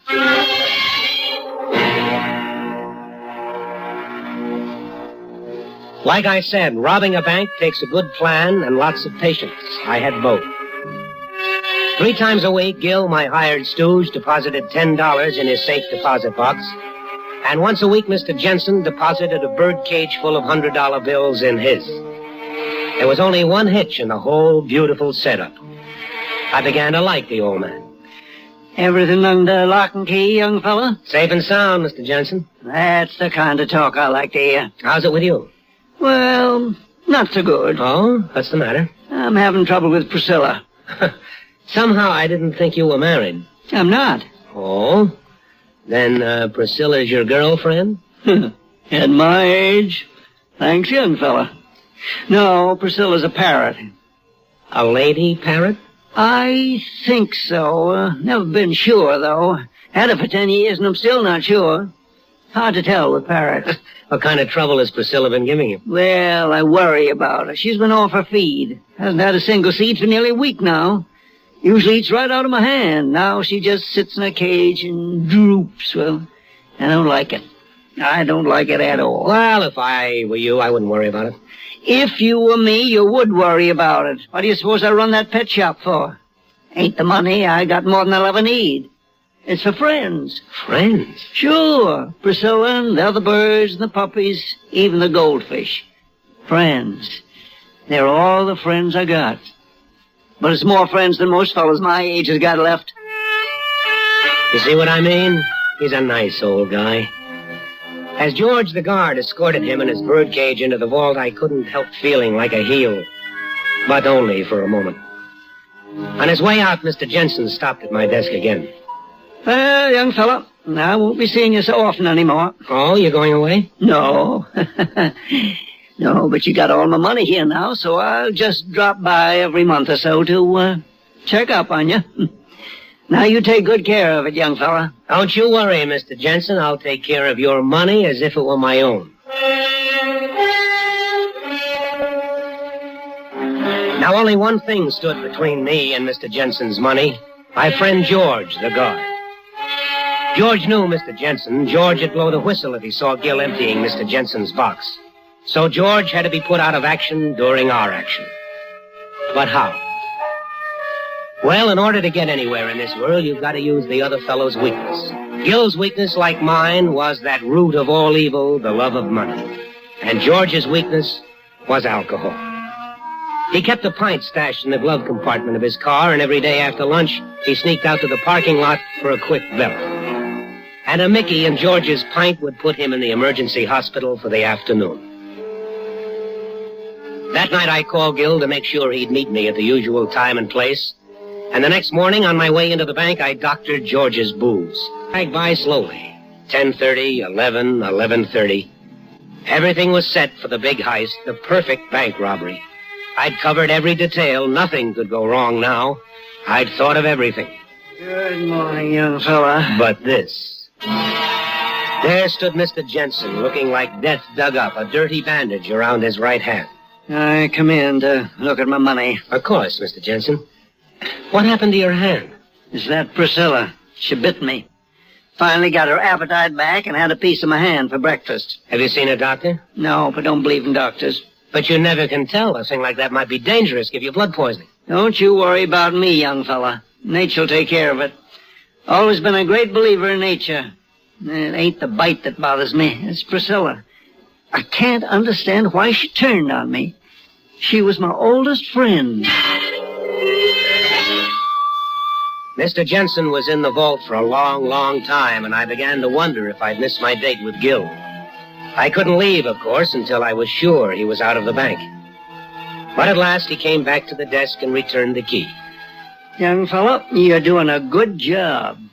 A real good job. Thank you, Mr. Jensen. Yes, sir. I just counted every single penny of my money, and it's all there. Just as safe as if I was minding it myself. Nothing like counting money, you know. Especially if it's your own. Best indoor sport I ever heard of. Well, keep up the good work, Si. I will, Mr. Jensen. You better get that hand looked at. Ah, look after my hands. You look after my money.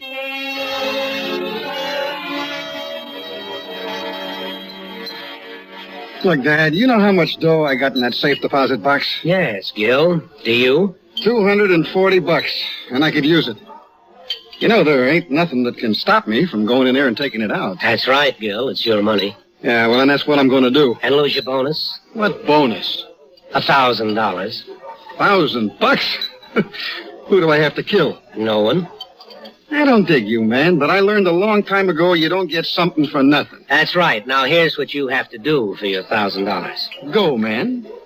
Come into the bank at 2:30. I'll give you a large manila envelope and the key to box 234. That's just below yours. There'll be a different guard, so don't worry about being recognized. Take all the money out of the box and put it in the envelope. When you come back to my counter, return the key, give me the envelope. I'll give you an identical one with $1,000 in it. Just like that. I'm reading your mind, Gil. Don't try to walk out of the bank with the money. All I have to do is push one little button and you'll be shot before you reach the door. Remember that. What about my $240? Well, you come back tomorrow. You get it out of box 233, and that's the last time I want to see you. Have you got everything straight? I got it straight. I'm reading your mind again. Stop thinking about $10,000 reward leading to the arrest and conviction. You couldn't prove a thing. It's your word against mine, not a shred of proof or evidence. So just take your $1,240 and go quietly. When I got back to the bank, George was nowhere to be seen. And Big Joe, the guard who works the front door, was back at the vault. Right on the dot of 2:30, Gil came into the bank, took the manila envelope and the key to box 234, and disappeared into the vault, followed by Big Joe. 5 minutes later, he was back. He shoved the key across the counter, but he held on to the manila envelope full of money. I held on to the envelope containing the $1,000 bonus. How do I know there's $1,000 in that envelope? You don't? Yeah, but I know what's in this envelope, and it's plenty. I know. More than $1,000. Lots more. Don't be greedy, Gil. I got a right to some of it. All right, go ahead. Take it all. But you'd better hurry. The guard is looking this way. Now remember, there's the little button under the counter. My finger is on it, Gil. Shall I push it now? Here's the envelope. Give me the grand. I thought the day would never end, but of course it finally did. And I rushed home to my apartment, double-locked the doors, ripped open the envelope, dumped the money onto a coffee table in a beautiful green pile, and began counting. I was only up to $50,000 when I noticed there was blood on the money. Fresh, wet blood. And I discovered I'd cut my finger when I'd torn open the envelope. One of those deep paper cuts that don't hurt at first, but only bleed. I wrapped my handkerchief around it and went on counting. 100, 110, $118,000. Old man Jensen was right. There's no greater indoor sport than counting your own money. And every cent of it was mine now.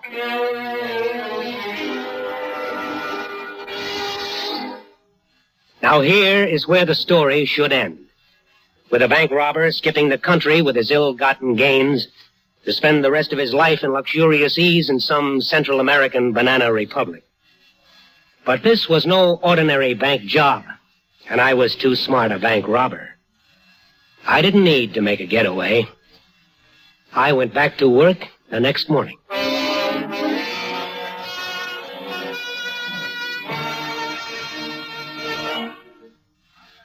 It's early evening, and you're out visiting friends. The conversation is stimulating.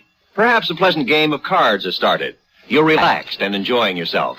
But your enjoyment could be spoiled if you should suddenly feel a troublesome twinge of acid indigestion, heartburn, or gas. Then your evening is ruined. But not if you bring Tums along. You take a Tums tablet with no fuss or inconvenience. You relax and let the remarkable medically tested antacid ingredients in Tums go to work. Tums work fast. As a matter of fact, in a matter of seconds, you're feeling better. You're enjoying yourself again. You see, nothing but Tums works so fast to make you feel so good so long. So wherever you are, always carry Tums for quick relief from acid indigestion, heartburn, gas. T-U-M-S, Tums, 10 cents. 3-roll pack, a quarter. Or get the new 6-roll Tums pack, just 49 cents. And now, starring Mr. Frank Lovejoy, Act 3 of Death in Box 234.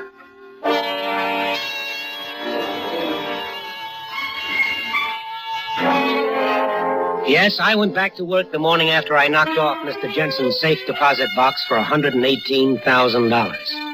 I went back to work as though nothing had happened, and nothing did.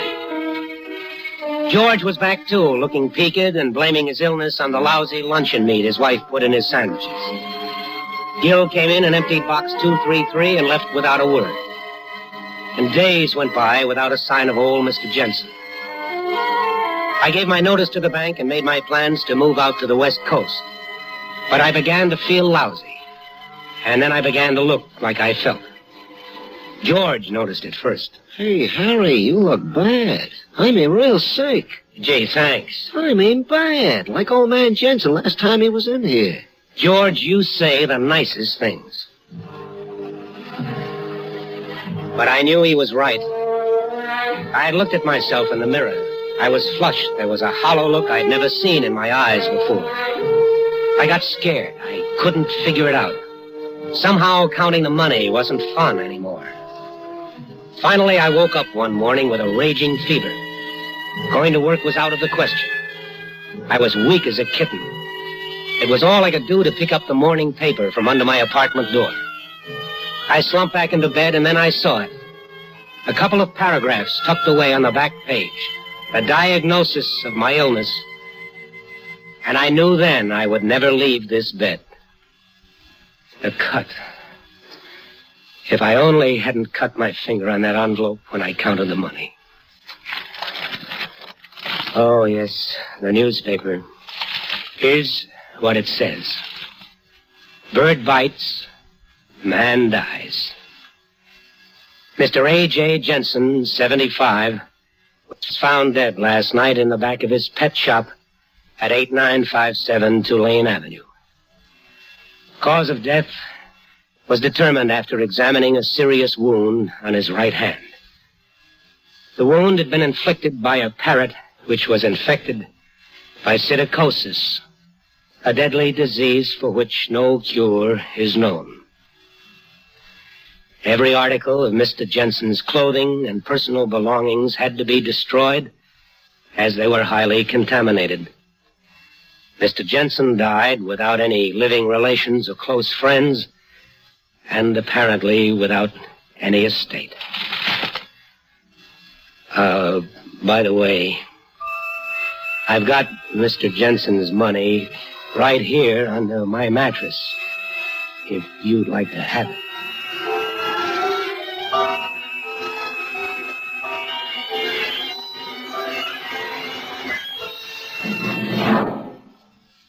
And now, script by Mark Brady, starring Miss Marie Windsor. A tale well calculated to keep you in suspense.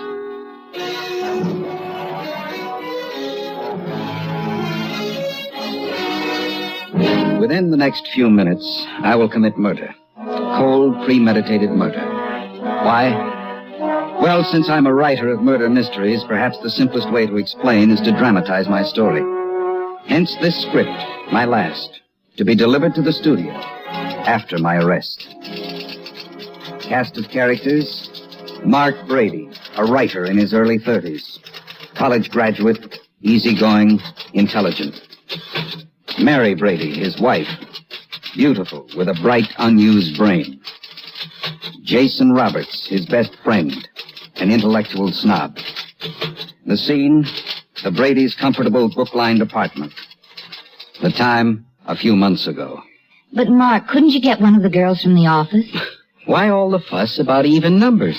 Well, every time Jason comes for dinner, he comes alone. I don't like it. Oh?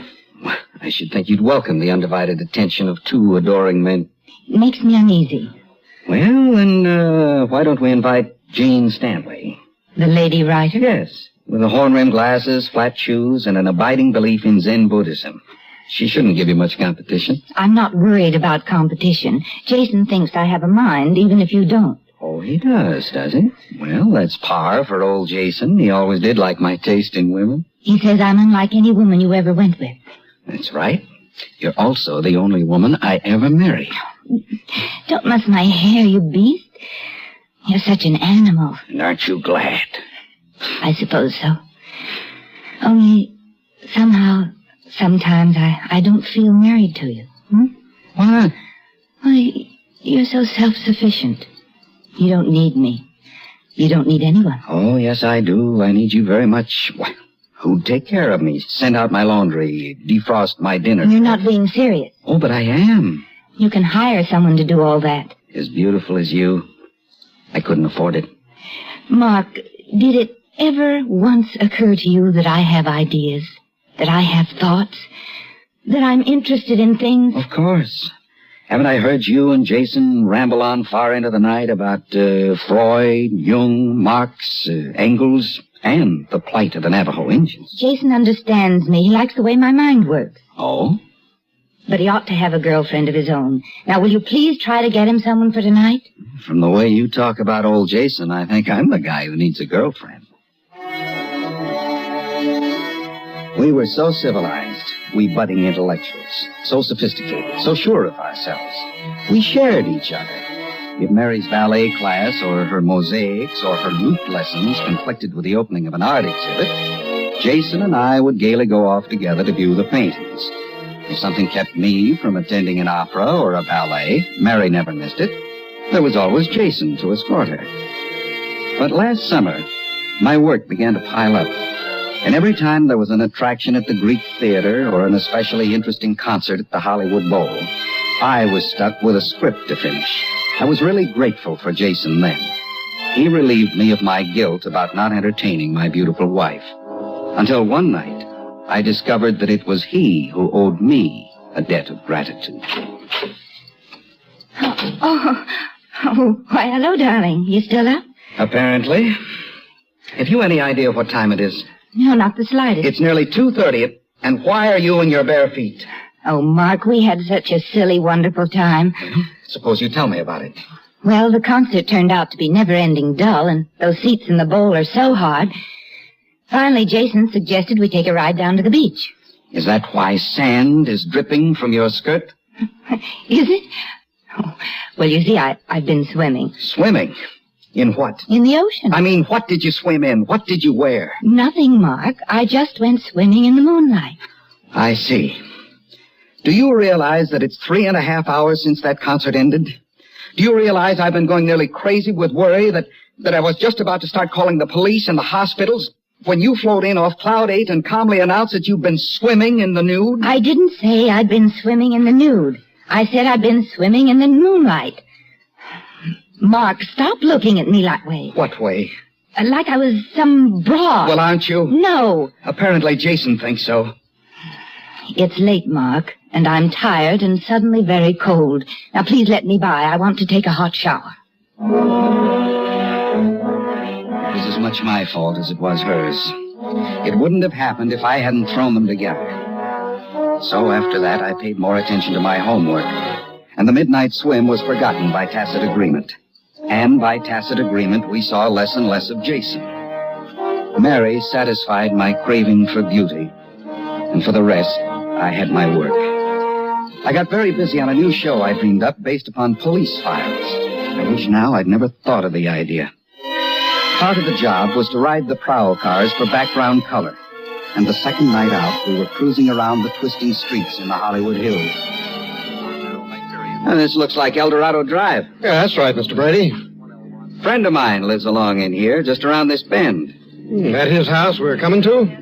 Yeah, that's it. Well, you better tell him to park his car closer to the curb or I'll leave him a ticket. Yeah, only that isn't his car. It was Mary's car, cozily parked in front of Jason's house. Sure, why not? She knew I'd be gone till past midnight, riding a prowl car, only she had no way of knowing where it would be prowling. Of course, she was already in bed when I got home, but I wanted to give her every chance.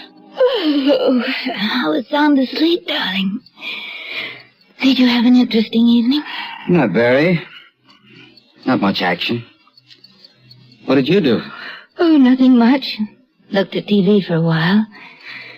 Tried to read Dr. Zhivago again, but I couldn't make anything more out of it the second time than I did the first. Come to bed, darling. I'm sleepy. That's the way it was. Every night that I rode the prowl cars, I asked the sergeant to swing by El Dorado Drive, and it was always there. Mary's little Volkswagen parked in front of Jason's house. And every night when I got home, the same evasive answers. Why didn't I put my foot down?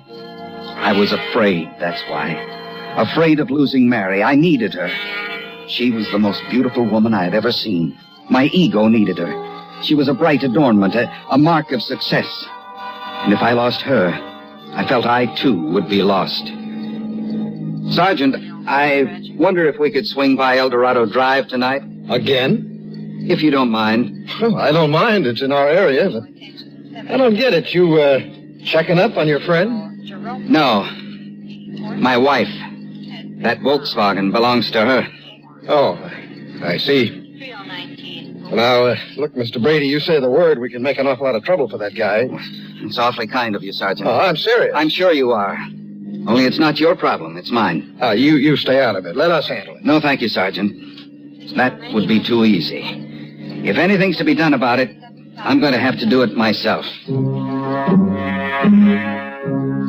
So here I sit, waiting to murder Jason. I phoned him a while ago and told him we had to straighten this thing out immediately. He said he'd be right over. I know him so well I could write the next scene before it happens. He'll walk in, suave, self-contained, every handsome inch a pony. If I get angry, if I threaten him, he'll make his grandstand play with that ridiculous pearl-handled automatic which he carries unloaded in his car. He's pulled it before. It's always worked before on irate husbands. He's boasted to me about it, how they chicken out in front of that empty gun. But this time it won't work.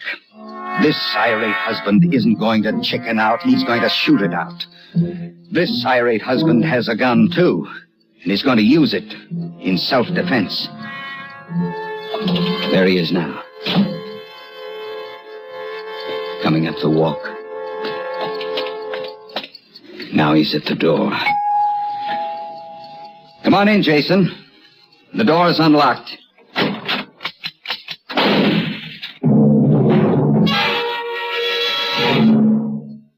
In a moment, we continue with the second act of Suspense. How long has it been since you've cleaned out your bookshelves? Maybe it's time you took a look at the books you own. While you're cleaning and looking, you can be performing a valuable service to your country.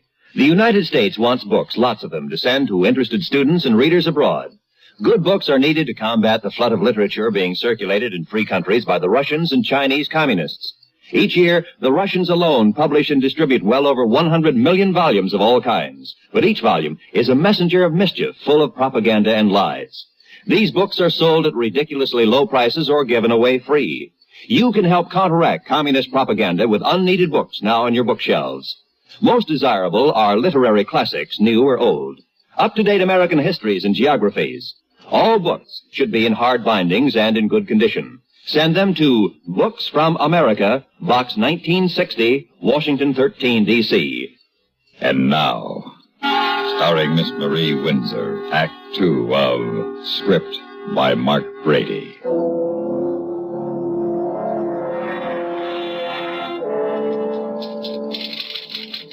I am compelled to finish Mark's script, since he saw fit to write it as an explanation and a justification for murder.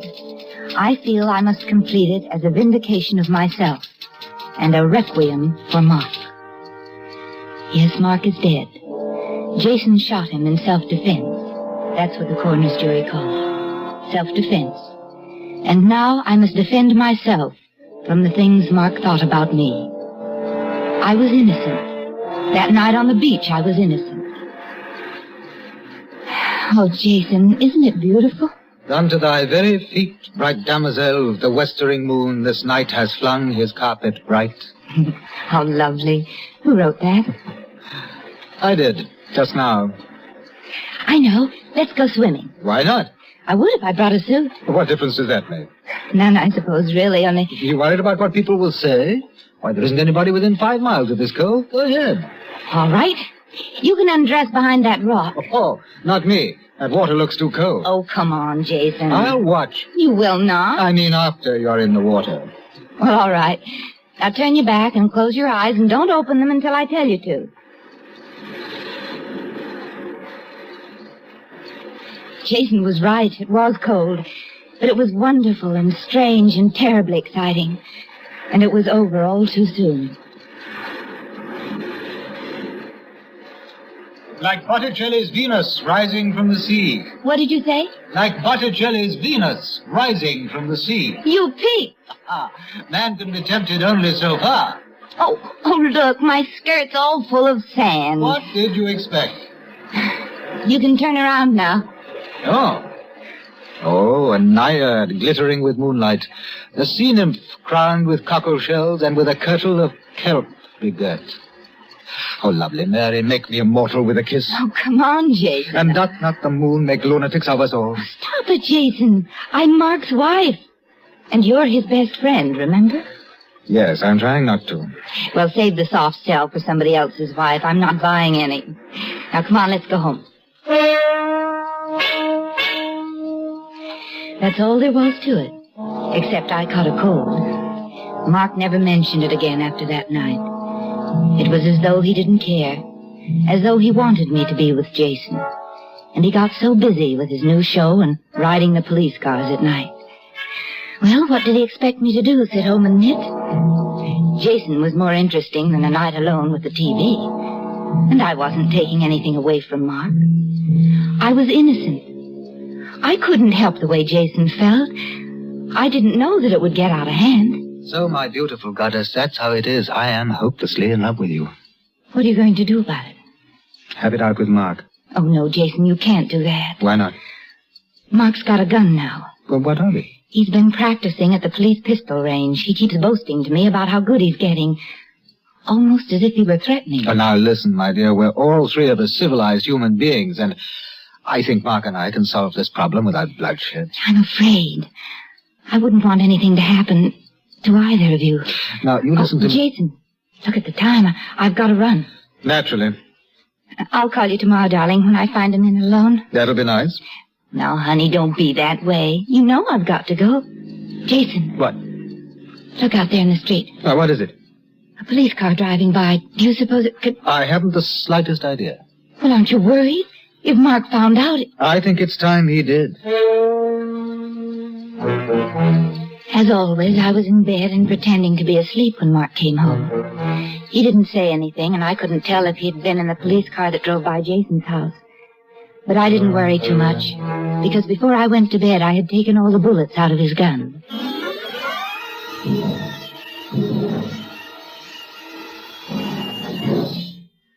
In a moment, we continue with the third act of Suspense.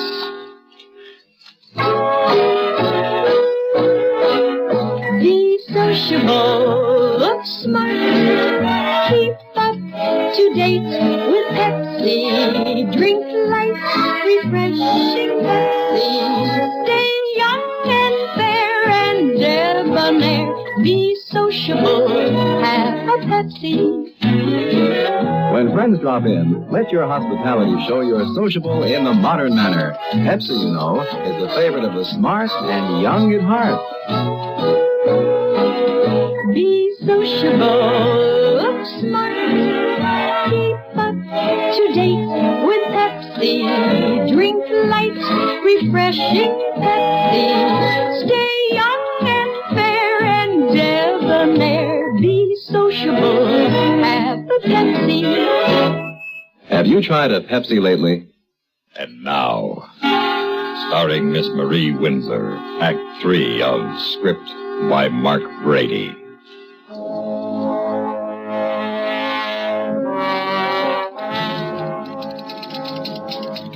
Mark's script deserves a better end than Mary has given it. A truer end. An ending on a high note of tragedy. For tragic indeed it is. What Mary has carefully omitted in her attempt to lay the blame for Mark's murder on me is what happened the next morning when I was awakened by a frantic pounding on the door and opened it to admit a Mary on the edge of hysteria. Oh, Jason. Mark knows all about it. That's good. I'm glad. And he's going to kill you. Well, now, that does not sound like Mark. You don't know. He's got that police gun. And he's acting like a crazy man. He threatened me with it. I ran out of the house. Oh, Jason, I'm so afraid. Now, Mary, get hold of yourself. Oh, but what are we going to do? Well, first, we're going to have a cup of coffee. I can never think in the morning until I've had a cup. Tim, that's him. Murder by telephone? Well, that's a safe way. Hello? Oh, good morning, Mark. Yes. Yes? I see. Well, will you give me time to scrape my face and put on a pair of slacks? Say an hour? Okay. See you. You're not going over there. Why not? He'll kill you. He didn't sound as though he were contemplating murder. He was very calm. Said he wanted to talk to me. He won't talk. He'll shoot first. And then it'll be too late to talk. Do you have a gun? Yes. That little pearl-handled automatic. Is it loaded? Of course not. Well, load it, darling. And promise me you'll use it if you have to. Well, a woman as beautiful as Mary can be pretty persuasive. And a man would have to be made of more Spartan stuff than I to refuse her when she mixes warm tears of terror and concern with her other rich endowments. I loaded the gun. I went to Mark's apartment to find that Mary's concern was not overstated. As I walked in, he swung the police gun at me and pulled the trigger. I fired, and Mark dropped dead. I didn't know his gun was empty. Now I know he didn't know it was empty. And now I know who really murdered him. Beautiful, beautiful Mary. The kind of woman men will always kill for. It's almost dinner time. She isn't back yet from a luncheon date. With a girlfriend, she said. But I rather imagine it was with the young attorney who represented me at the inquest. Very bright chap with a mind quite different from Mark's or mine. I'm sure Mary's having fun picking it. But I'm not making any effort to confirm my suspicions. I'll know soon enough. Only this time I'll be sure Mary doesn't unload my gun. Well, here it is. Mark Brady's last script. And in many respects, his best. At least I hope they'll agree down at the studio.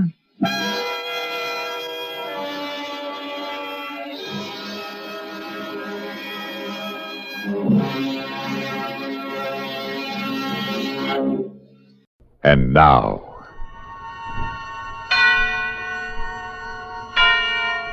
The Whole Town Sleeping, starring Agnes Moorehead. A tale well calculated to keep you in suspense.